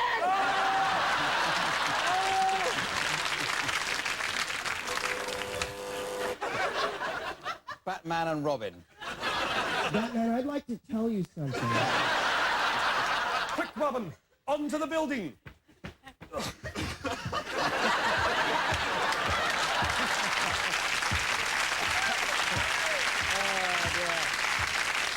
Holy space work! Let's go through the window.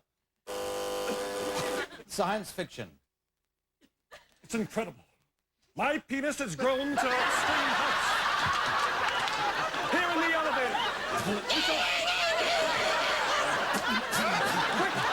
Quick, pry the door of the elevator open with my penis. Okay, what we'll do, let's pretend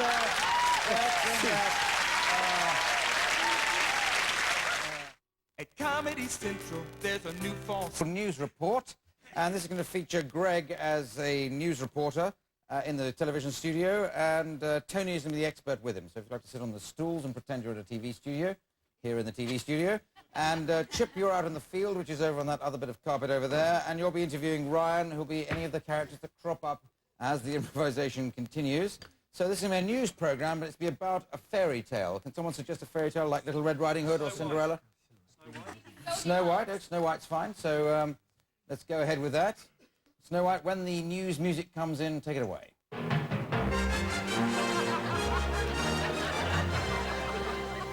Good evening. I'm packed nicely.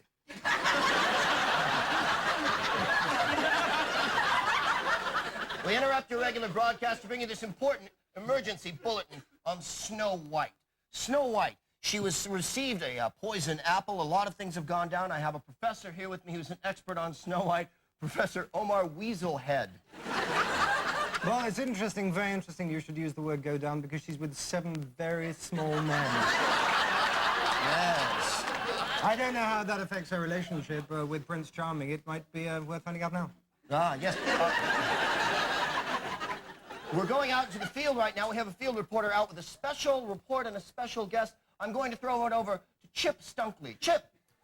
Packed, I can almost hear you, but I've got my fingers in my ear.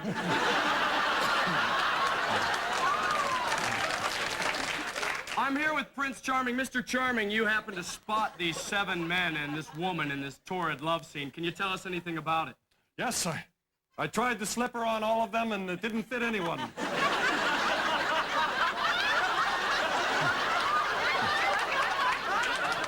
And she's still sleeping. Back to you, Pat. What about the evil, evil witch who's been trying to get Snow White? Briefly. Bitch.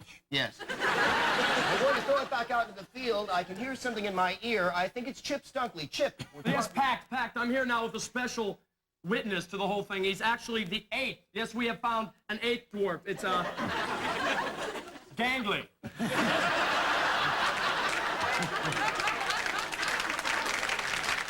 Gangly the mutant dwarf. Gangly the mutant dwarf, you were there. You were shunned from the whole society and not allowed in the room. You seem pretty bitter about it. Well, it's a steady diet of steroids she's got us on, quite frankly.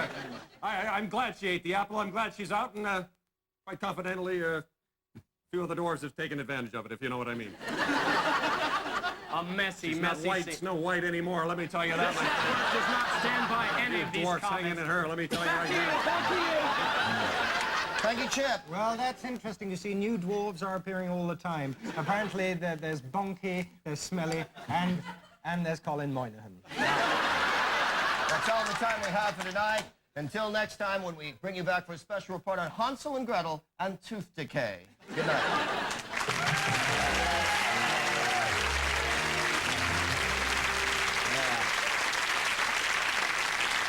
Very good indeed, very good indeed. Thank you, very good. A lot of points there, 95. Now, let's do film dubbing. This is for Ryan and Greg. If you'd like to come down where you can see the TV set, the monitor. And you've got to add a new soundtrack to this old piece of film from which the original soundtrack has been removed. Just do it about a man in a hurry when the film starts, which should be now. Taxi! Taxi! Taxi! Taxi! Taxi! Oh, hello, I didn't see you there. I'm sorry. Hey, I got an idea. Why don't you get on my... Well, you're a strapping young lad, aren't you? I sure am, mister. Jump aboard. Tell me, have you ever... Well, yeah, once, but it was not enough. No, what I'm saying is you ever see a grown man naked? Have you? Tell me now, have you? Well, not a grown man exactly. He was your brother, I think. I'm sorry, my cigarette seems to have burnt your hand. Yeah. Let me climb in this little sidecar you have here, and we can... Sure, sure. I want a nice... Hey, Oh, I'm sorry. A little jump cut there. Okay, here we go. Boy, I bet you love the feeling of throbbing metal between your legs, don't you? Hey, look out! Watch where you're going there. Sorry, I've never really driven before. Oh, well, that's okay. Hey, look out! Hey, what's it? Hey, this is gonna be... Bye. This better be half price. Good morning.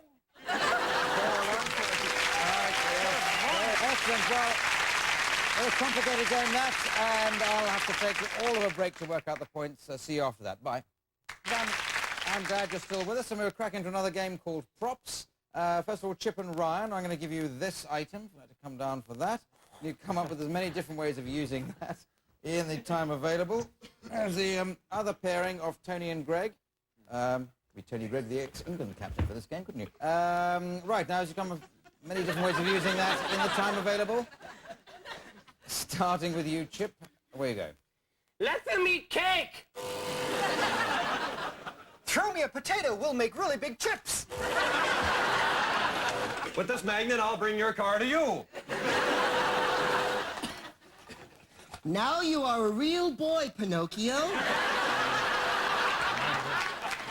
Coach, the mouthpiece is just too big. Oh, let's dance to those old sea shanties. Dance. I know.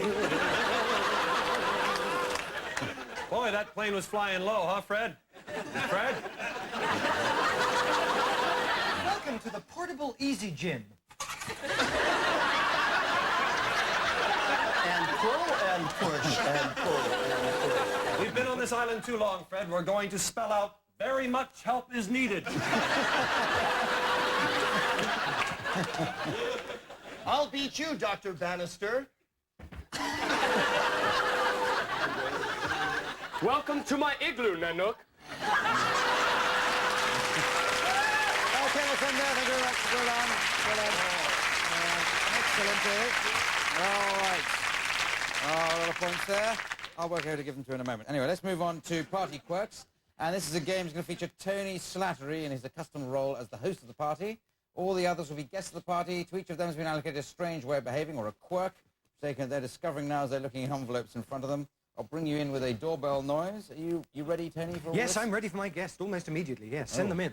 Yes, wait for them to get round near the doorbell. Oh, there's one. That's my first one. Hello, Chip, come on in.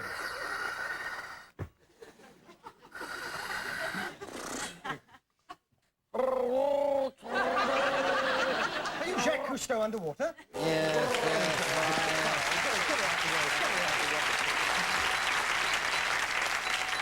Greg, hello. Come on in. Wow, look at this thing. Do you know this is attached to a wire that goes to the electrical system in your house, and that produces the bell noise when it strikes a striker up in the box? No. Come in. Have some cheesy snacks with pineapples on Wow, them. they're on top of the CD. Look at this CD player. Yeah. This is fantastic. It is, isn't Look, you it? push the little thing in here, and then the door comes out. This is called a Snammin' widget. I'm going down the pub. You're too dull. With you in a moment, Mr. Know-All. No! Ryan, hello. Hi, how are you? Nice to see you again. Nice to see you. Oh, chips. I have to have a drink. They're making me into a bed tomorrow. Have you been taking methyl dexamphetamine sulfate? No, I can't do that. I'll rust. Oh. We better spring off then. All right. Yes, friends, yes, and lost this here. I've just been in the kitchen, and I've attached the hose to the blender now. If you hold this end, and I push the button here, you'll see how the hamsters come shooting through. Look how the egg beater works. Whir, whir, whir. Oh, you're I don't know. Sorry, you failed for the first I'm time to sorry. guess. He's just somebody who's obsessed with gadgets. Oh, So, of course. there, of well course. done, Greg.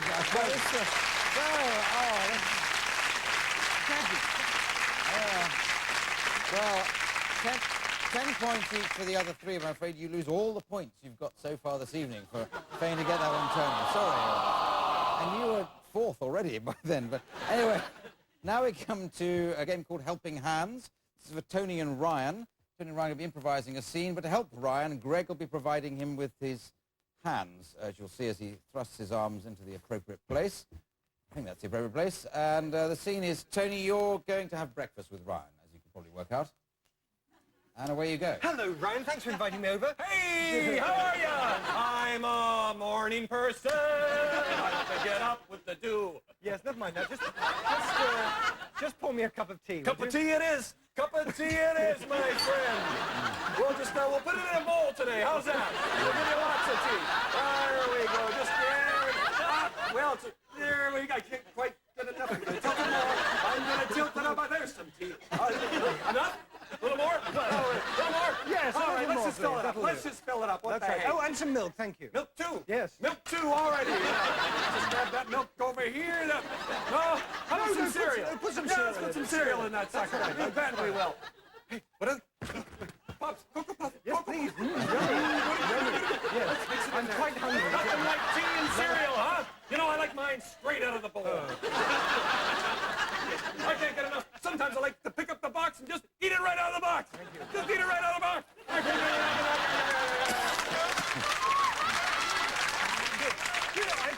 I'm feeling terribly lazy today. Would you pick my nose for me? Yes! Of course I will. Let's mix it in. Let's mix it in with the cereal and the tea. Thank you very much. There you go. Have you read the story on the back page of that newspaper? Could you read it to me? I have not. I haven't got my glasses. Take your cereal. Here's your cereal. Here. I'll read the paper, right? This paper here? Yes. Oh, I didn't know which one you meant. The last page, huh? Look at that. Look at that. What does it say? It says... I've got a dash for work, quick.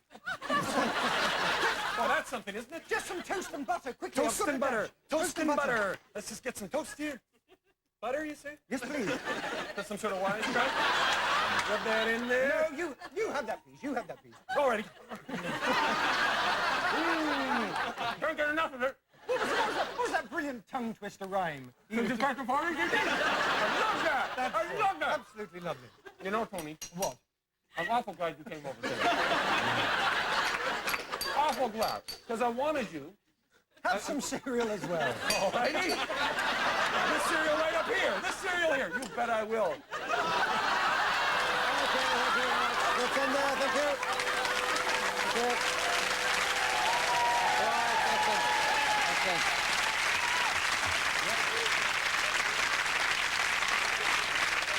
Well, I'll give 2 points for every part of that, which is within the boundaries of good taste. Gives you a score of -9, I think. So let's crack along with Hoedown. That's what you've been looking for, isn't it? This is for all 4 contributors, and they're going to be making up a hoedown, American-style hoedown, with the assistance of Richard Franch at the piano over there. So let's make it up about something, some everyday item. What would you like it about? Feeding the cat. Yes, it happens every day, I suppose, to people who own cats and who feed them every day. So let's feeding the cat hoedown. Why don't you take it away for us, Greg?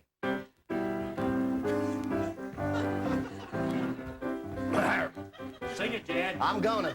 Well, I'm a little kitty. You know my name is Tabby. My master feeds me too much. That's why my butt's so flabby. He put me on a diet. He tried to slim me down. He stuck me in the backyard and put me in the ground. I always feed my kitty the way a master should. In fact, I feed all the kitties in the neighborhood. They look at me kind of strange, some are even bitter. I guess they figured out I'm feeding them kitty litter. I love to feed my kitten. I feed him from the fridge. I feed him flies and rats and little tiny midges. The problem is I'm blind. I've got eyesight like a mole, so sometimes I try to stuff the food in the wrong hole.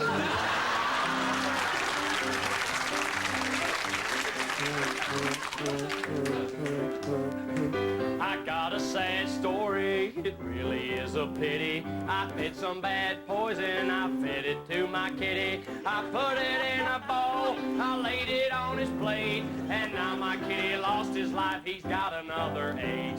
He's got another 8. Okay, yeah. Got to the end of the hoedown there. And I'm afraid that's the end of the program, and it just remains for me to add up the points. And I see this week's winner is Chip Eston. So well done, Chip. Well done, Chip. Okay. The prize for winning is to read out the credits in a style of my choosing. Please can you do it in the style of an auctioneer. So it just remains for me to thank Greg Proops, Ryan Stiles, Chip Eston, Tony Slattery, Richard Frosch, the piano, me, Clive Anderson, saying good night. Good night. Whose line is it anyway? Devised and confined by Dan Parsons, Mac Lavin, Star, Clive Anderson, with Chip Eston, Greg Proops, Tony Slattery, improv and music by Rich Brand, the title music by Philip O. Tired of seeing by Steven, going to once, going to twice, going to 7, 2, 3, fix it, 4, 5, hey, me call Paul like Simon Wallace, everybody. Just time I've sold a lady in the blue shirt right there. Gail Bearman on Kathy Mary. What I have for this lovely, it's a lovely thing, Mary Alice Shearer. Cura, Kristen Cheerman, California, Jane Bigger, production coordinator Karen Jackson, production assistant Julianne Howard, production manager Alison Neville, lighting director Mike Sackler, hey, designer Graham Story, director Chris Baldwin, executive producer Donahue, producer Dan Patterson, told.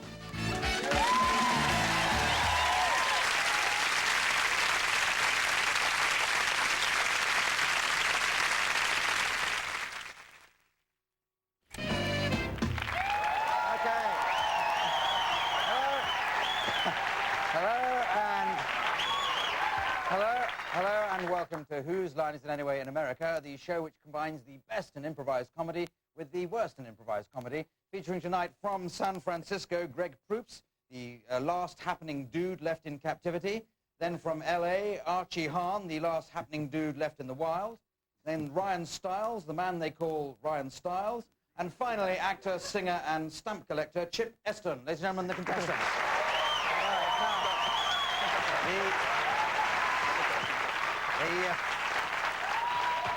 The first game we're going to play is called Scenes from a Hat. If all four contestants like to arrange themselves on either side, this is the hat, and in the hat have been put lots of little titles of scenes as supplied by members of the studio audience before the show began, and the competitors just have to cut in and do as far as they can with each scene, and I'll buzz when I've got the idea. So let's go with arguing over the tip.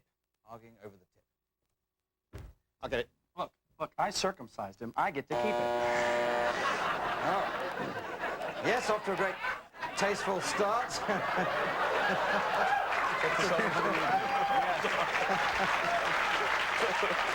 you are. Welcome to America. What else did Noah take with him on the ark? Budweiser?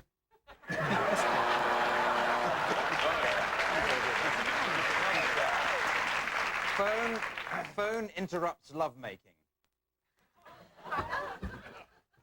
Hold on a second, honey. You gonna be done in that booth pretty soon? Yeah, 1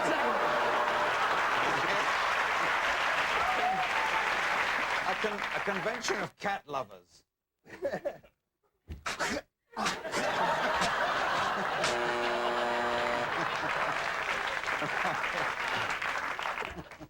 Two scuba divers making love and out of air at 40 feet below. It could happen.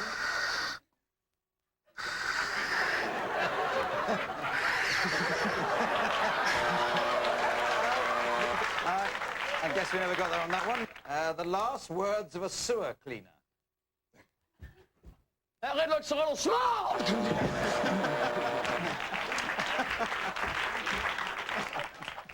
The original and disastrous poses for the Mona Lisa.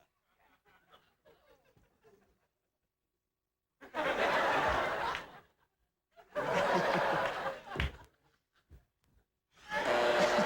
thank you. Yes, a pointless way to die. That lid looks a little small.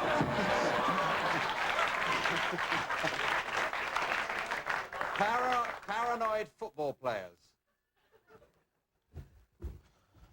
What was that? Thank you very much. Thank you. Excellent. There you go. That's it. That's it. Thank you. All right.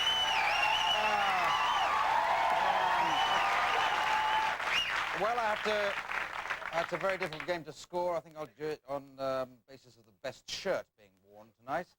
And nobody gets it. So let's move on to alphabet. As for Greg and Ryan, if you'd like to come down, all they have to do is to improvise a little scene I'll give them, but they must start successive sentences with successive letters of the alphabet. So, Greg, you are trying to buy an airline ticket in a hurry, okay? So they've got to go, well, if they start with A, it would be A, then B, but we can start another letter. Anyone got a favourite letter? F. F is often a favourite letter, I've discovered. So go to F, or go right round to F again, and when we're finished, trying to buy an airline ticket in a hurry. Fella, I need a ticket now. Good God, can you relax? I'm on my computer. Do you mind? Hey, hey, hey, hey! I'm not listening to this. Just listen! I need a ticket, now! Kindly tell me where you'd like to go. Lapland. Many people have been going to Lapland lately. Why is that? No, really? Oh, yeah! Perhaps it's because it's that lap time of year. Quiet. The pilots are sleeping. Really? Really, where do they sleep? Somewhere over there, I'm not quite sure. I've never actually looked. Too bad, because then you could show me. Usually they come out when they fly the planes and have a cup of coffee. Very well, I'll just take my ticket. Let's go. Will you just hang on? Exactly no. Yes, here it is. It's all ready and you're ready for boarding. Zaire, I asked for Lapland. Attitudes will get you nowhere, my friend. Crazy little devil, aren't you? Cookie crazy, aren't you? Darn right I am. Where's my ticket? Everybody who gets a ticket gets a free bowl of Jell-O. Fabulous! Well done, excellent. Did we skip any? Very good. You're in Comedy Central. Oh, some son I have, ringing me in the wee hours from America. Stars, Chip Eston is going to make up a song here in the studio about somebody in the audience with the assistance of Richard Branch at the piano or guitar, whatever it will be. Now, could we just have a girl here who would like to have a song made up about it? Yvette. Or Yvette was the lady got in there. Very easy. Marlene. No, we can't have Yvette and Marlene. Yvette. Now, Yvette, have you got a job, Yvette? Receptionist. Okay, that rhymes, doesn't it? Yvette and receptionist. So, you want to do it? Good job she wasn't a vet. But anyway, so Yvette, receptionist. Now, what sort of style would you like it in? Anybody? Reggae. Okay. Style of reggae, and take it away. Okay. Irie!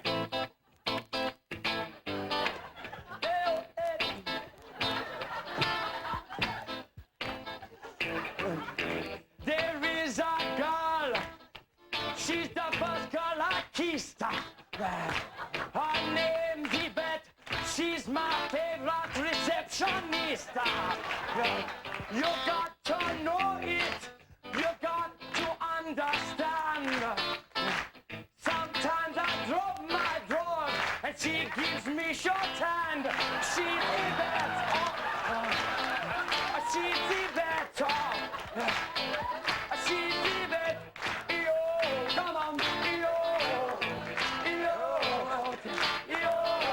you know Yvette, she came in last night, she had to be fired, 'cause she couldn't type or read or write, but that's okay, because that's fine, 'cause they have their receptionist, and I've got mine. Oh, Yvette! That's it. Yes. And, oh, right, so... Yes.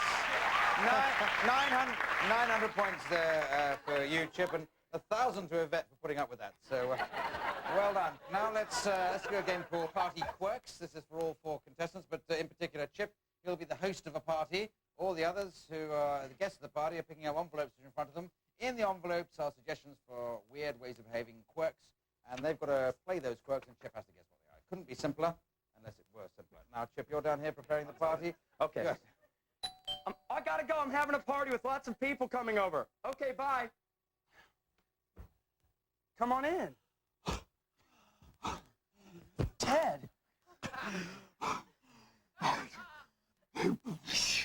Oh, you want a drink? Oh, sure, yeah, over here. Friday? You like some water? No, it's Saturday. I told you the party's Saturday. Here you are. Have a drink. I'll be right back, okay? Wonder if there's any... I had a feeling. Come on in. Good morning, Mr. Eston. Chip Eston's party. Party favors, canapes, and cold drinks. Thank you very much. Nice to see you again. Have you met my good friend Robinson Crusoe? Oh, yeah, that'll do. Yes, shipwreck person, yes. Yeah, that's close enough. First floor, 18th century fictional characters. Why don't you put on a good record and then get out of the elevator? Yes, very good, yes. Come on in. This isn't much a party. Next week at my house, we're going to have a party, my friend. Then you'll see a party. You're taking attitude. You're all mine next week, Eston. You'll come to my party. Then you'll see what a party is. This is no party. You're the last professional wrestler I'll ever invite to a party. Yes, very good. Yes. I don't know.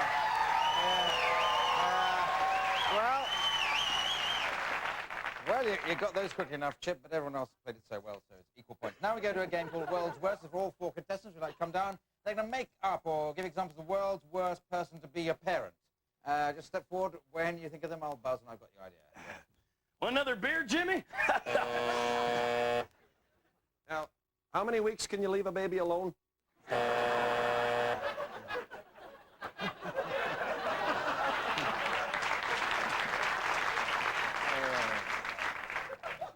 She just loves to play with that dry cleaning bag. Hi, we're here to pick up the baby. I don't care if it's spoiled, just eat it. I'm not gonna hit you because I'm a kinder, gentler dad. My baby's not spoiled. They all smell that way. Come out wherever you are. Putting Velcro on the baby was handy.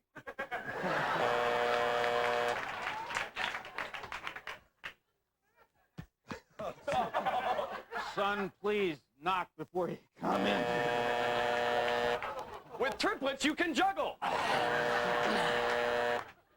Son, you can really take a punch. Now it's your turn.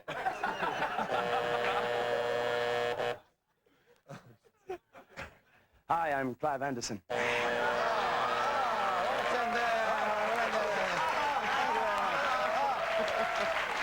I work out the points and a way of, in particular, of disqualifying Chip Eston, we'll take a short break. See you after that. But, welcome back with the news that the score has been forgotten. And we come on to a game called Bar Scene. This is for Chip Eston to be the barman behind his bar here, which we've had built in the interval.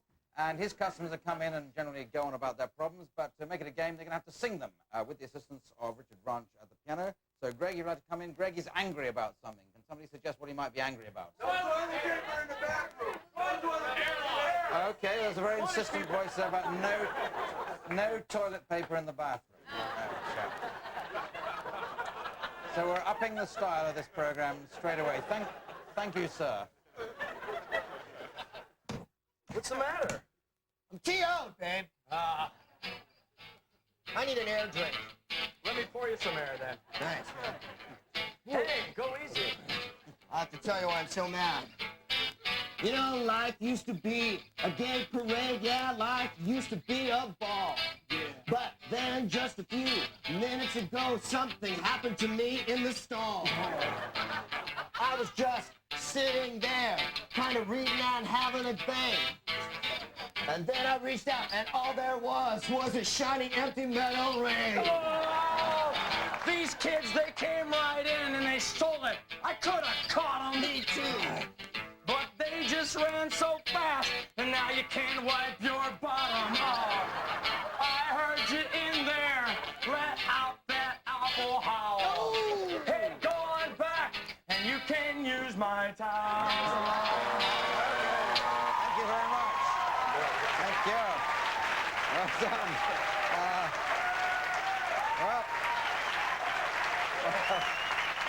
Well, that's very popular. It's obviously a very common problem around here. Now let's have Ryan on here. He's got a crisis. So what's his crisis about? Bunions on his feet. That's good. Bunions on your feet. That's what you said. So take it away. It's a bit of a crisis for you. What's the matter? I've got a problem. Tell me. I've got a problem. Ooh, something growing under my big toe. I hope people don't find out. I hope they don't talk. At this point, I can only wear one Reebok. That's kind of sad. I'm crying like I'm cutting onions. Because your feet have those nasty bunions. Your shoes, they really hurt down to their soles. Maybe you should see Dr. Scholl. That's a good idea. Thank you very much. Thank you. Thank you, yes. Well, that's a big score for you there, Chip. Now we go on to a game called Film Dubbing. This is for Ryan and Archie. Glad to come down. What you have to do is to provide a new soundtrack to a film from which the original soundtrack has been removed. And what it is Ryan, you're a boss trying to get your secretary to make you a drink. Not things that happens very often these days, obviously. What? Well, you said if I put on a pilot outfit, you'd make a drink for me. And damn it, it's a great idea. I'm heading right over here. Let's have a little drink. I'll pour it myself. Come on over here, Sweetums. All right. I don't want to drink on the job anymore. You don't want to drink, but you'll wear an album on your head? What kind of talk is that? An album on my head. How dare you refer to my... Oh, I'm sorry. Did I insult you? I didn't mean to insult you. Look at me. I had a lapse of attention there, just for a moment. But I want you to know one thing. This is not an album. It's a saucer. And an orange juice squeezer and a grapefruit squeezer. Look, don't be mad at me. I don't care what it is. I'm so drunk at this point. Oh, you know what it is? Actually, I'm a beekeeper. A beekeeper? Yes, I've got to go out and tend to the bees. Why, I didn't realize that you have such puffy shoulders. Don't touch those. Did I mention to you how much I... Don't touch my implant. You know they're dangerous. They could explode all over you. I'm this big. Doesn't that matter to you, this big? Yes, it does matter to me. Hey, where do you think you're going? I'm sore.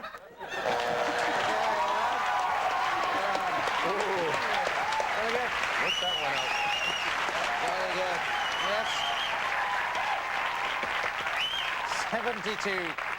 70 points there. And now we go to a game called Helping Hands. This is for Ryan and Greg, if you'd like to come down. And they're going to act out a little scene in a moment with these table of props which have magically appeared. And Archie's going to assist by providing the hands for Ryan by thrusting his arms into the appropriate part of Ryan's body. Well, close enough. And now, the idea of this is that, Greg, you're a child, you're a kid, and you're going along to see a children's entertainer, who is this strange double man, represented by Ryan there. So, where you go? Hey! Hello. Well, you must be little Bobby. How Yeah, are you must be Can you shake hands like a big boy? There you go. Tight grip, little boy. Let me go, you perv. Let's see some tricks. I guess you've come to see the mighty Jojo the Mutant Clown. Yeah. Go on, blow up a balloon if you're I so will blow up a balloon. Oh, this one's already blown up, isn't it, make Bobby? an animal out I of will it. definitely make a quick little animal here for you. There you go. That one's bogus. What is that, a brine shrimp? This, my friend.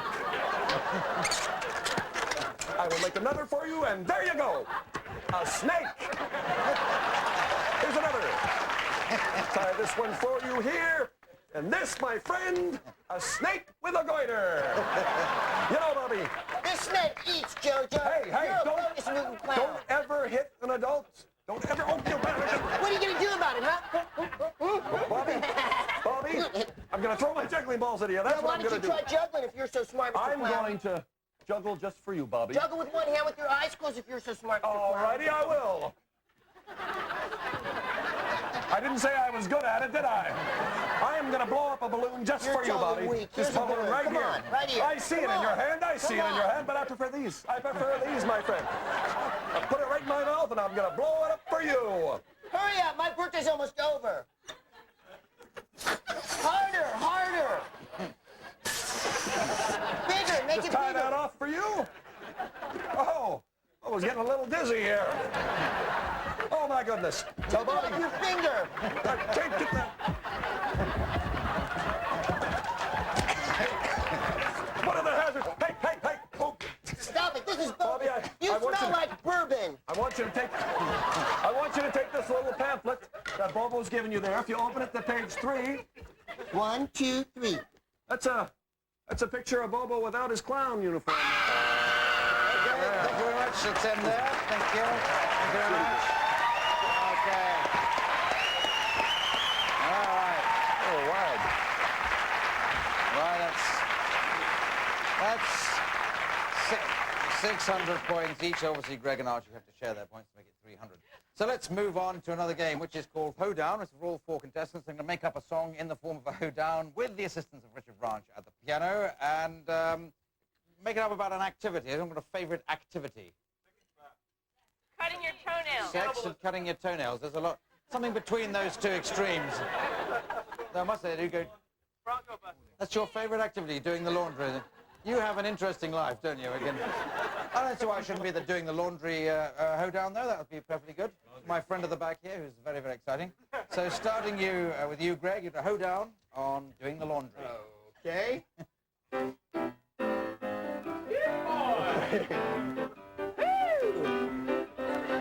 Well, chug it, chug it, chug it, chug it, chug. I'm a washing machine.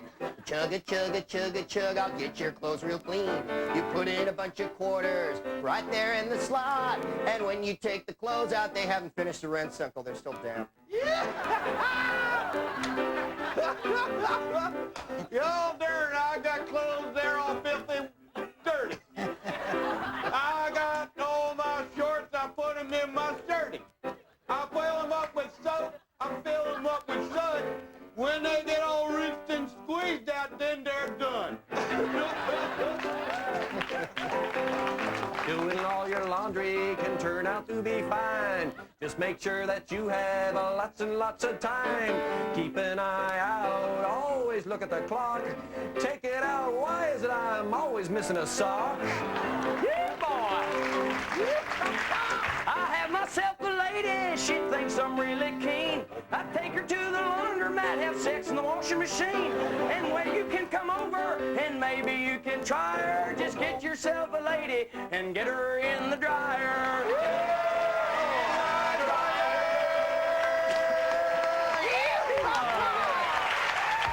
Okay, well done. Excellent.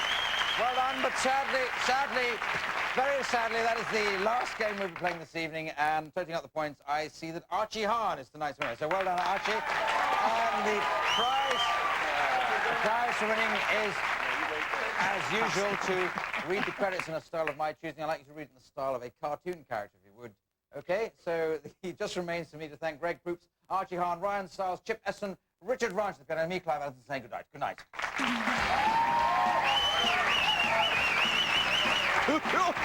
Whose Line Is It Anyway? Devised and compiled by Dan Patterson, Mark Levinson, with Chip Esteen, Archie Hahn, Greg Proops, and Ryan Stiles.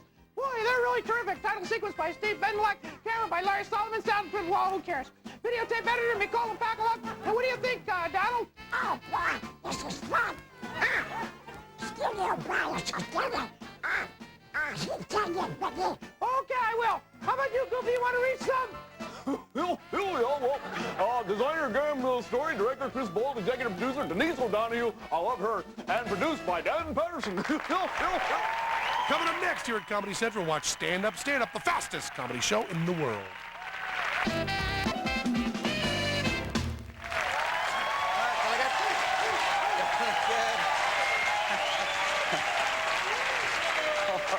Hello and welcome to Whose Line Is It Anyway in America, where the comedy is made up before your very eyes until you can't believe your ears or until it gets completely on your nerves. Featuring tonight, San Francisco's answer to Gerald Ford, Greg Proops. Then Chicago's answer to Greg Proops, Ron West. Then LA's answer to, hey, who's that tall guy over there, Ryan Stiles. And finally, LA Law's answer to childcare problems, Brad Sherwood. Ladies and gentlemen, the contestants. Now, calm down, we've got a lot to get through tonight. Let's start with a game called Emotion Options. Come on down, Ryan and Brad. And I'll give you a little scene to act out in a moment. But first of all, can I have some favourite emotions, assuming you will have angst? Oh, angst is good.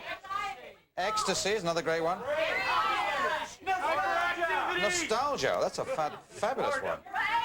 Boredom. You just a comment on yourself there, I don't think. What was that? Marijuana. Oh, paranoia.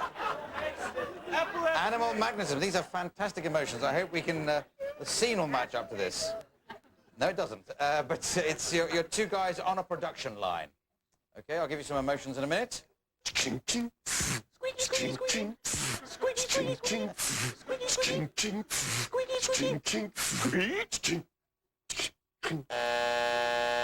Paranoia. Problem? They're gonna take this out of my check and fire me. This has happened to me before. I'm not responsible for this. You're trying to get me It just fired. comes down the line. I'm just one of many men along the line. It could have happened up there. Oh, sure. That's what they all say. Who's been saying that about me? No, I saw you in the back. I'm talking to What all was of I them. doing in the back? Talking to them about me. Well, we were just talking. Nostalgia. Remember what you just said? I mean, talking about me. The way my eyebrow went up when I did it. And lunch was grand, wasn't it? Oh. You shared your Twinkie with me. Oh, the spaghetti. Oh. I can think back to lunch. It was unbelievable. Angst. It was a little al dente, don't you think? Al dente? Al dente, would you prefer pesto, my friend? Would pesto suit you? Fall behind, my friend. Ecstasy. Squeaky. Squeaky.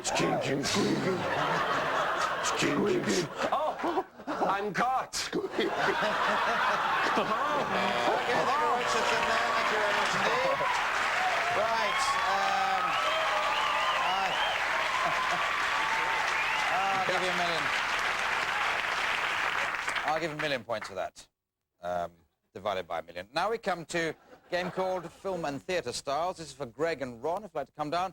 I'm going to have a little scene to improvise in just a moment. But first of all, some favourite film or theatre styles, please, for them to crack into as we go along. Action film. Sorry? Horror, yes. And what was yours? You had melodrama, horror and melodrama. Anyone from over here? Spaghetti Western, yes. Soviet realism. It's getting a bit surrealism over there at the moment, I think, but... Okay. I might bung in a more modern one as well, but let's give you a little scene. Now, Greg, you're under siege because you're a kidnapper and you're inside the house with your victim, whereas Ron is the policeman with the megaphone outside trying to talk you out or do something. Got that? Great. Straightforward scene. Who is it? It's the police. Greg, we know that you're in there. Yeah, that's right. I'm in here, and I'm not coming out, copper. You can bang all day. I'm not coming out. Look, let me through the door. It's ridiculous talking through this microphone. I'm close to you. I know. I can see you because the door has an enormous window in it. Think how stupid I feel. Burlesque.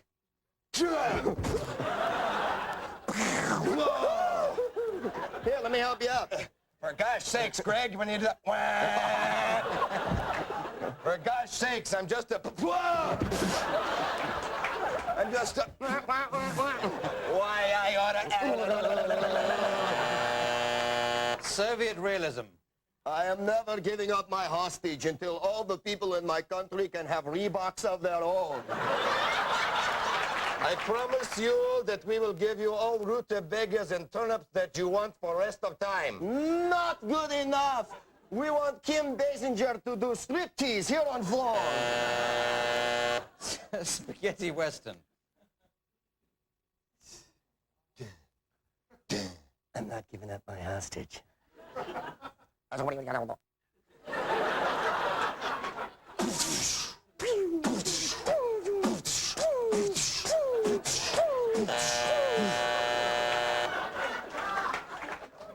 Japanese horror.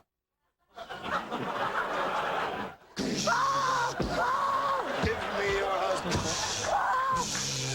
Roll down! No, no, I'll give up hostage. Cut to shot of Greg in Godzilla's hands. Okay, let's end there. Thank you very much. Thank you. Jolly good. Very good indeed. All right. Have you ever opened doors? I'm home. Before the taping started, they wrote out lots of different little scenes, and I'm going to pull them out of the hat at random, and they have to just do them, well, at random, I suppose, and I'll buzz as soon as I've got the idea of what you're doing. So let's start with a convention of bodyguards. Hey!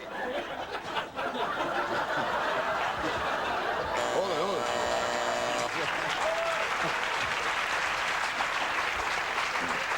Short-lived children's board games. Okay. You, 2 spaces. Swallow the razor blades.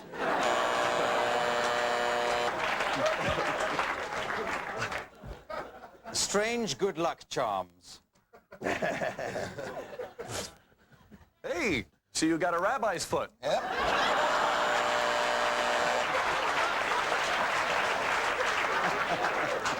The Sting.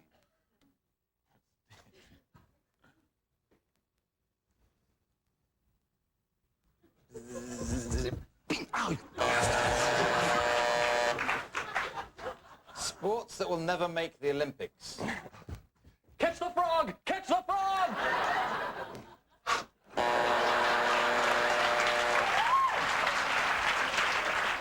The Big Lie.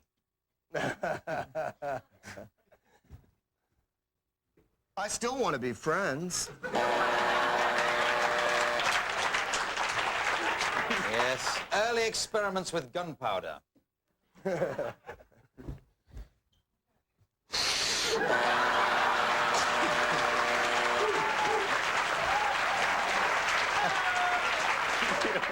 When pickpockets meet. How's it going? Nice to see you. Okay, thank you very much. Just end there. Thank you. All right. An excellent round of scenes from a hat, and that puts somebody in the lead. Now we go to a game called Whose Line, and this is for Ryan and Brad. And I give you 2 lines written out by members of the studio audience before the show began. You haven't seen these. I haven't seen these. And you're going to read them out at strategic points in the improvisation when you're acting out one of you is being stopped by a cop. Okay, being stopped by a cop, and you have to use these lines. The other one is?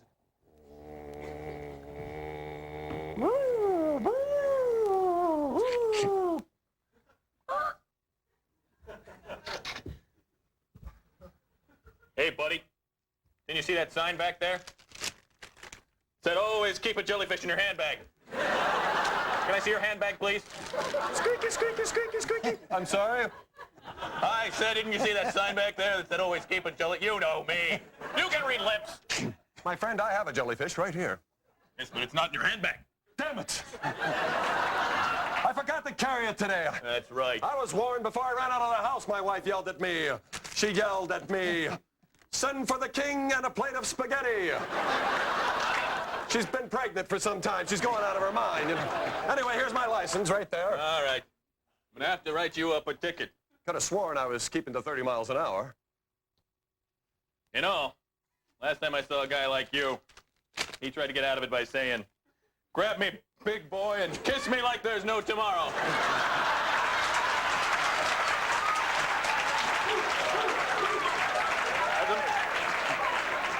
If I recall, I didn't write that ticket. Much, much too easy to get out of a ticket that way, my friend. I'm not the type of guy who would do that. No, I'm from the Young Drivers of America, my friend, where our motto is, my God, we're caught in quicksand. A lot of the members are pregnant at the time, and just to carry on.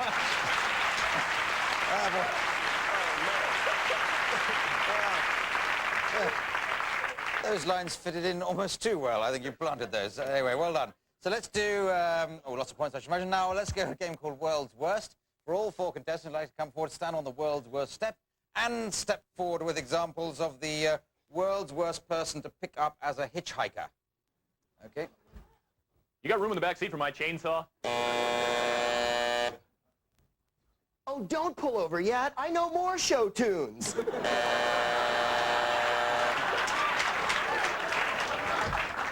Hey, you just passed a dead squirrel. Them's good eating. The last person who didn't pull over where I wanted, I drilled their head open. And let's see, the 1969 Baltimore Orioles would have been Mark Belanger and Brooks Robinson. Do I smell like gravel to you?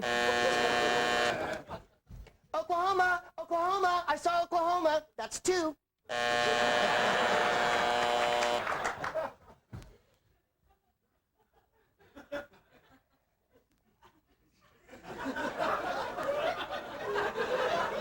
I'm a bunny! No, I'm just trying to find that old Bee Gees channel. This is a rough stretch of highway, so I brought a jellyfish in my handbag. Slow down, slow down, slow down. No turn, no turn, don't, slow down, slow down, slow down. 63 bottles of beer on the wall, 63 bottles of beer. We'll work out the points of that again. We'll take a break. Who's your favorite See you after that. Bye.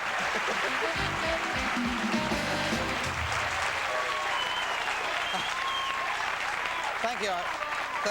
Thank you. I think that makes the commercial break the most popular part of the show.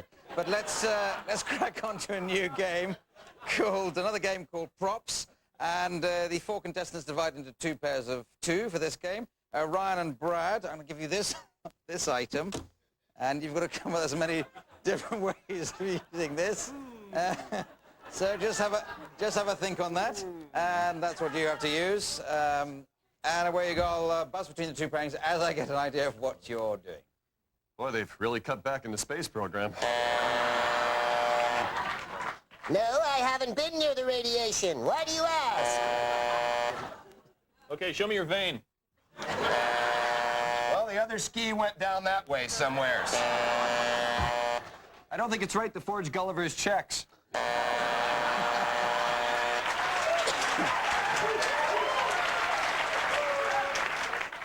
Come on into my clubhouse, Greg. Listex delivery for Mr. Jagger.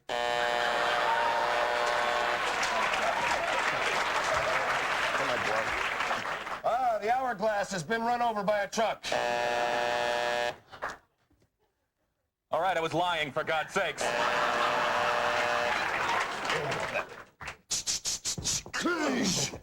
I'm playing hockey. Just don't piss the baby off.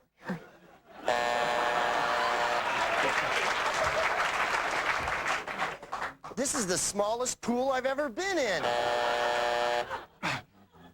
Your elephant's got a temperature of 104. Thank you. Thank you. That'll do. That's fine. Thank you. Thank you.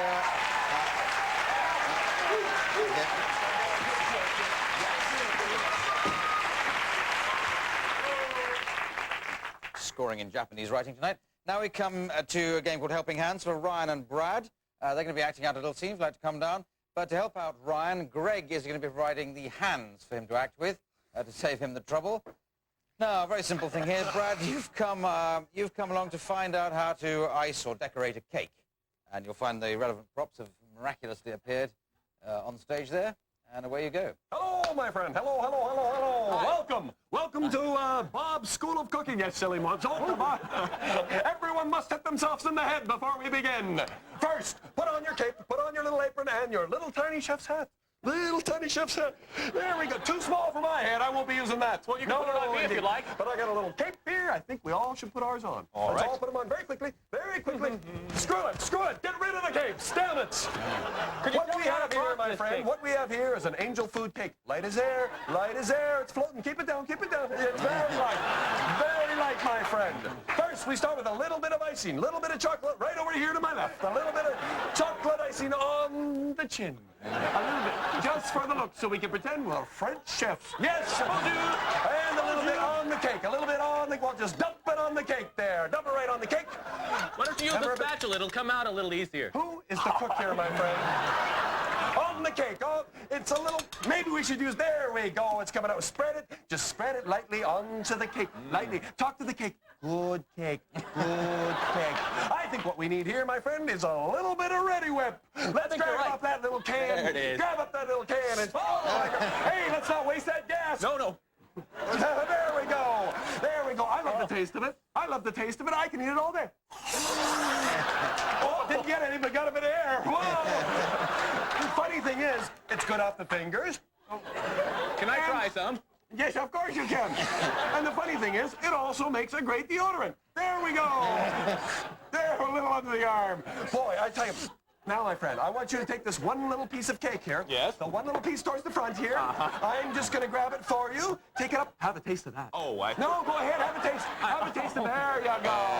Okay, thank you very much. There you Thank go. you. All right. Jesus, yeah. No. Well done. Well done. Oh, I think 500 points for effort and 3 million points for making such a mess. And let's move on to the next game, which is called Superheroes. This is for all 4 contestants who'd like to come down. Starting with Greg Proops there, we're going to allocate him. He's going to be some sort of superhero, which we'll allocate to him. And then as others join him, he'll nominate who the next person will be, and he the next one, and so on down the line. They'll deal with the crisis, which will also give them, and they have to sort of leave in the reverse order as well, leaving Greg on his own again. Hope that's been understood so far. So he's not Superman or Spider-Man. What sort of man is he? Some other... What? Soap man. No, Soap man's all right. Soap man. Now, can we have some stupid problem or crisis for them to be solving? Plane going down. Is that plane going down or plane going down? Airplane. Oh, an airplane going down. Sorry, I thought it said something else. Okay, so there's an airplane going down, some important airplane somewhere in the world. This is a job for Soap Man and his friends. Right. What a shower that was. I've got to clean up this apartment, I really do.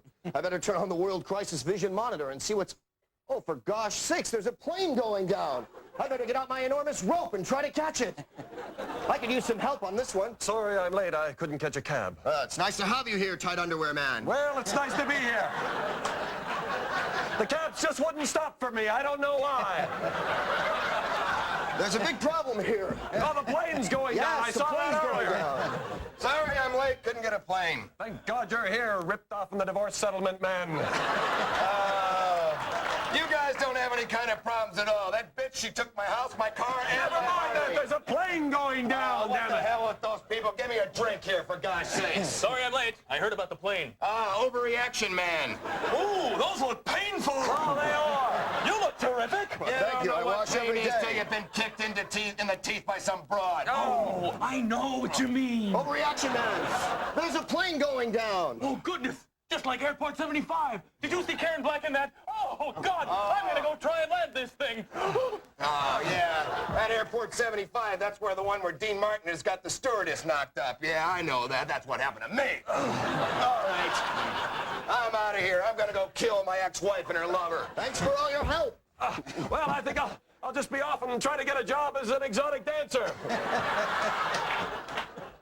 Well, another job well done. I think I'll go have a bath with Foam Man. Well, there it is. We'll give you 49 points each there. Let's go on to a game called Hoedown. So come on down. They can make up a song on the spot with the assistance of Richard Franch at the piano.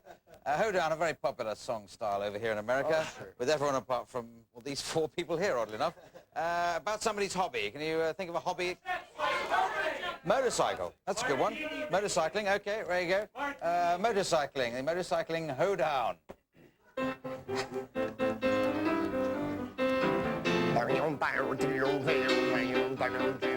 I love to ride my Harley. I ride it day and night. I drive all through the neighborhood to give the kids a fright. It may seem kind of stupid, it may seem kind of fun, but they always freak out when I dress up like a nun.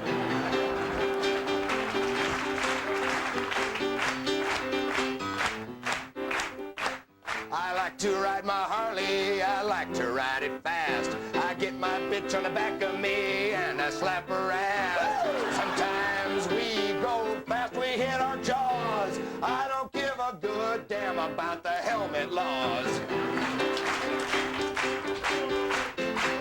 I like to ride my bike now. I think it's really slick. And it's the best way to pick up a chick. She gets on and waves and says all her bye-byes. There's nothing like hot metal between her thighs. Well, Harley Davidson's an awesome machine. Driving Kawasaki's is for just a 2-bit queen. I love to go riding round so manly in the dirt. And sometimes on the weekends I wear panties and a skirt. Panties and a skirt.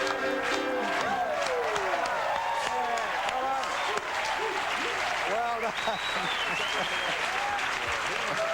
Well done. And it's my sad duty to say that's the very last game we're playing tonight, and my even sadder duty to announce the winner, and it's in fact a joint winner, Greg Proops and Ryan Stiles. So well done, Greg and Ryan. The prize for winning to read the credits in a style of my choosing. I'd like you to do it together, then, as I say, two bickering brothers. Okay, so it just remains for me to thank Greg Proops, Ron West, Ryan Stiles, Brad Sherwood, Richard Ranch at the piano, me, Clive Anderson, saying good night. Good night.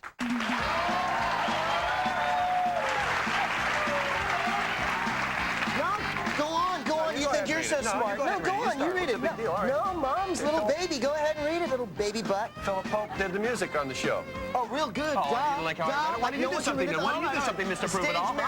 The wardrobe person with Catherine May. Oh, that's good. All right, I couldn't say it. Mr. Education, huh? Well, so what? All So right, maybe okay, I'm the back researcher home. was Sorry, Jane go ahead. Bigger. Someone's bigger than you. Guess who? Grand story, yeah. My eyesight's great. How's yours? Oh, man, that... Shut up. Shut up.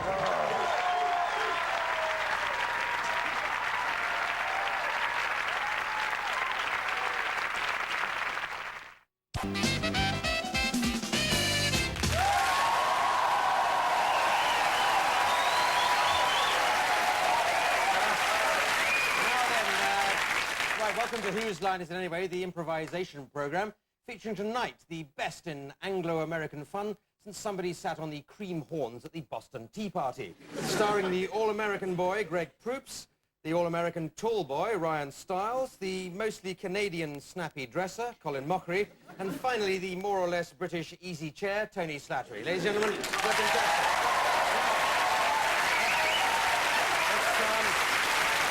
We're going to begin with a game called Scenes from a Hat. This is the hat. This is for all four contestants. You'll have to get ready. Into the hat, we've put lots of suggestions for little scenes to act out. These will be suggestions be made by members of the studio audience, and I'll just pull them out and buzz when I've got the idea of what you're doing. So here we go. Robin Hood selecting his merry men. I'll have all of you! Yes. Practicing voodoo.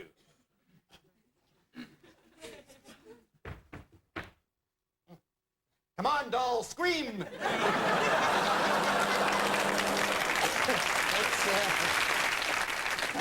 Before toilet paper.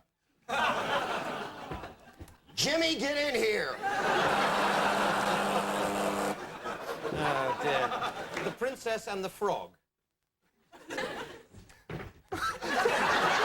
There were two of you a moment ago. I'm back now. Bonjour. Bonjour.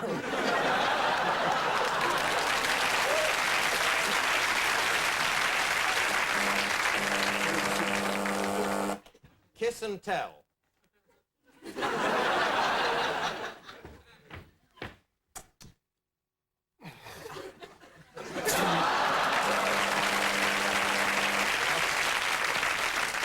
Librarian jokes.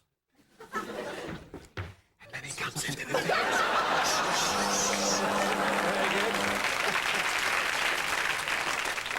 Yes, two hairs left on Clive Anderson's head.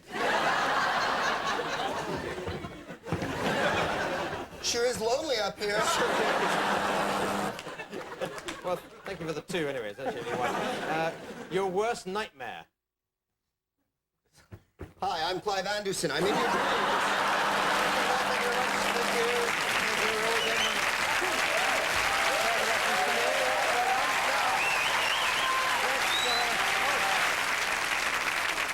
I have to mark that, and I give 5 points to everybody who didn't make a joke at my expense. That excludes most of the members of the audience as well, it turns out. So let's do film and theatre styles. So Tony and Greg, you'd like to come down? I'm going to give them a little scene to act in just a moment. We'll ask some different sort of styles, theatre styles, film styles for them to break into as the game goes on. Anyone got any suggestions? Porter. Pantomime? Shakespearean. What was that, Porter? Cole Porter. Love boat? Is that just your nickname for me? I don't know. I'm more tugboat, actually. Now, what... Any more? David Miller.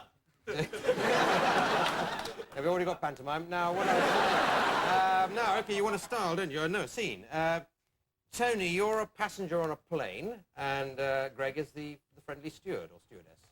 OK, that's your scene. I'll give you some styles as we go along. Duty-free, duty-free, overpriced stuff you don't need. Would you like a watch, maybe? No, I don't, because your makeup's repulsive, like all their students. Then I'll have a couple of useless things. I'll have the teddy bear for £92. All right. And would you like maybe a carton of these? All right. Well, let's start with a horror. Let's see what's in the carton first. Yes, you fit into my plan quite nicely. This is my angry carton. It's the stewardess from hell. Where's my crucifix?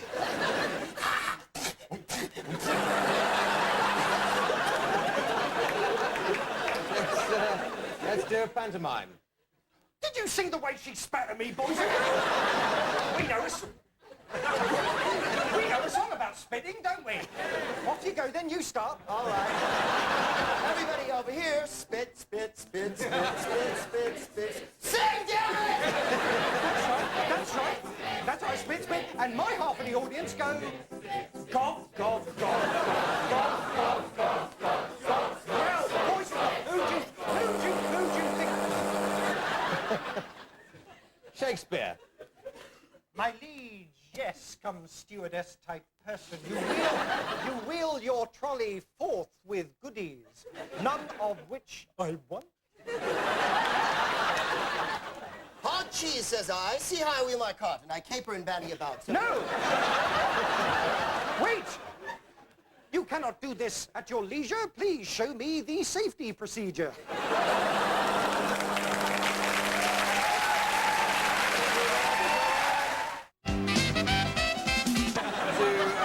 Do a game called Superheroes. This is for all four contestants. Starting there with Greg Proops. He's going to be the first of the superheroes dealing with a major crisis in the world. The others are going to join in a way which will be familiar if you've seen the game before.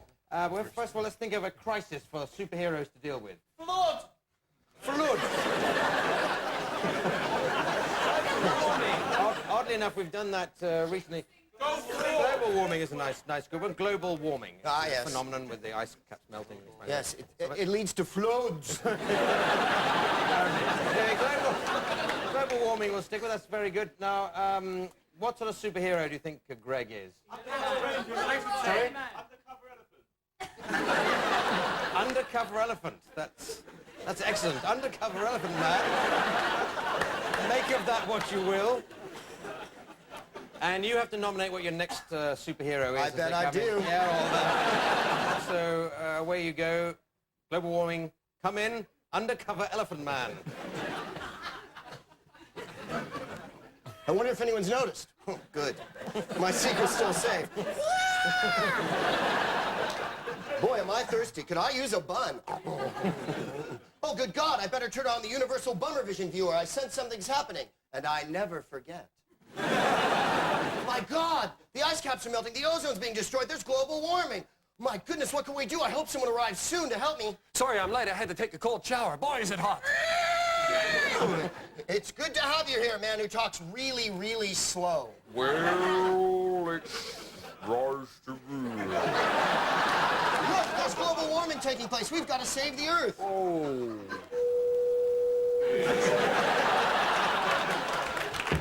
I'm sorry I've been so long. I was having my bikini line waxed. I heard there's an emergency. Thank God you're here, flatulence boy. There's global warming. I'll try and cool it down. No, that doesn't work. That's more heat. I heard about the global warning. Thank goodness you're here, Captain Ballerina.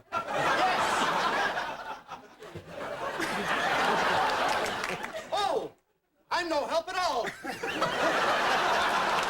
You've got to go, flatulence man. I know. I'll give the world something else to think about. Welcome, ballet boy. He's gone now. The process has been averted. You can take off. So long. Thank God that's over. I've got to get back to the circus and be frightened of a mouse. Okay, well done. There we go.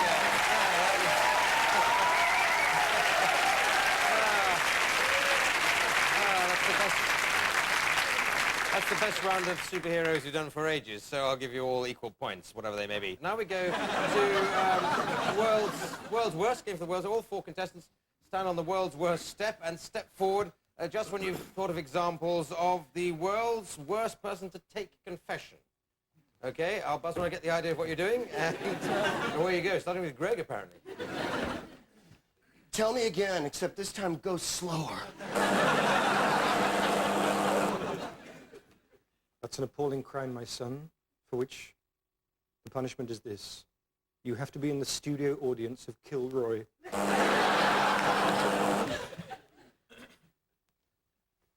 Pardon? No, go ahead. Yes, these booths are really close. Is that Paco Rabanne? It's a lovely cologne. Done it? Yeah, I stuffed that. Pop down the shops and get me 20 Rothmans. No, I'm listening. How do you like your burger? You'll have to pardon me. I just dropped acid before I got here. Carry on. Match. Everything's you. What about me? Work out the points for that. We'll take a short break. See you after. Bye.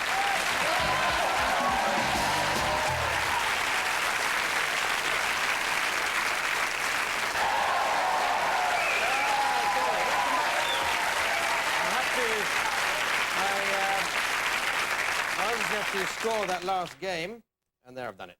Now we come to a game called Props, and they're divided into 2 pairs of 2 for this. And the first pairing is Ryan and Colin.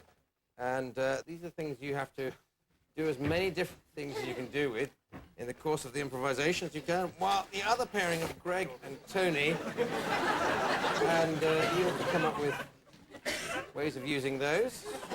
And I'll buzz between the 2 pairings just as the fancy takes it, really, but starting over that side. Look out! White blood cells! What is it, Lieutenant Uhura?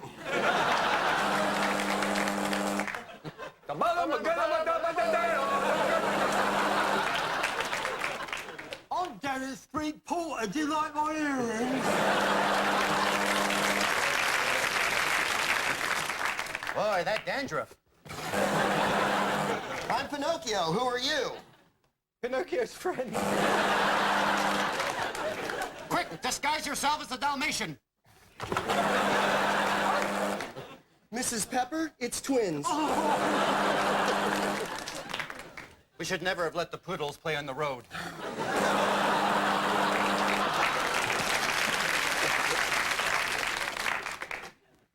Ladies and gentlemen, my first guest, Bridget Nielsen.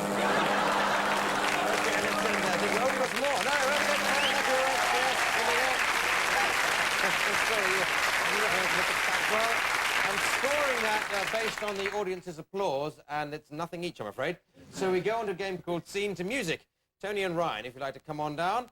Just a little scene, and we'll play in some music, and you have to sort of adapt yourself to that music as it comes in. Rather mundane. Ryan, you've arrived to fix Tony's fridge. Have I? You have fridges in America, of course you do. Of course we do. Yes. Keep our food cold. Yes. Good. Now, well, just do that. Do that for a bit, then this music will come in, and okay. Fun of all sorts will begin. Understand you're having Yes, problems? no, come in through the window. Yes, I'm having problems with my fridge. All my ice pops have melted. I see. Well, I want you to know you got one of the most experienced fridge fixers around. But he's not here, though, is he? He's here. I know, and he looks great. Is that it over there? That's right. Why don't you come on over and have a look? Why, it's not keeping things very cold, is it? It's actually keeping things hot. That's right. Let me go and fix you some coffee. All right. I'll just work on it. I'll just see what's wrong with it.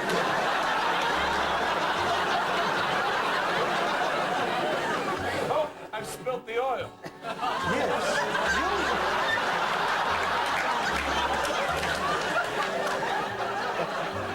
I'll just get some vegetables.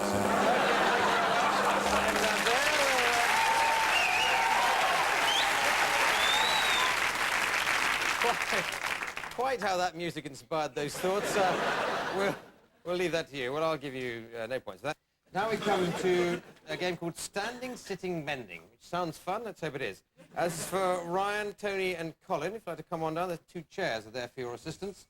And in this scene, at any given time, one of you must always be standing, one must be always bending over, and one must be always sitting down. So if the bending down one stands up, then the standing up one has to bend down. This will all become clear. I'm sure you've got the rough idea. But we need a scene for where they are. Oh, chip shop. Do you know what a chip shop is? You've been in here long enough to understand it's a takeaway food shop of some sort. Ah, okay. Right. Away you go then. This takeaway food shop's going to the dogs. We need some new ideas. And I've got one. Well, tell us about it. Yes, tell us about it. What we need is a completely new logo. A new logo? Like what? Well... Keep asking me. Surely you've got some ideas as well. Well, I have, but I'm not going to let you in. The problem is, I think we've got too much grease in our food. Why, take a look at this. This greaser here, it's not even hot, for God's sakes. Oh, we should think of something. You're right. We've got to change the sign. Oh, what is this? All the chips you can eat for 49 pounds. What sort of incentive is that? That's another Yes, thing. it is. What if we, instead of potatoes... Yes, tell me. We use carrots. Yes, carrots. And other vegetables as well. Zucchini. Yes.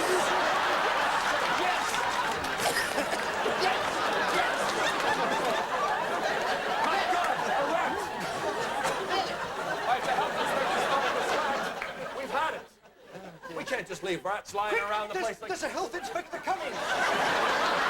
Where? There's a health inspector coming. Act natural. Quick.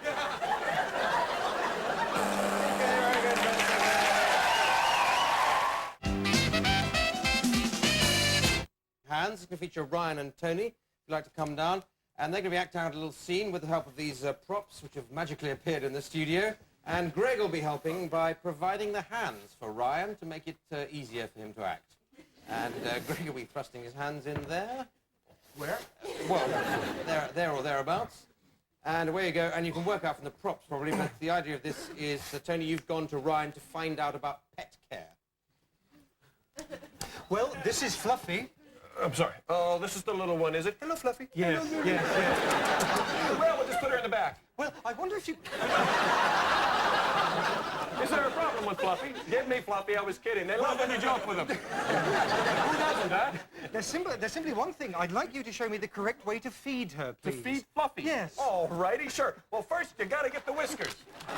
We'll spill a few, because the rats need to eat, too, of course. But, you know, they love the soft food. They don't care for the hard food too much. Yes. They don't care for... I think I'll just grab a can of food here. Yes. Put it out in the bowl for Fluffy. Yes. Actually, you know, I'm a bit peaked myself. I think I'll have...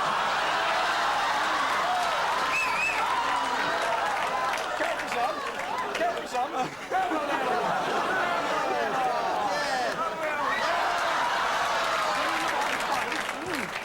Now, it's important to always keep up when you have animals around. You keep yourself up. That's why we use a little bit of this. Where's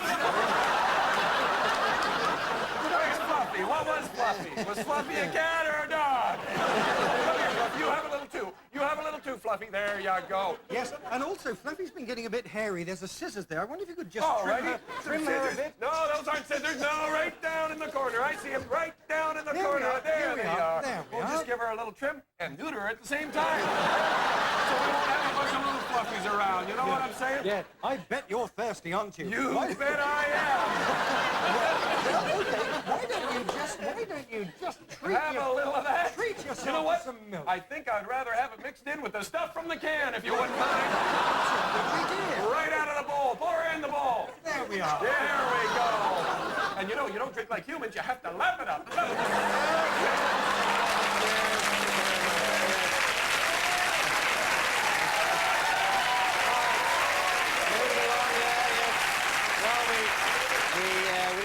much about pet care there. We learned a lot about human psychology there, I think. Oh, a million points. Now we go to a game called Hoedown, always popular with the contestants. Come on down. All four of them are going to make up a song on the spot in the form of a hoedown, and with the assistance of Richard Branch at the piano. So I'd like somebody to suggest something they dislike. Taking exams, that's a very good one. Examinations. Taking exams.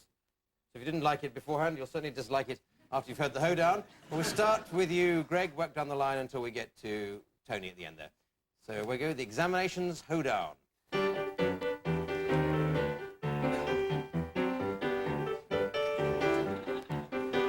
Oh, I went to college, I wasn't very smart. I'd throw my hands up, giving up at the very start.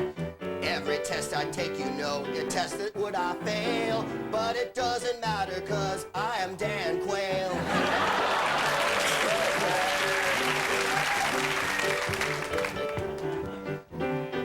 I had to take an exam. I studied very hard. I thought up very, very hard and put things on a card. I studied, tried all my best, and then I went and realized it was a urine test. Oh, I love exams, they are so much fun. I love to take the paper and sit down on my bum. Oh, I am very smart. Oh, it might sound kind of silly, but I pass every test because I write notes right there in my willy. I hate examinations, it fills me with such fear. I get the collywobbles and lots of diarrhea. So if you are a student, don't care about the pain. Get through your exams by taking lots of cocaine.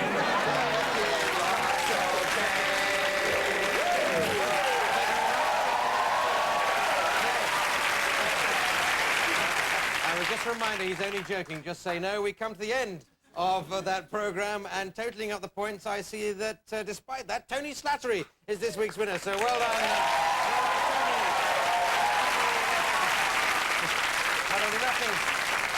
It does nothing for the special relationship that you're the only British contender and you win. But there it is, and you have to read the credits in a style of my choosing, which is the style of a youth presenter, please. You must have been that sometime, Tony. So it just remains for me to thank Greg Proops, Brian Stiles, Colin Mockery, Tony Slattery, Richard Branch, the piano, me, Clive Addison, saying good night. Good night.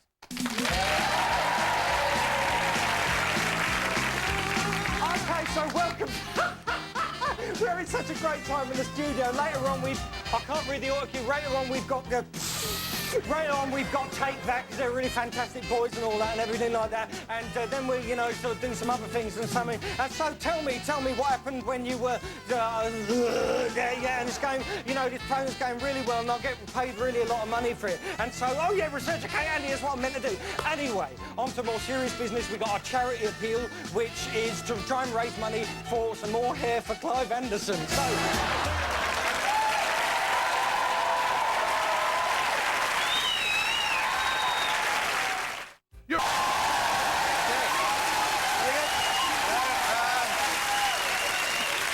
Whose Line Is It Anyway, the improvisation show which makes Reservoir Dogs look like 101 Dalmatians and The Silence of the Lambs look like an advert for pure virgin wool. Featuring tonight the People's Champion, Jim Sweeney, and then the News of the World's Champion, Steve Steen, then everybody's Sunday Sport, Tony Slattery, and finally the Sunday Times Weekend Supplement, Mike McShane.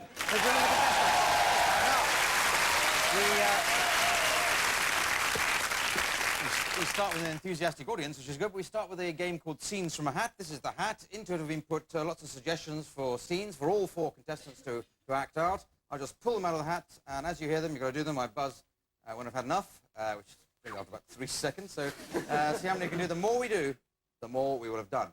And we start off with the things the stewardesses should really tell you about safety features. And if the plane goes down, kiss this goodbye. Okay, thank you. That's funny and comforting for anyone going on a flight. The worst job in the world. I'm here to buff Clive's head. Well,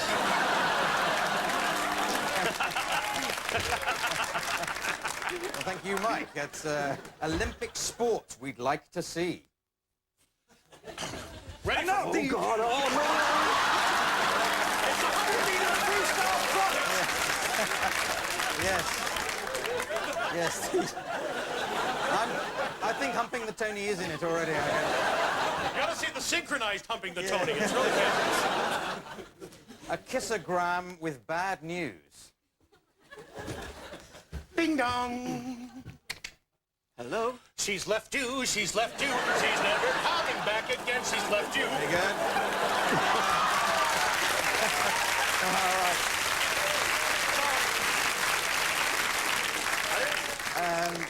Here's a good one. Siberian National Theatre open-air presentation of Tarzan and Jane. Oh, Christ, it's cold.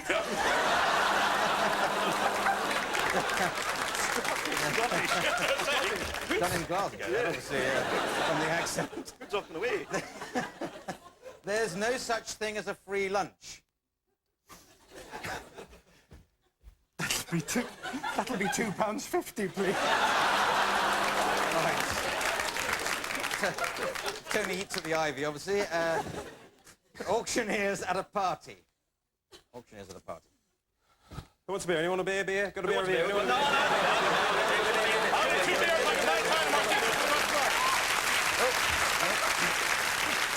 What you didn't expect to find at the end of the rainbow. Jeremy Vino! Okay, that's in there. Thank you very much. That's the...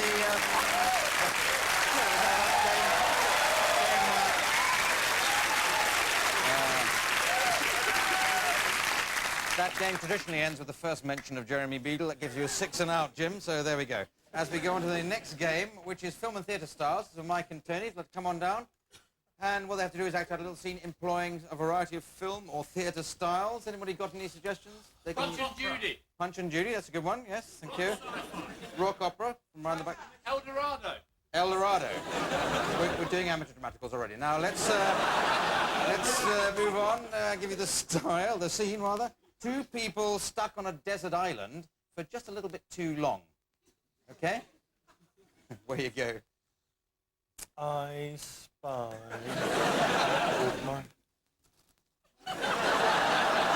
Oh, this is hopeless! This is hopeless! We must build a fire. With what? With what? We have a lot of things to put a fire out with, but we have nothing to build a fire with. I'm buck naked, you're buck naked, the tree's gone, the dog's been eaten, we have sand. A big lump of sand. A bit of El Dorado. There is lots of sand here, yes. That's because it's a crappy film set. And if we dig deep enough, we may find some talent, but I don't know.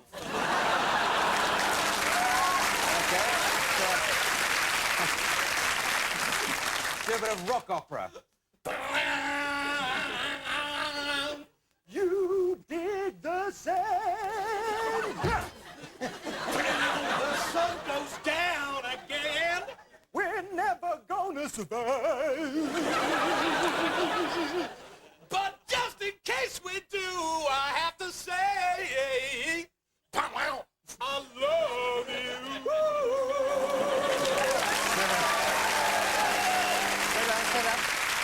Let's do a bit of Punch and Judy. Oh, look at the ship coming in. I can only take one person, so I'm gonna beat you. You know, even though I am a puppet, I still am a woman. And I've always want to say, you son of a bitch.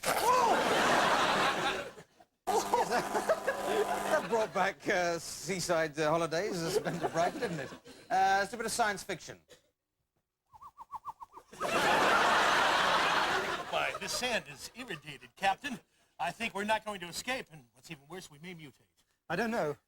I got to walk up. Ow! You're mutating already, sir. Yes. I'm sorry about that. Play some of that music, and I'll walk up to the camera weirdly. Thank you. Excellent.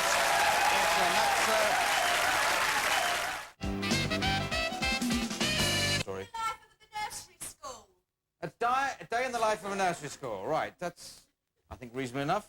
A day in the life of a nursery school, starting with you, Jim, as Lewis Carroll. Take it away. Alice was feeling very flustered. The 5-year-olds had just set fire to her feet. It was a perfectly normal Friday, but she felt somehow a little stoned. Don't bogart that joint, bitch, said the big caterpillar in the corner. Past the the duchy on the left-hand side.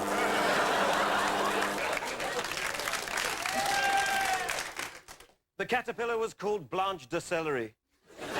And she moved into the sunlight, arching her back and moaning slightly, her proud breasts standing out like pink grapefruits. And you can see them on page 3. There's always more nude caterpillars in the sun.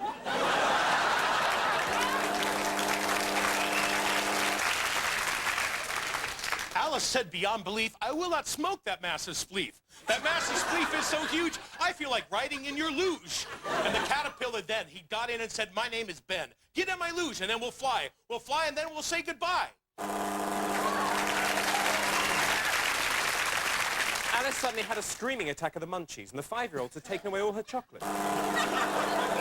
And then 2 Dutch lorry drivers came in. One was called Truck Van Rental, the other was called Hertz Van Hire.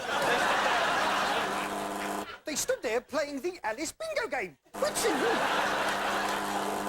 If the game is done, I'd like to leave. My children are left for me, I believe. The caterpillar said, you cannot go. We have to go to the planet Schmo. So Schmo they went, and Schmo they did. And they found themselves a little kid who was part of her group, and he was crying. And on his butt were 2 eggs frying. Okay, thank you very much. That's it. Thank you. That's it. Yes, very good. I'll score that in the style of Magnus Magnusson and give a glance at the scoreboard, and I see we're all equal. Let's move on to a game called World's Worst. That's for all 4 contestants who'd like to step forward. And you've got to come up with the examples of the world's worst person to audition for Hamlet. Play Hamlet. As you think of them, I'll buzz, and here you go. All right, here's one. The king comes in, he's been sleeping with my mother, and I'm really upset. I think it needs some lightening up. Maybe Hamlet could have a song. Oh, to be, or not to be now. Is it set in Denmark? Because I don't have a passport. I'm Danny LaRue. I've been in the business 40 years! Yeah, just let me get the tights on before I go, wow! I mean, because basically he's a man on the edge, isn't he? I know how he feels. See, my contract with El Dorado is just finished.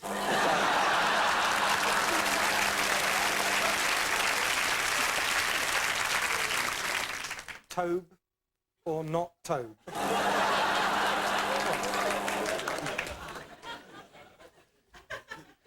To be or not to be? That's a good question, a fair question, and one which I intend to deal with.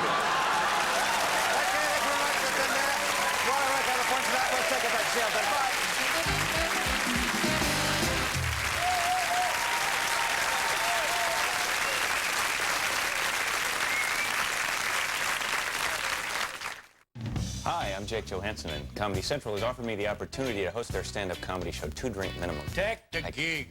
I haven't decided whether or not I'm going to do it. I'm consulting with my psychic advisor and manager, Pickpock Sharma. Take. Oh, it's the heaviest cold I've ever had, Doctor.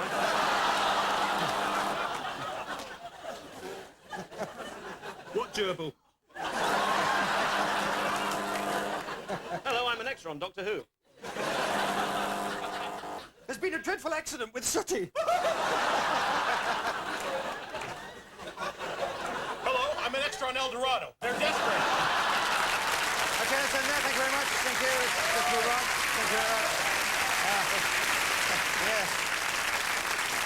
Well, that was obviously an inspiring pair of props. As we move on to a game called Scene to Music for Jim and Steve, let's come on down. All we're going to do is just a little action and react to some music as it comes in.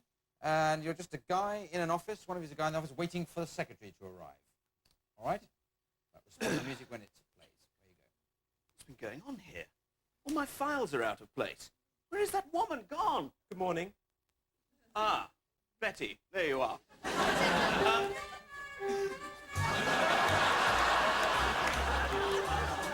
Yeah, Betty. Betty, she was blonde, she was blue-eyed, she was tall, she was busting out all over. She made my fly buttons hit the ceiling, but I had to question her about the files. The files seem to be in a mess. Is it me or is it hot in here? It wasn't me, it was hot in here. The building was on fire. Yeah, it was hot. She was a walking sauna, and I was ready to sit down on her bench. Yeah, she made me feel like 2 men, 3 men, 4 men. I felt like 100 men, but all I wanted was Betty. Here, why don't you let me rearrange those files? And I knew which files he wanted me to rearrange. She slinked across the floor like she was on ice, and the ice melted beneath her. I looked at my files. They were all neat and tidy. What could I do but we'd order with the weekend off? He ordered me the weekend off. He ordered me the weekend off. So I took the weekend off. Bye!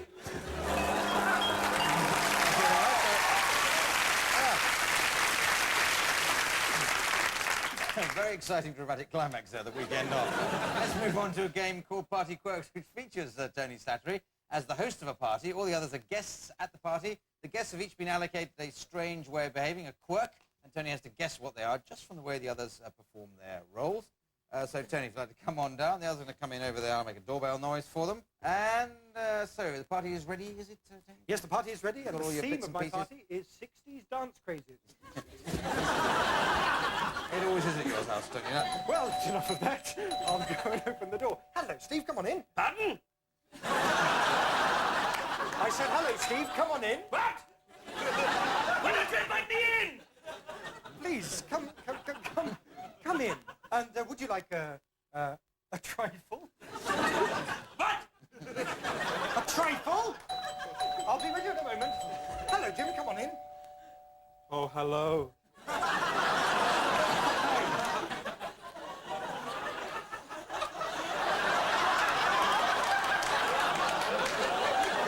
You unthinking bastards! Look at you, how can you just stand there? You're not Eleanor Bronner.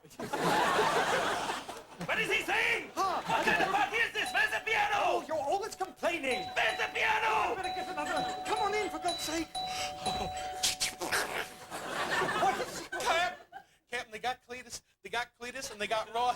I swear to you, I've never seen so many dead bodies before. My mama said that they were crazy. Them blue coats are mad. They are. I swear they are. Get back to the Civil War. Yeah, that'll do, yes. Come on, you got 2 more to do. I look at this beautiful carpet, I just think shag is what I think. Can I roll it up and take it in the bedroom? You're in love with carpet. Yeah. Who's this? What's he doing? Come on. This piano has no strings, I can't hear the music. You are. Oh, Beethoven.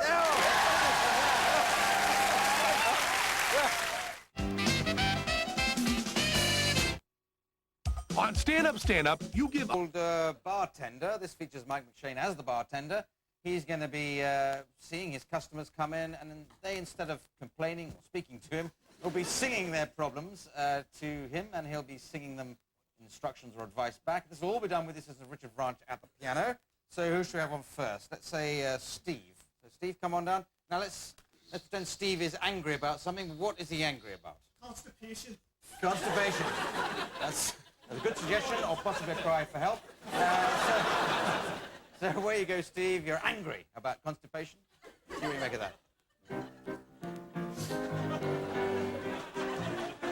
What can I do for you?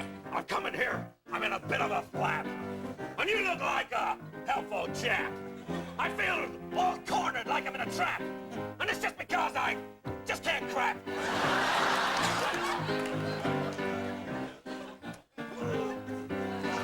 Don't try here. It'll be a big mess. I'm stuck for a solution, I confess. I don't want to see you get any meaner, so here, take this vacuum cleaner. Okay, well, that's... I think, well done, Mike. Well done, Mike. I think you got to the bottom of that problem. Now let's come on, Jim. Now he's drinking to forget something, but what's he trying to forget? Impotence. All right. Well, we're hitting a sort of taste level here, which is being nicely maintained. So there you are. You're trying to forget impotence, Jim. Where you go. So, what's the problem? I've got a problem, it's making me sick. Frankly, I've got a useless My life, it ain't no fun. Man, it's just a real bummer. Can you help me about my useless... Come again? I'm sorry, let me rephrase that. I take those problems seriously. Lack of orgasm can make you deliriously upset. I've got an idea for you. Here's a stiff one that ought to do. For yourself another on a house. Yes, very good. Yes. All right. Stiff one on the rocks. Well done. Now let's Tony. Tony, he's in love with somebody or something. What is? Yeah. Babin. Oh, he's in love with the barman. Oh, that'd be quite nice. Yes, that's rather touching, isn't it? You're in love with the barman. Let's use your imagination and where you go.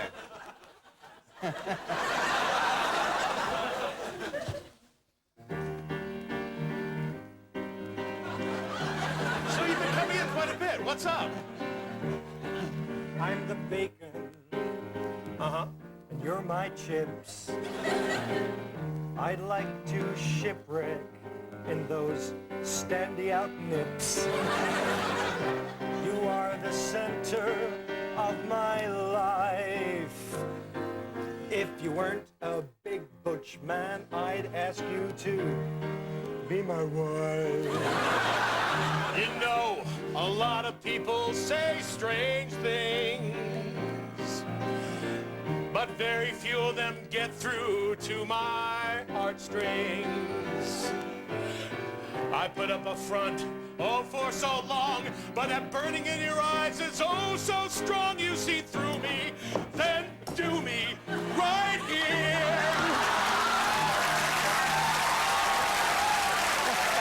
Okay, all right. Oh, dear. Oh, dear. I'm sorry.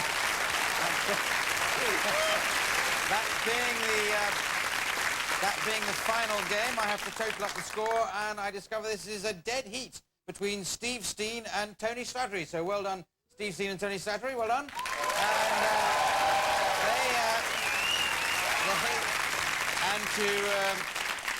And the price of winning is to read the credits in my style of my choosing. I like to do it in the style of two people having a fight. And for coming second, could the other two be two people trying to stop them having a fight? Okay, so it just remains for me to thank Jim Sweeney, Steve Steen, Tony Slattery, Mike McShane, Richard Francis, and me, Clive Anderson, saying good night. Good night.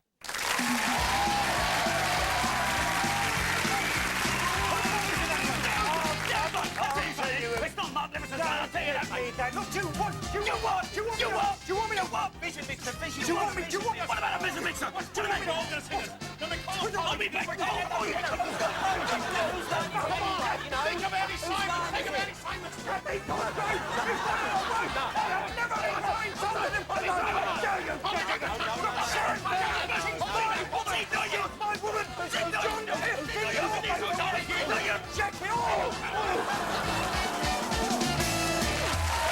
Of actors, comedians and masochists. And the four volunteers to stand on the quick-firing line tonight are Tony Slattery. He's an actor who's played the title role in Me and My Girl. So that means he's either played me or my girl. Or my girl. And then from the US, we're pleased to welcome Betty Thomas. She's perhaps best known over here for her portrayal of Sergeant Lucy Bates in Hill Street Blues. So I reckon she's a sort of American Dixon of Dock Green. Then next we have Paul Merton. Now, there's been enormous public response since Paul last appeared on the programme, but despite that, we decided we'd have him back anyway. And finally, our resident scallywag, John Sessions, who no doubt will be wagging his scally later on in the evening. Ladies and gentlemen, the contestants.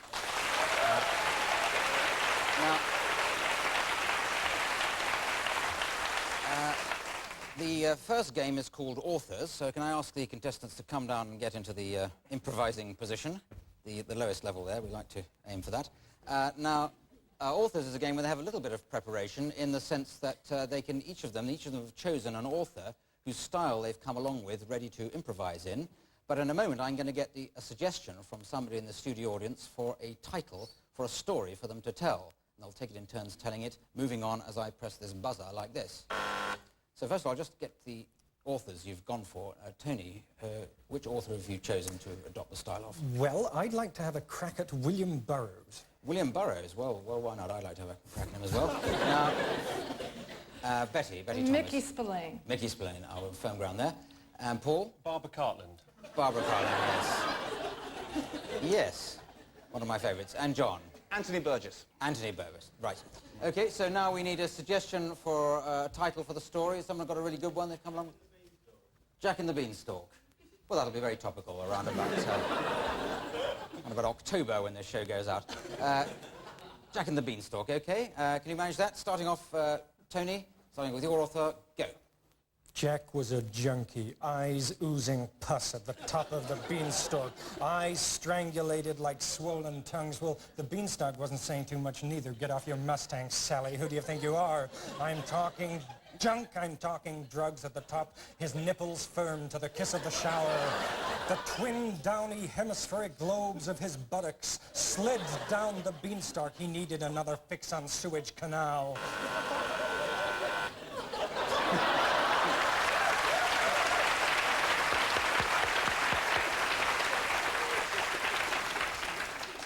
I've seen that beanstalk a million times before. Sure, I knew he was tough. I knew he could talk. But who was this Jack fellow? And what was wrong with my head? Why had I That's it, a Mickey. Somebody slipped me a Mickey last night. Must have been that dame. Yeah, that dame. She bills herself as Beanstalk. Why didn't I think of that? As the sun glistened on the beanstalk's green, beautiful skin, Dr. Edward Palmer crossed the floor of the operating theatre. He had in one hand a diseased kidney, and in the other a bouquet of flowers. Jack walked into the room, and Dr. Palmer turned and said, One of these beans that one is talking of is, of course, a bean going back to bean talking, or as a bean. And what might be interesting, it is Jack, John, Giacomo, Johannes, and I, of course, was born, Jack, on a bean, and a bean talks as indeed a bean can talk, even as we have been into the past tense. And this is very interesting if you like to go up your own fundament, as I do. Try again. Thank you. All right, resume your seats. Yeah. Thank you.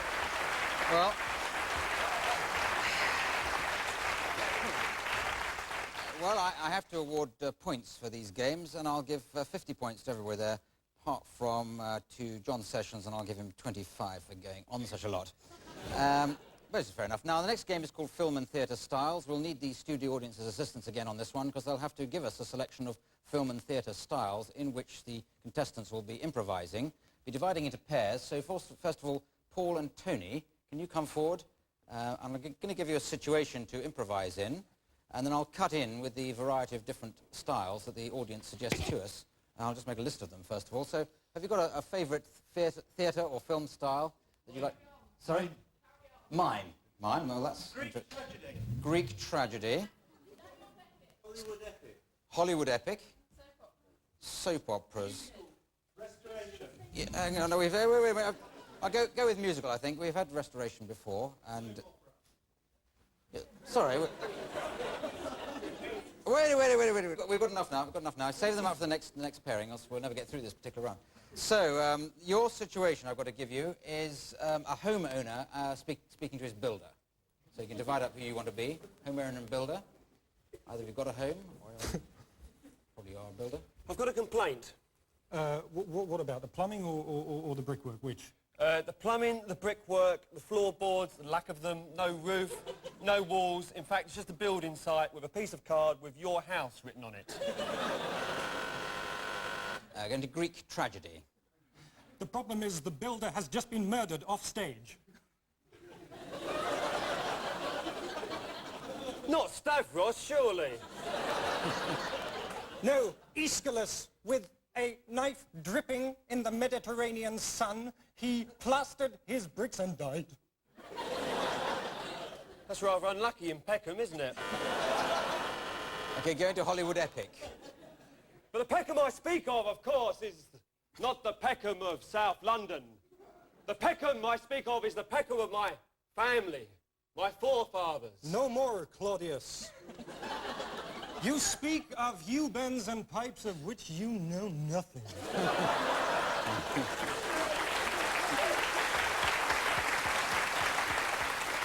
But why upbraid me, sire? Musical. You know? I bet this reminds you of a song, doesn't it? All right, finish on the soap opera. Your plumber's dead. He was murdered by the spirit of your dead father. And I'm expecting his baby. Thank you. Thank you very much. All right.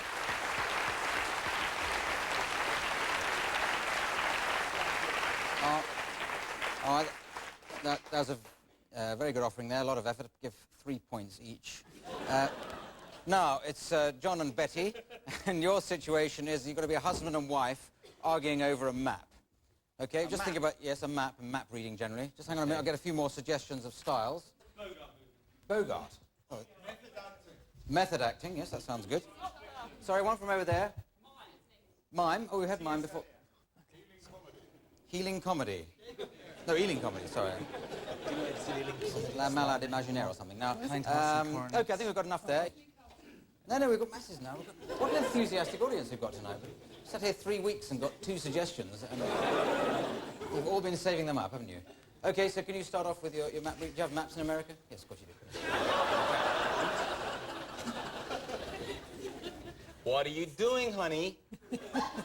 You don't do it that way. I've told you before, right? I told you at breakfast time, I told you when we took the Chevy Nova out of the garage, that you open the map, you fold it that way, and then you say, that is where we're going.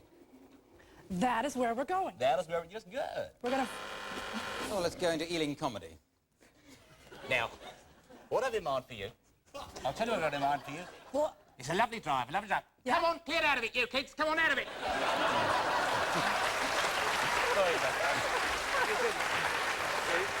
Okay, let's go into a mime, or it could be a silent movie, I suppose.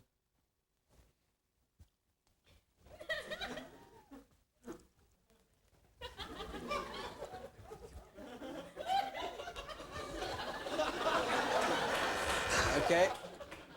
Yeah, plenty of miming and laughter there as well. Let's... Some fighters dancers. Let's go into some method acting. Don't tell me I can't! Don't tell you what, huh? You're full of it, huh? I am full of it. You're full of it. Yeah, you give me pain. I'm all pain here. And you know, 'cause you married my father. Oh, God.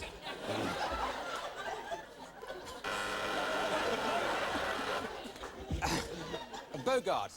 Humphrey Bogart, I suppose. Could be Dirk Bogart, but... Yes. I think Humphrey Bogart.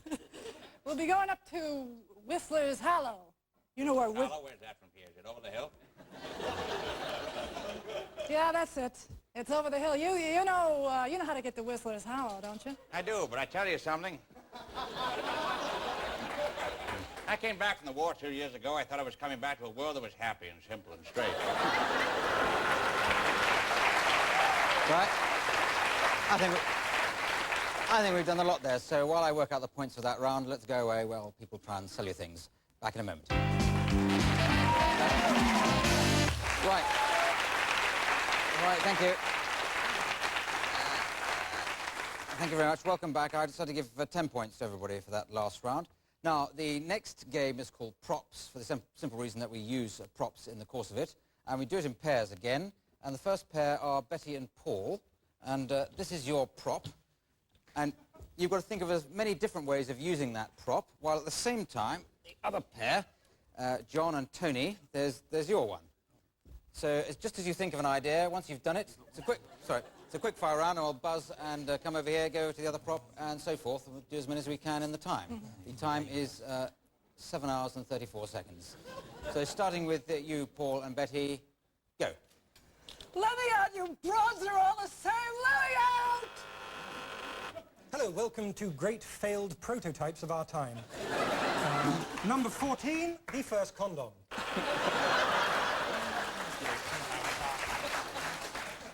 Madam, would you mind just backing your Rolls Royce? Just back.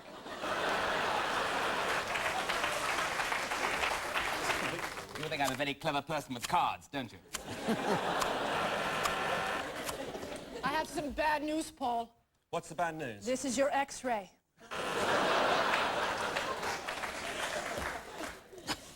I hear from my Lord of Leicester, sir. Your head will be on the block shortly. I don't know about you, but with my curly hair, this works fabulous. It just gets it all up. You did say you were a qualified cosmetic surgeon. Thank you very much. Thank you.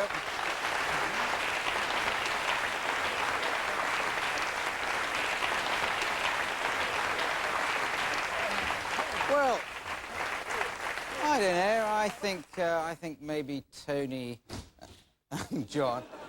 Sorry, we're just cameraman's just improvising, demolishing the set. It's rather very clever. Oh well, I'll give 10 points everywhere there, and 5 away from Martin, the cameraman. Try and edit that out.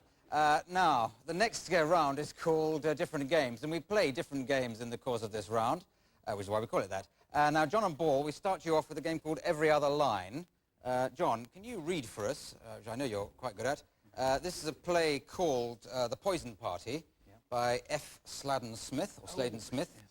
I don't know, you may know that play already, may have been in it. I know it personally, actually. I know it back to front. Now, well, all you've got to do is to read every other line in the script there. Okay. Meanwhile, Paul will be improvising a scene. And the scene we'd like you to improvise is you're briefing John on a dangerous mission. Okay, got that? And just to make it easy for you, we'll have an end line for you to be aiming at, which will be suggested now, I hope, by somebody in the studio audience. So a nice end line for Paul to be aiming at.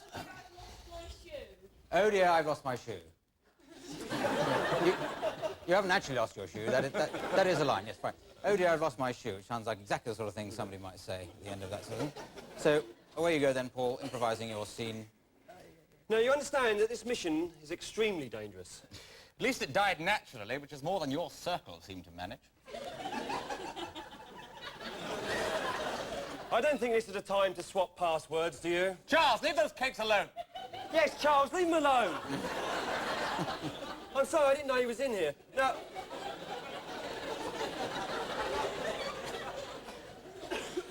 You've got to go to Nepal. All the more reason why I should come and give you a surprise, darling. I am lucky. It was going to be Bangkok, but...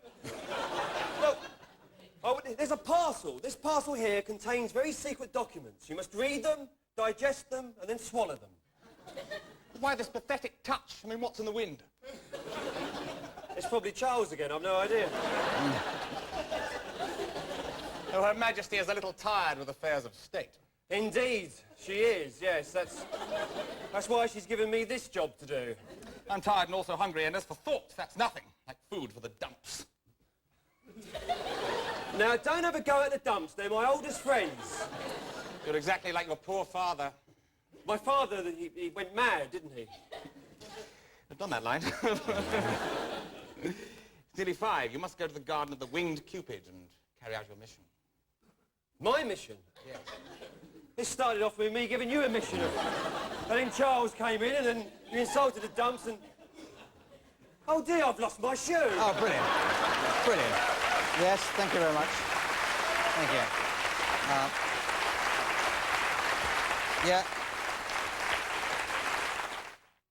Next game is called Party Quirks, and this matches Paul Merton against the rest.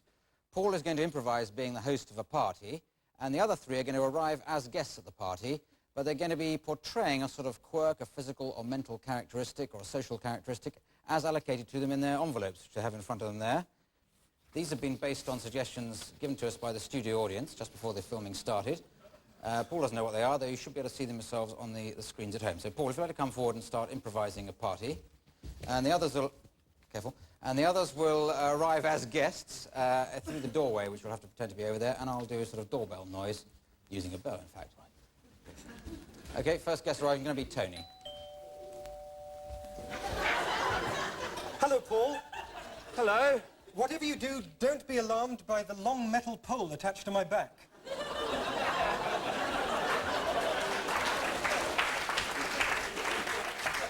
That's somewhere to put the buffet then, isn't it? You're such a joker. Right. Would you like something? Would you like something to? Oh, you've turned round. Would you like something to? You care to eat something? Whiskey, soda? Yes. All right. Something with lots of calcium in it.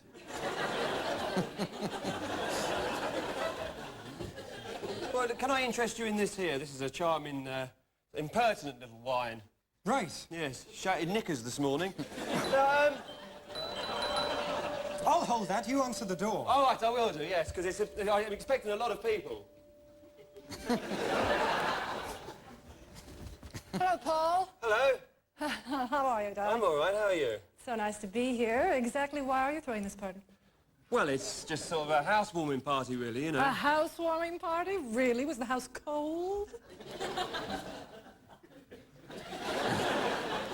No, it's just that I felt as if it needed a little bit of human sort of, you know, get it all going. I see. I prefer animals myself. I like David Attenborough programs about invertebrates.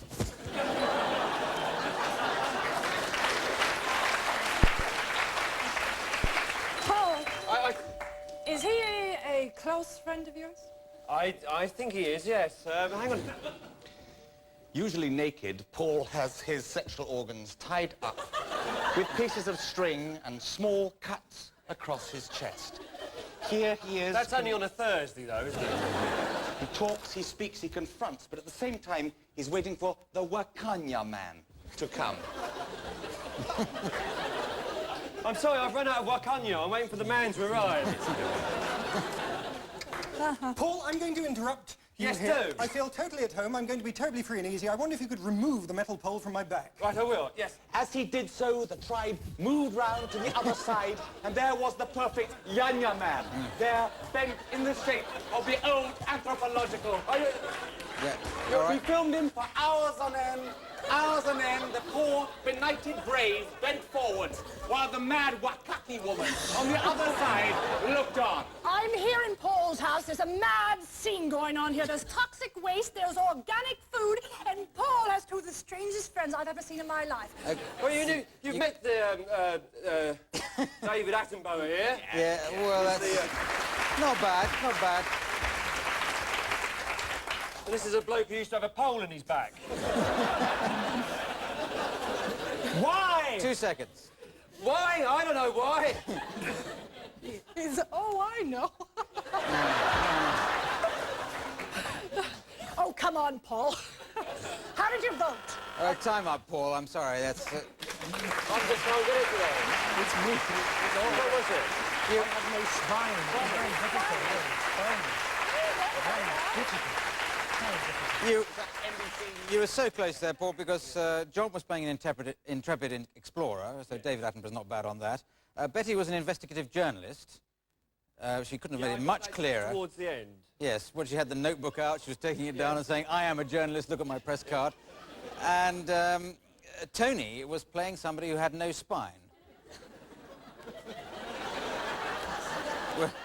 Which... fool I've been. So... That's why he had the pole sticking out of his back. You had the pole round the wrong way, I think, in your imagination, but, well, you got 1.5, so I'll give you 1.5 points, I think, and... No issue we face as a nation is more challenging than health care. As we struggle